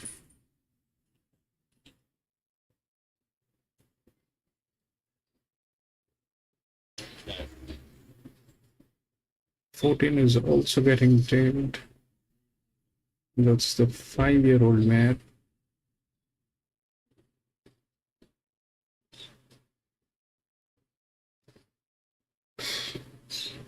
Catherine Coleman is with us as Cadigo looks to go back-to-back up the Flemington Straight. Catherine, has there been a level of improvement fitness-wise from the fantastic win here since up? Yeah, he's definitely taken natural improvement from that. We haven't done too much with him. We've just tried to keep him fresh and happy, and he seems in really good order. How does Blake evaluate the race with a slightly different setup today with the outside draw? Yeah, look, it looks a nice, suitable race for him. Blake obviously knows the horse quite well by now as well, so he knows what he's got underneath him. Just look to have him travelling in a nice, comfortable rhythm, wherever that may be, and hopefully finishing it off strongly. The time you've had him in the stable, do you feel like this is the best you've had him? Yeah, definitely. He's taken forth his preparation with that time to furnish and really develop and mature under his belt, so we're hopefully going to continue to reap the rewards. Hopefully that's the case, and once again, good luck. Thank you. Let's go to Matt Hill for his call on the second mark. I just went with the jockey. The 11 has the best jockey. Let's see. The 1100 meters, and they're about to be called forward here. So just that annoying light rain just disappearing for the time being, and just hopefully get through the rest of the But program. if the 8 knocks it out, then it'll be sad. Race the St Ledger American Wolf, a great finish with Lit Steel, Johnny Allen getting the prize. First and only look at the straight here at Flemington, which makes it a little bit. So if the 10 is out, then the 2 is probably in. 2 is the largest in a drift. Enough 2 horses who performed well up the straight previously. Oh. Along with Cadigo, 11. going to be hard to beat as they move up well. Rogue Rocker going into the stalls. Carhoff is rideless. Lose some Winmore about to join the line, and Cadigo waiting its turn. Lee, let's go 11 win place. Yep. Comes up with Mark Zara. Let's go.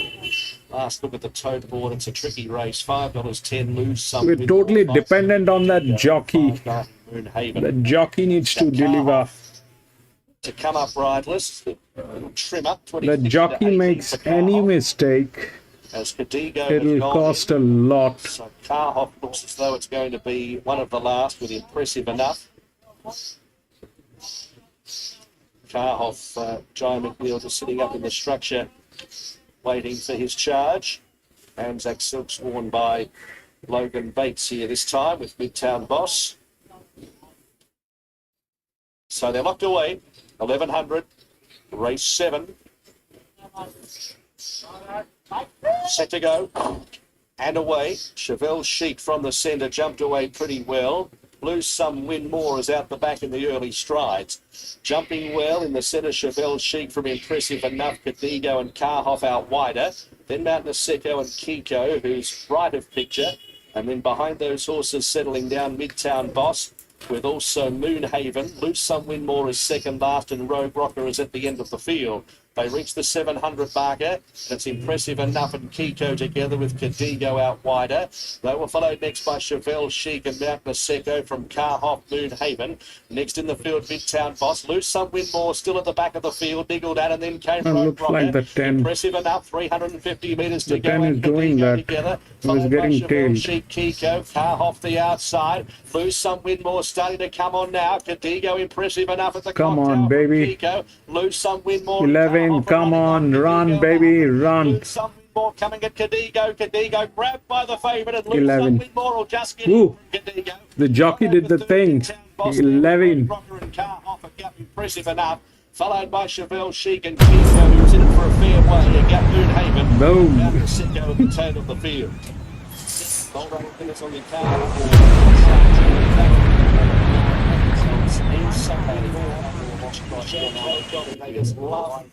Over the border and taking the Melbourne prize money, and they've done it again here. 11-2. I think so. Good job, good job. That credit goes to the jockey. That credit goes to the jockey. He did a good job on that 11.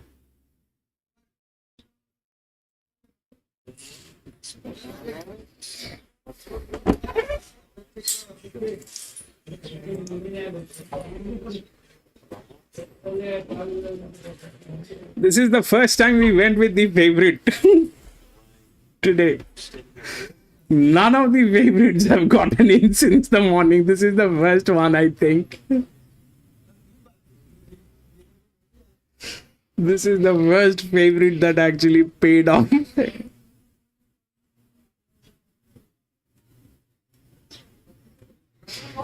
11-2. We'll take a look at what happened in the last one.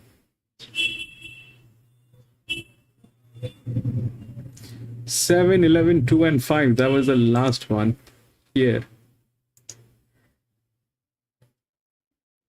7, 11, 2 and 5. That was the 2800 meter. This one will come out later. We'll take a look at the next and the last one today.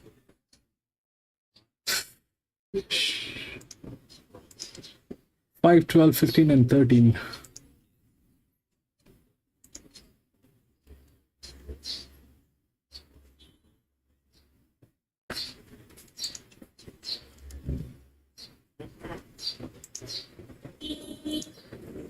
Yeah, thank you, Vic. Ruck is starting to pull the heavy now coming before the run of race 7. We've got 15 runners here in this race, and the favourite is number 1, Bullet Wing. It's $2.20 out from, it got into as much as $2 this morning. Again. Show run number 7, $2.20 out from fair 40. That's Big Lady Balloon number 12, 11 into 8. 10 cent Brisbane Blue, $21 down to 11. I'm trying that was the price. The Django Express number 19 was $51 into 23. So a couple of long price moves there for numbers 9 and 10. I thought number 1 Bullet Wing was the best bet on the card. I know he's got 61.5 kilos, but has been racing a better run. So I thought he was the best bet. Showrunner's drifting late, and they've actually a couple of odds there, including numbers 9 and 10. So I've gone one a good thing. To beat 7, 12 and 2, so the rain's a little bit heavier now. It's pretty dark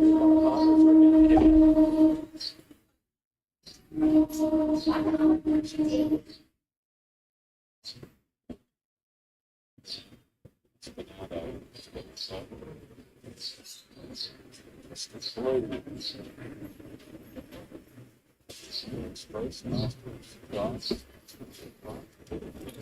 This one, if we play a little smart. All right, this is the 8th one here. All right, let's just get this thing straight. 5, 12, 15 and 13 is the odds. 5 is the favorite.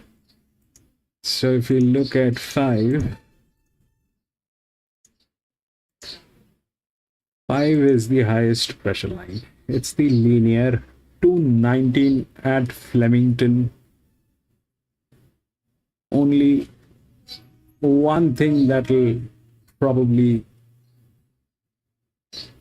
can go wrong if the jockey decides to hold it back. That should not happen here. The management is definitely an issue. But 5 looks good.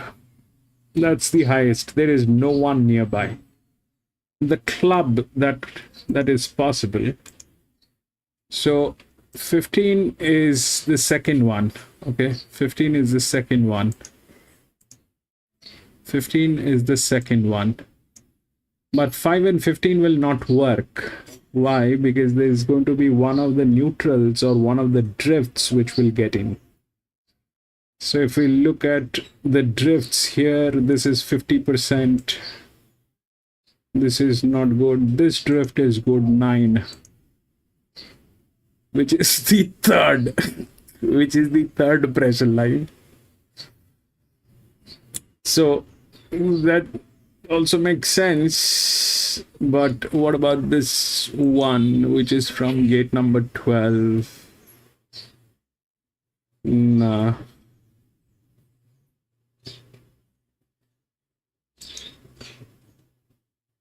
13, 20, 12, 39, 55, 56. This is a better jockey.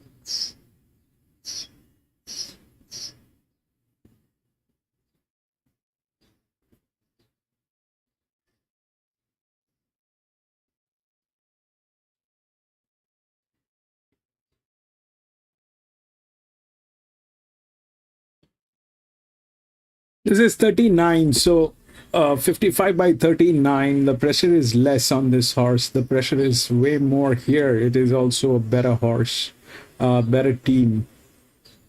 The other better team is here, no pressure. This has no pressure. So the 13 is 28. The 9 is 27. This is lower. This is also in good hands. 13 is also in good hands, but sectional timing is better on 9 and it's a bigger drift. So chances are this will get in between. 5, 9, 15 probably. 5, 9, 15. 15 will get it through the rails.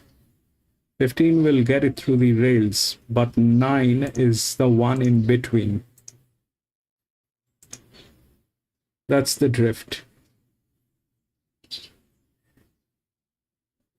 47. Where's the physics? That's the physics. That is the physics. 5, 15. Now that 8 is that. There's always a trouble. This is again like here what happened, that 10, this one went through on a 1400 meter, that monkey without any pressure. This one went through on a 1400 meter. This 3 went through. This is the same thing here. That 10 is there. Sorry, the 8, and that's tailing. 5, and we're talking about 1, gate number 1. The physics is there. This is 63. This is also physics. So there is a chance that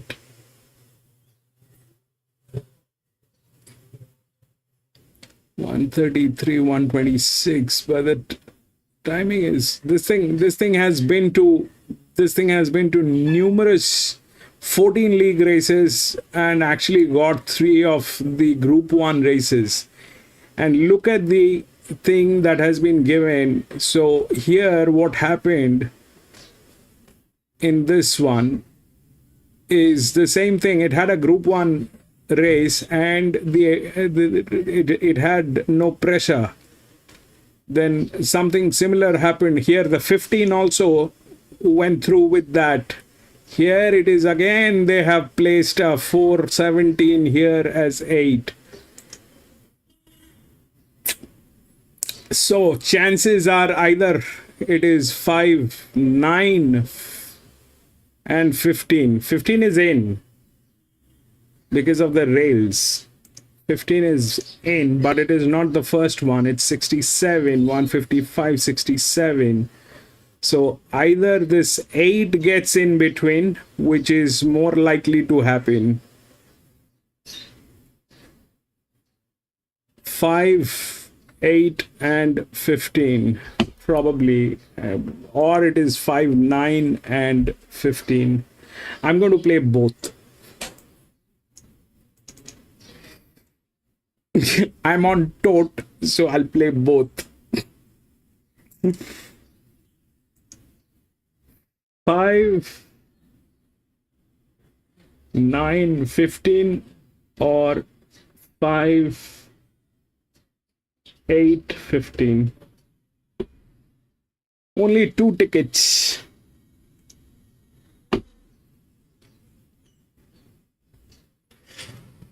But that will happen only if they do not get tailed. He just had the one jump out leading into that first up win. He ran second at Morganville jump ins. Choose 4 numbers, exactly the same as John. Or we just play 5 and get through with this and prepare for tomorrow. Probably. Just about set. I just go 5 in, man. Stand pretty well. The lights on, you can certainly see it. They're ready. Be back in a jiffy. Bullet Wing racing. Oh, missing it badly. Quintillion, it came out towards the rear. Aspinato had no speed, neither did the Django Express. So Super Valentine's going to lead. They're pushing up underneath of it though. Lady Delhoun's up there with the favourite Bullet Wing. It's in the firing line 2 and Kirkliston Blues 3 deep. So Lady Balloon led Bullet Wing, Kirkliston Blue, Showrunner 4th, then came a band 5th. Then came a length away in the field to Weekend Warrior, out wide Super Valentine. Flurio Flippers halfway down with the brownish blue silks there, the old Brian Mueller silks. Back about a length behind those came Alakine's Gun. There's one out wide and it's only chance we get. It's about midfield and 3 deep. Then came Master of Surprise. Well back Enterprise Jewel. It's around the outside there of Aspinado, then to Django Express, and about 8 lengths away to Quintillion. So that's the field as they thunder off the back straight. It's Lady Balloon on the inside, and only net narrowly because Bullet Wing's not going away. The favourite's ridden positively. It's outside the leader. Kirkliston Blues a length away 3rd, Showrunners in 4th, then getting to 5th, Weekend Warrior, and they look to be your only chances. They dash right away. So inside the 4, and on the outside, Bullet Wing now lays it down to Lady Deluge. Showrunner goes between them. Kirkliston Blue starting to chime in. It's Bullet Wing the top weight. We know he's got the big weight, but he's in front with 200 to go. Showrunner's after him though. They get clear from Kirkliston Blue. It's on the outside, Bullet Wing tackled by Showrunner the inside. Showrunner and Bullet Wing is settling down to fight it out. Showrunner's getting clear. The former New South Wales horse drives away and wins well. And it's going to be Showrunner first. Second might be on the outside, Master of Surprise, just from Bullet Wing. Then came a gap to Weekend Warrior, Kirkliston Blue. Some of these at the back still coming in at intervals here. Then came behind those Lady Balloon from Flurio Flipper, from Aspinado, Enterprise Jewel, well back Alakine's Gun from a ban.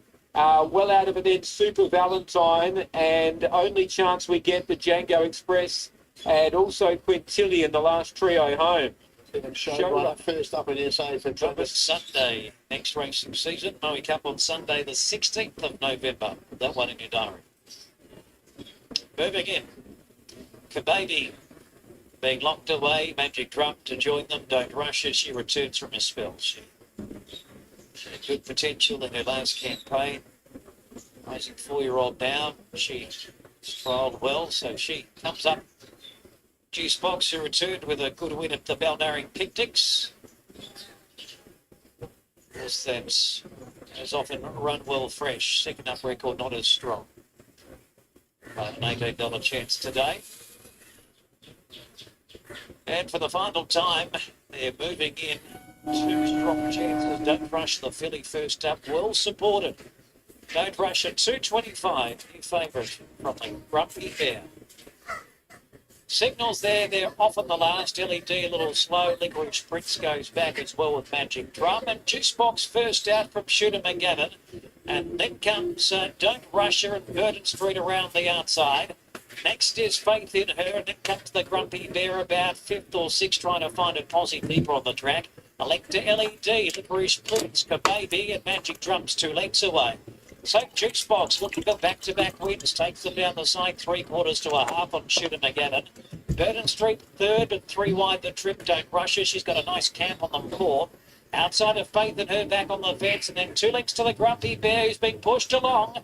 And then LED, Licorice Prince, Magic Drum and Kababy. Around the corner, 400 to go. It's Juice Box from Shooter McGavin and Burden Street.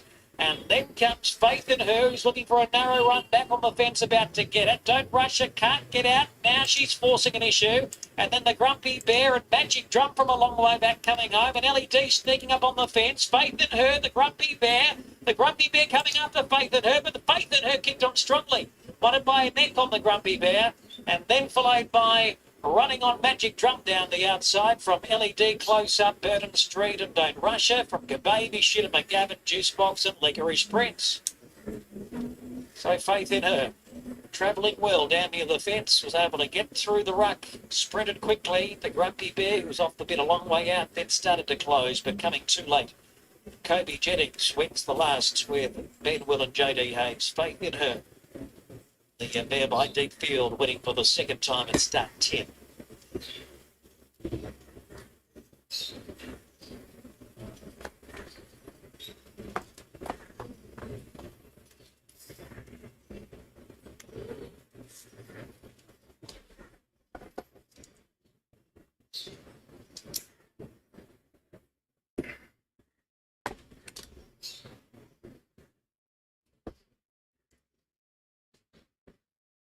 Well, I'm not going to club it. I'm going to just go with 5 if the 5 doesn't get tailed. I've had enough for the day.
PC, big bet 6. Randwick. Welcome back, PC. Beaten around 5.5 lengths. He's a former Michael Friedman galloper. He's had 1 run for Ed Stable. He maps much kinder here today. What is the race number, PC? 3 starts, so he really needs to put his hand up, and he gets every opportunity from barrier 1. This is which race? He just might do exactly that. He is getting a little bit warm there, just behind the saddle cloth, but fitness-wise, doesn't look bad at all. Kirsten, who do you like? It's an open one, this, but it's Queen of Dragons from the yard. 14, 11, 1 and 15 for me. I've got She's Unusual on top. I'm hoping Class can get her home today. I just feel she's the best horse in this race. The 11, which is Cadell, gets map favours here today. Top weight. Race 8. Honest galloper. He'll do his own thing right up on top of the speed. And House of Cards needs to put his hand up today from an inside barrier. 14, 11, 1 and 15. Channy.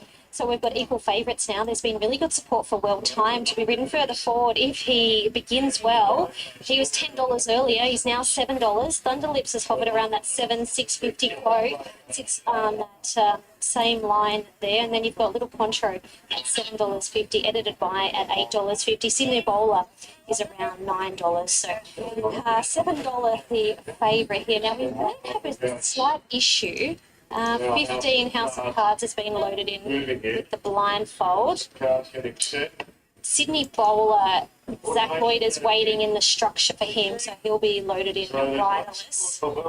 They are... No, that process is underway. I thought we may have a slight delay here, but we certainly don't. But just listening to Darren, he mentioned that Well Timed has been one of our better backed runners here. Here he's a joint favourite with Thunderlips. Let's head to Darren for the final time this afternoon on this NZD. Your problem is 14, PC. As shortened as well as Your problem is 14. Garber about to move in as well. Cadell is getting a towel down the neck. So It's a chance. Up and under, kicking off his preparation over the 1,400 metres here. And She's Unusual behind the line along with Little Contro. And Sydney Bowler. If it can surpass the 14, then it is there. His early form. Sydney Bowler, it's his 4th run in this preparation. It's been pretty solid around the $9 mark. So it's a long process getting them in the gates here for the last. Waiting on She's Unusual to move in.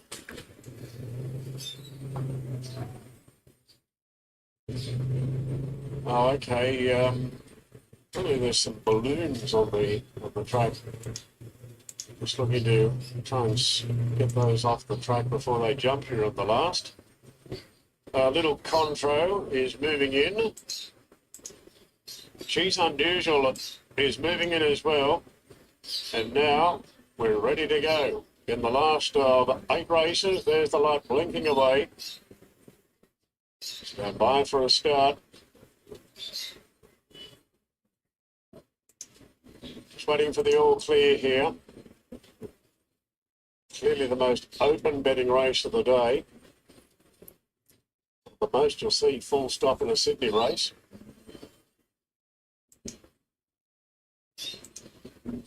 Late money's come in for well timed. It looks as though they're backing one of these runners out, and it is well timed. So well timed has been unloaded from the gates. This is the horse that is short from $10 into $7. So the vets will run a check here on well timed.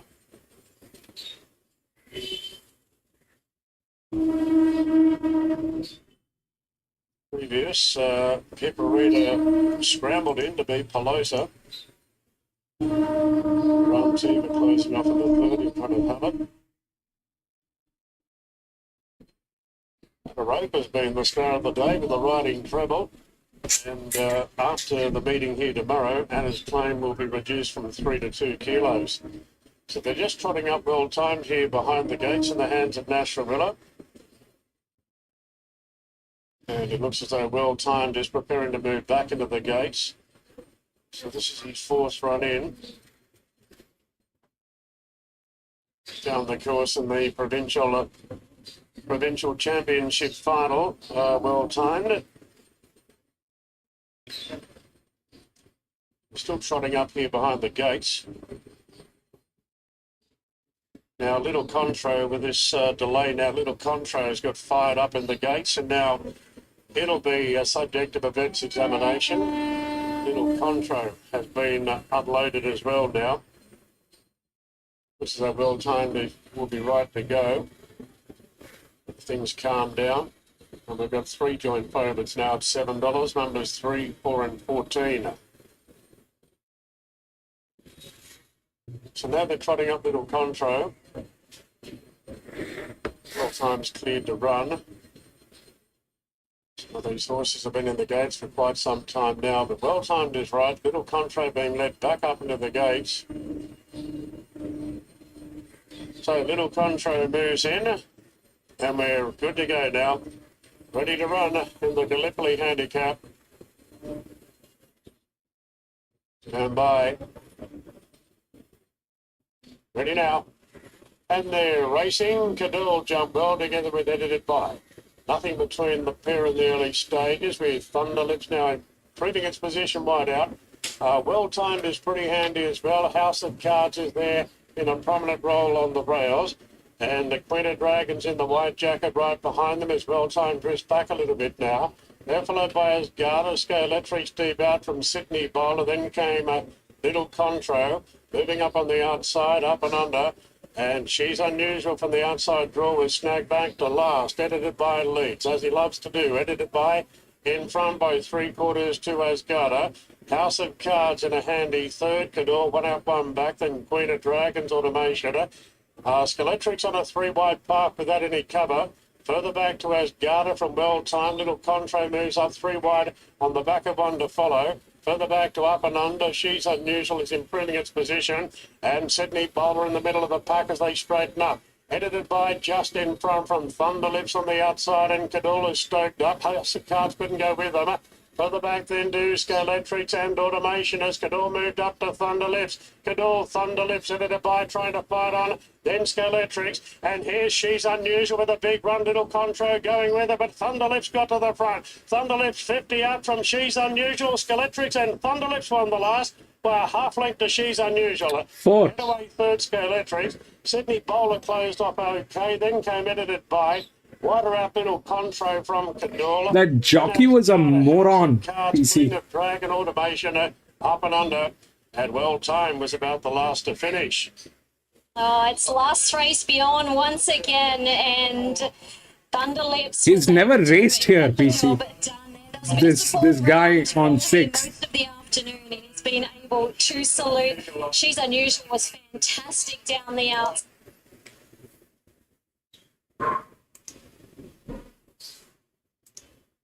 Oh, just looking at that photo, I'm not too sure who's finished second and third. I think we're still waiting for that photo.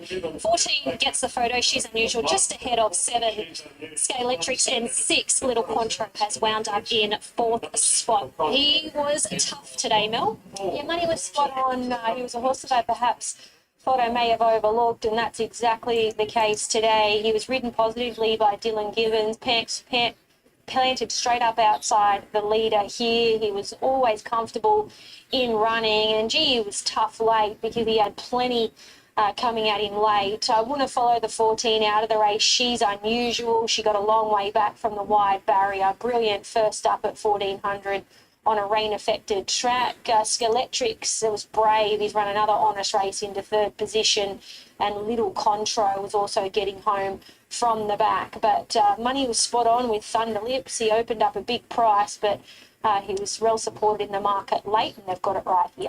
Absolutely. Luke Hilton is with me. He landed in a great spot from a tricky draw, and it was all his. Yeah, definitely.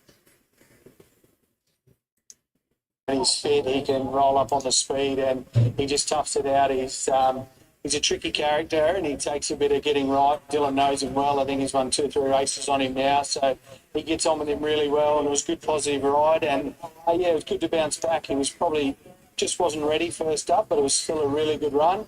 And Miriam was confident coming today he'd run well. I was talking to Glenn on the way out, and I said Thunderlips, it makes me think of a mare, but there's a reason why he's called Thunderlips. Tell me. Yeah, I think it's got something to do with the Rocky movies, and Hulk Hogan's character was called Thunderlips. So, yeah, it's an interesting name, but yeah, it suits him because he's a character himself. Well done. Great, thanks. Actually, before you go, can Overpass make it a 3-peat tomorrow? He can, yeah. He's in great order. He's as good as he's ever been, if not better. So we're confident he'll go well. Good luck tomorrow. Thanks, Shani. All right. Are we ready? Sorry. Take it away. That's all right. Dylan will tell you off later, Shani. Don't worry about that. Dylan, well done. Bjorn Baker runner in the last. You must have felt confident. Yeah, well, I think last time I won him with Bjorn Baker in the last at the same track. So he's a good horse, and he's funny. Like, not many horses you can give a good rev up like you do with him and have him settle, and he's funny. I just probably know him well enough now to know how much I can push him, and to his credit, he was very tough there. Well, they were just saying he is a bit of a character behind the scenes. How is he when you're heading out? Is he tricky at all? Not really. He's just tricky. Man, I lost the feed of Flemington. There's no... You might half hold a spot. He's just very funny. Doesn't matter how much you are. There's a error on the feed of the Flemington. Let me try another one. So, lucky I know him, and he really dug deep then. You said that, not me. Well done. Thank you. 4, 14, 7 and 6, 36, 11, the final 600 metres in the race time, 125, 38, 4, 14, 7 and 6. Thank you, Mel. Thank you to Kirsten. Mel's tipped up a storm. Kirsten has found a few from the yard. It's been a great day of racing here on this Anzac Day meeting. Don't forget, we are back to do it all again tomorrow on the course proper, currently rated a soft 6. The rail is out 9 metres. Thanks for your company. Hope you're back to a winner or two throughout the afternoon. 4 line extra on the other side, looking at tomorrow's Randwick meeting.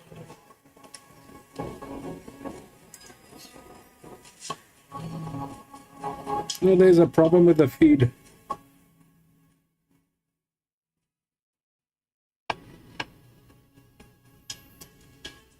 There's a problem with the feed with Flemington.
This probably is Flemington. No?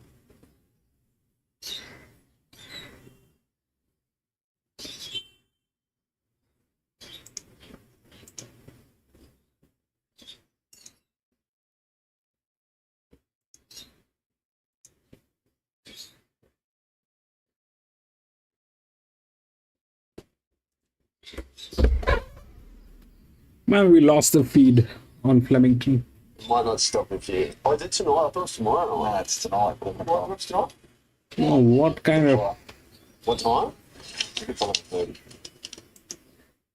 I don't know what kind of people are working on this. This is ridiculous. Go number 5. I stepped out. Happy ending. Lee, did it win? I don't have a feed. Please tell me if it wins.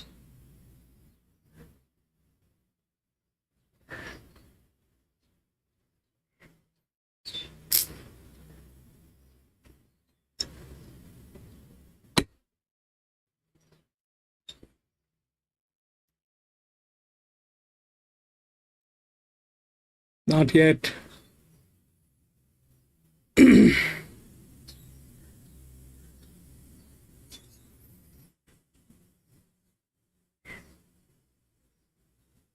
Is on it on the way.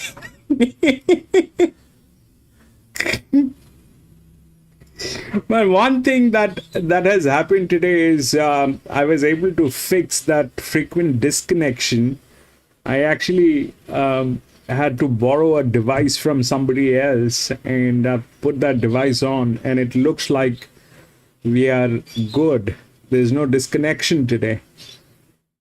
So I have called up my technician to come up on Sunday. So Sunday we are not going to be racing. And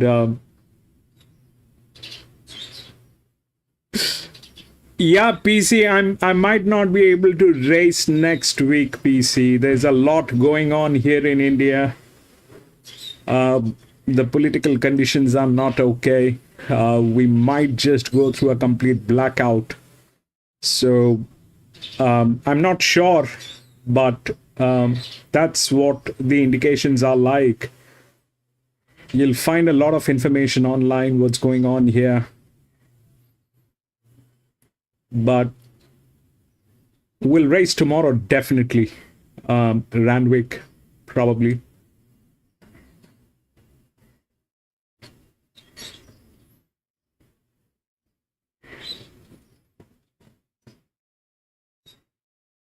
Yeah. Lee! What happened, Lee? Did it win?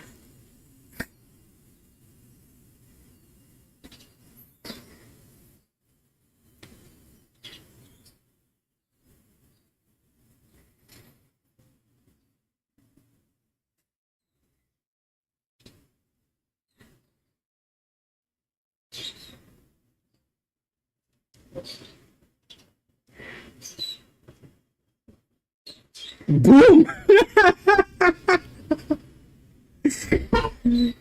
Got a nice, brilliant douse. If you had played that, all right, we'll do this tomorrow. We'll do this tomorrow. But thank you, gentlemen. Thank you very much for being there. Thank you so much, Dows, for being there. Lee, thank you so much for being there. PC, bro, thank you so much for tuning in. 5-12-17. 5-12-17. Oh, man. Okay, but 5 won. That's the good thing. Brilliant. Brilliant. Brilliant. Thank you so much, Lee. Thank you, Dows. PC, thank you so much, my friend. I can't thank you enough, but thank you so much. Arman, thank you so much for being there. Frank, my friend, thank you so much for being there. Lewis, thank you so much for being there, my friend. Azhar, thank you so much, Azhar, for being there. Thank you, gentlemen. I'll see you tomorrow at Randwick. Till then, have a great day. Bye-bye.